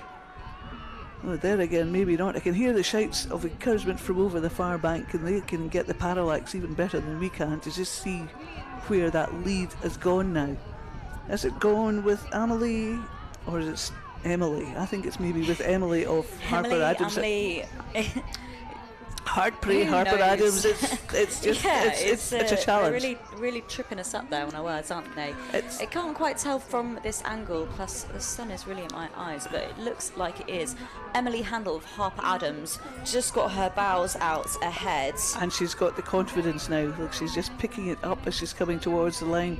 You can just see her. She says, "Yeah, I've got about 50 metres to go. I can do this. I can hold on to this lead now." And she's recovered from that little wobble both of these scullers had, Emily and Amelie. But she's managed to take the lead from Amelie just in those last 100 metres or so. Great sculling there, just in that challenging last little bit. So Amelie really Hartpury going over first, Emily Harper Adams in second place, and then we have the polka dots of... Oh no, I'm sorry, I get that wrong. It's Loughborough, the Rowan Airy. It's the polka dots. I can just see coming into the view now. Sometimes when the sun's shining in your eyes, you just can't see whites, reds, or any other colours. So Freya just coming in to finish her race, and then we've got Georgia Gribble of Hartpury C just finishing hers. And I can see on the screen we've got another race coming towards us. In fact, I think there's two races maybe on the course. We've got this D final, which is well underway now. It looks like we've only got 5 crews here, though. It looks like we don't have University of Reading. Time will tell. 1, 2, 3, 4, 5. Yes, 5. We've only got 5 scullers coming towards us, so it is Reading B's Phoebe Mitchell, who we won't have in this race. We've got Harriet Watts, York St John, Strathclyde, Durham and Birmingham. And at the 500 metre mark, it was Harriet Watts, followed by Strathclyde, York St John, Durham University and University of Birmingham. But as we come through the K, it's all changed. Still Harriet Watt leading, but it's York St John's Millie Plum who's taken second place, and it's coming in thick and fast. They've just got the scores in from 1500 metres. Millie Plum from York St John has put in a fantastic push and is now up to first, followed by Harriet Watts, Amelia Scrimger. Third place, University of Strathclyde's Ellie Aird, followed by Durham's Rose Stacey and Birmingham's Renee Porter-Fraser. That changed quicker than I could keep up with it, Carol. It's all happening in this D final of the women's beginner single sculls. It really is, and unusually we've got a sort of a reverse chevron. It's the two scullers on the outside of the field that are having to keep an eye on each other, and these these lanes on the course are quite wide, about 13.5 metres wide, so that's a real hard task to look over and just figure out where you are in relation to the sculler in lane 2. And it's lane 6 and lane 2 that are leading at the moment, and they're going to have a great battle going on, and it's going to be a challenge for the cameraman to get them both on the screen at the same time. Definitely, but they are really pushing through. He's risen to that challenge. He's risen out.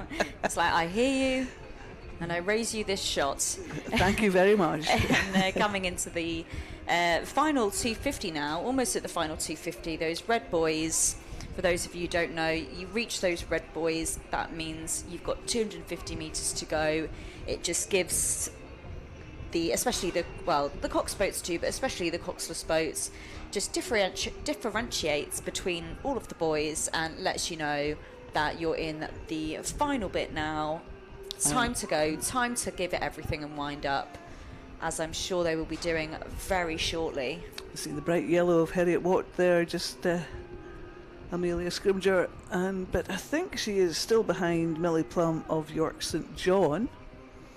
Yeah, I think she's definitely in the lead over on the far side, which is unusual to see a reverse chevron at this stage of play. These crews would have been pretty close to each other from coming out of the time trial, so they've maybe just decided, as Pete was saying earlier, just use this as a training experiment, just a practice, and just go for it. And I think Millie Plum has decided she's just going to go for it, or maybe she didn't feel comfortable in the time trial. Maybe she's sort of settled into the race. Maybe she prefers a side-by-side race rather than a time trial, because time trials can be challenging. This is the thing about time trials, especially for beginners. It's potentially a little bit harder for them to know how hard to go when you've not got someone side-by-side in that time trial. It's harder to push off someone, and it takes a lot of race experience to learn how to put the hand in the fire all the way through the time trial, even when there's no one next to you. So potentially she didn't go as hard in her time trial because she didn't have someone there close to her to push off. So but that's all about that's about the learning experience of it all. Absolutely. So Millie Plum of York St John going through first, Ellie Aird of Strathclyde University second, Amelia Scrimger of Heriot Watt University third, then we've got Rose Stacey of Durham, and in lane 1 we still have the bright red of Rennie Porter Fraser from Birmingham. And you can see there another great shot. It's the stake boats getting ready to go. It's the C final of the women's beginner single sculls. This is our penultimate race of the day, and lanes 1 through 6, they're off. And for those sitting at home wondering what the bodies on the stake boat, they're not really boats, but they are called stake boats. They hold on to the boats, and the boats are pulled back or pushed forward, so the bow balls are all level, so that each boat only covers 2,000 metres. So the race is fair. There's somebody aligning them at the side. There'll be the umpire looking at the aligner, making sure they're all level before they're set off.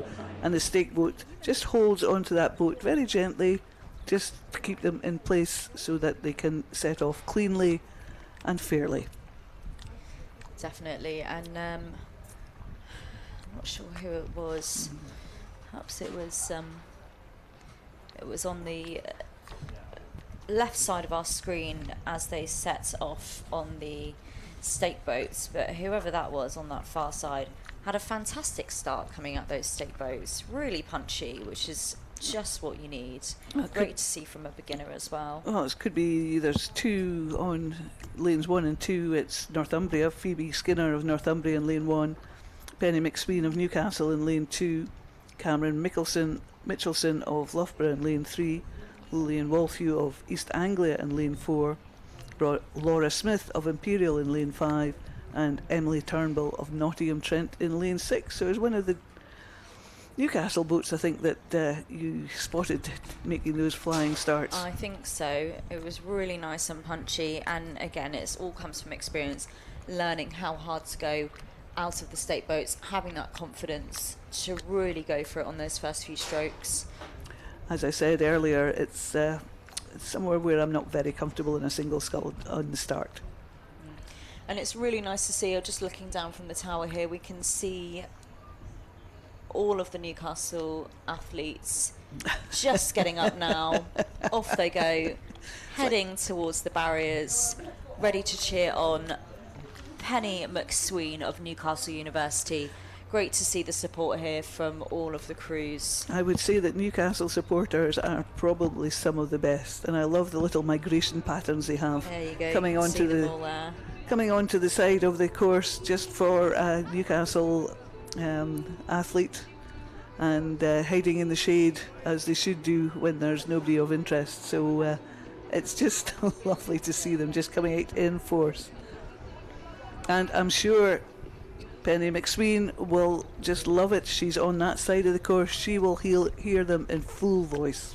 Exactly, and we're yet to have, oh, here we go. It's like they knew I was going to say it.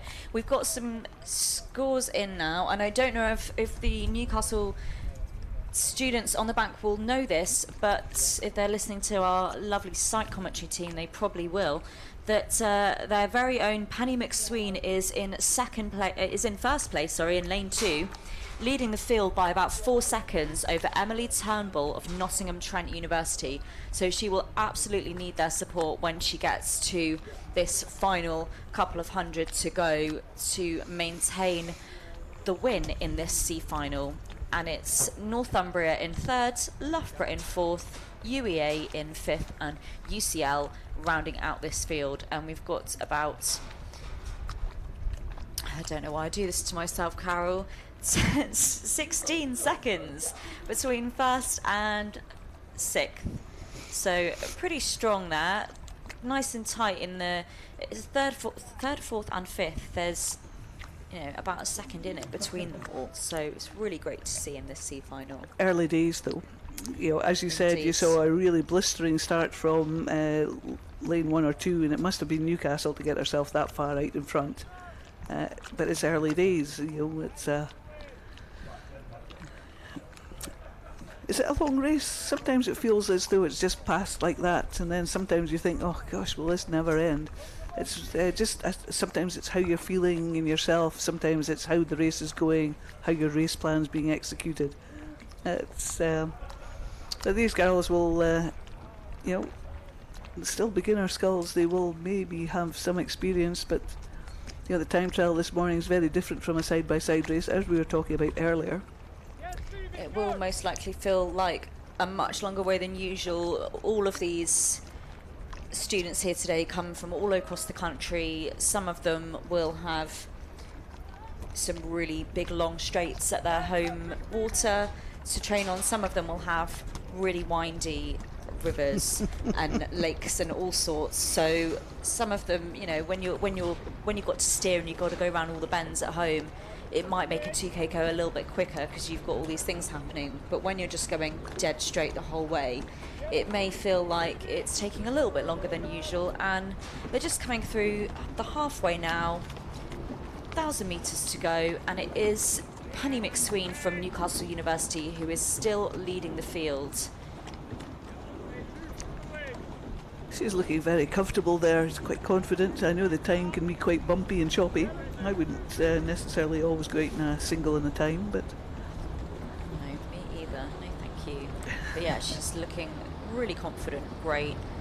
Nice and tall in her form, looking like she's getting some good length there into the front. It's all about confidence, and as their confidence grows, they'll get longer and longer with their strokes and start to put down a bit more power. And talk us through what's so just on the screen we can see Newcastle still leading. In fact, she's increased her lead to some 5 seconds there, and that'll give her a lot more confidence. Northumbria in that 2nd place now, with Nottingham Trent 3rd, Loughborough in 4th, East Anglia in 5th, and Imperial in 6th. I would say Imperial's off the pace at the present, but then between Northumbria, Nottingham Trent and Loughborough there's less than 3 seconds. That's not very much leeway at 1,000 metres.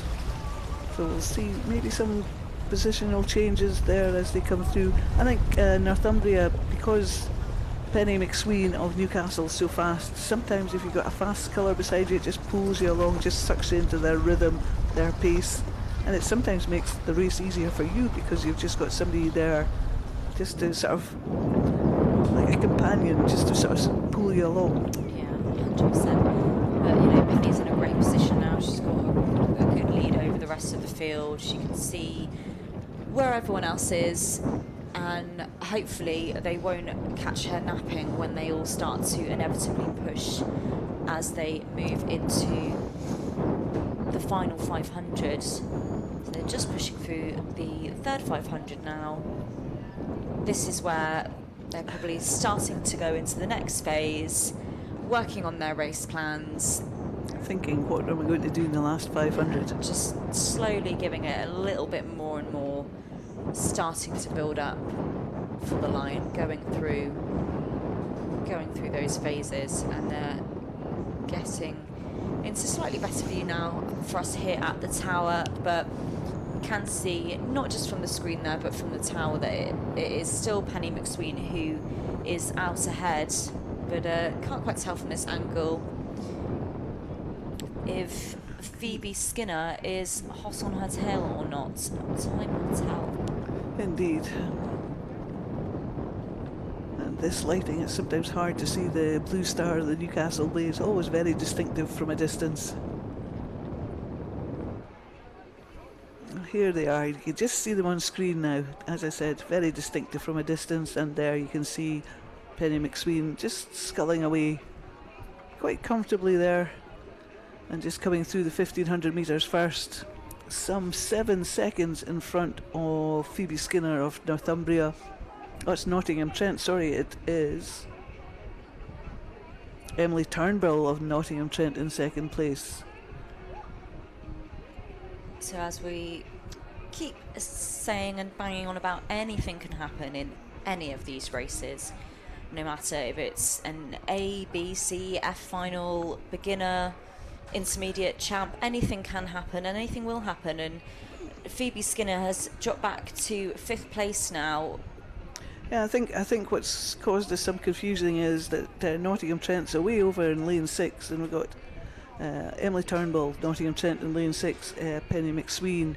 And as we said earlier, there's a fair distance between these two scullers across the field. Very hard for them to keep an eye on each other. But Penny McSween's just in that comfortable place that she's just got her sort of diagonally behind, so she knows she's behind, rather than having to scoot across and sort of see if she's up or down. And what a phenomenal lead Penny McSween's got now. Some 30 odd seconds over Phoebe Skinner in 5th. Massive gap between 1st and 5th. She'll be really happy. I can hear the cheers starting now. The Newcastle support are in voice, and they can see her leading the field, and there we go, and they're getting excited. You can hear the roars starting. I just love it when we hear this, just a roar of support from a club for their athlete. It's great, isn't it? And it will be much needed by Penny McSween at this point. She'll probably be maybe starting to feel some pain now, coming into the last 250. Really wanting to see that finish line as soon as possible and having that support. And do you know what? Sometimes you hear people cheering and you don't know if they're cheering for you, but it can just help you anyway. Just to hear those voices shouting can give anyone a boost. But she'll be super grateful to her fellow students for that push. And here she comes. Oh, a little bit wobbly there. Keep it going. So close. Almost there. Yep, she's got it back. And put in so much hard work there. She is on form there. And it's going to be Penny McSween just coming through in that 13th place in this women's beginners 4. Emily Turnbull, Nottingham Trent over the far side. Just being chased, just looking up the course though, there, Zoe, I can see the Coxless 4s coming down pace when some of these scullers are going to get lapped. Oh my goodness. That's a bit. I don't know how we didn't notice those before. We were so fixated on the singles. But here they come. Here they come. Me. And okay. Luckily, it looks like we've just got 4 of them. There were 4 Durham University 4s in this championship final, but it looks like we've only got 4 crews and therefore only 2 Durham University crews here today. It's University of Sheffield, Durham University, University of Nottingham and Durham University. And this last sculler is being shepherded off of the course for her safety, which is great. But it's the Palatinate of Durham leading the charge for the line here, and I'm sure the scullers were a bit that's one way to get you sculling down the course a bit faster. Be chased by champs. It's the Durham F crew and the Durham E crew, so we don't have the D and the C crew by the looks So it's the Durham crew in lane 3 going through in that pole position, followed by the Durham crew in lane 4. It really took me by surprise. I did not know they were there, so apologies. We'll just run you through some of the times there. It was University of Sheffield, followed by Durham F, followed by Nottingham, and followed by Durham E at the 500. At the K, it was Durham F, followed by Sheffield, followed by Nottingham, followed by Durham E, and at the 1500 it was Durham F, followed by Durham E, followed by Sheffield, and followed by Nottingham. I think Nottingham pipped Sheffield in the push. That was a surprise. It was, and I bet it was a surprise for that sculler there as well, who looked up and saw them all. Well, coming it's towards her. quite terrifying to see 4 racing championship Coxless 4s heading towards you at high speed. It is indeed, and that concludes racing today, day 1 of 4 at the 2026 BUCS Regatta. Thank you for watching and listening at home, or maybe even at the side of the lake. We really appreciate it, and we will see you tomorrow bright and early for some more time trials. Time trials first thing tomorrow morning, different boat classes, so we will see you there, and enjoy the rest of your evening.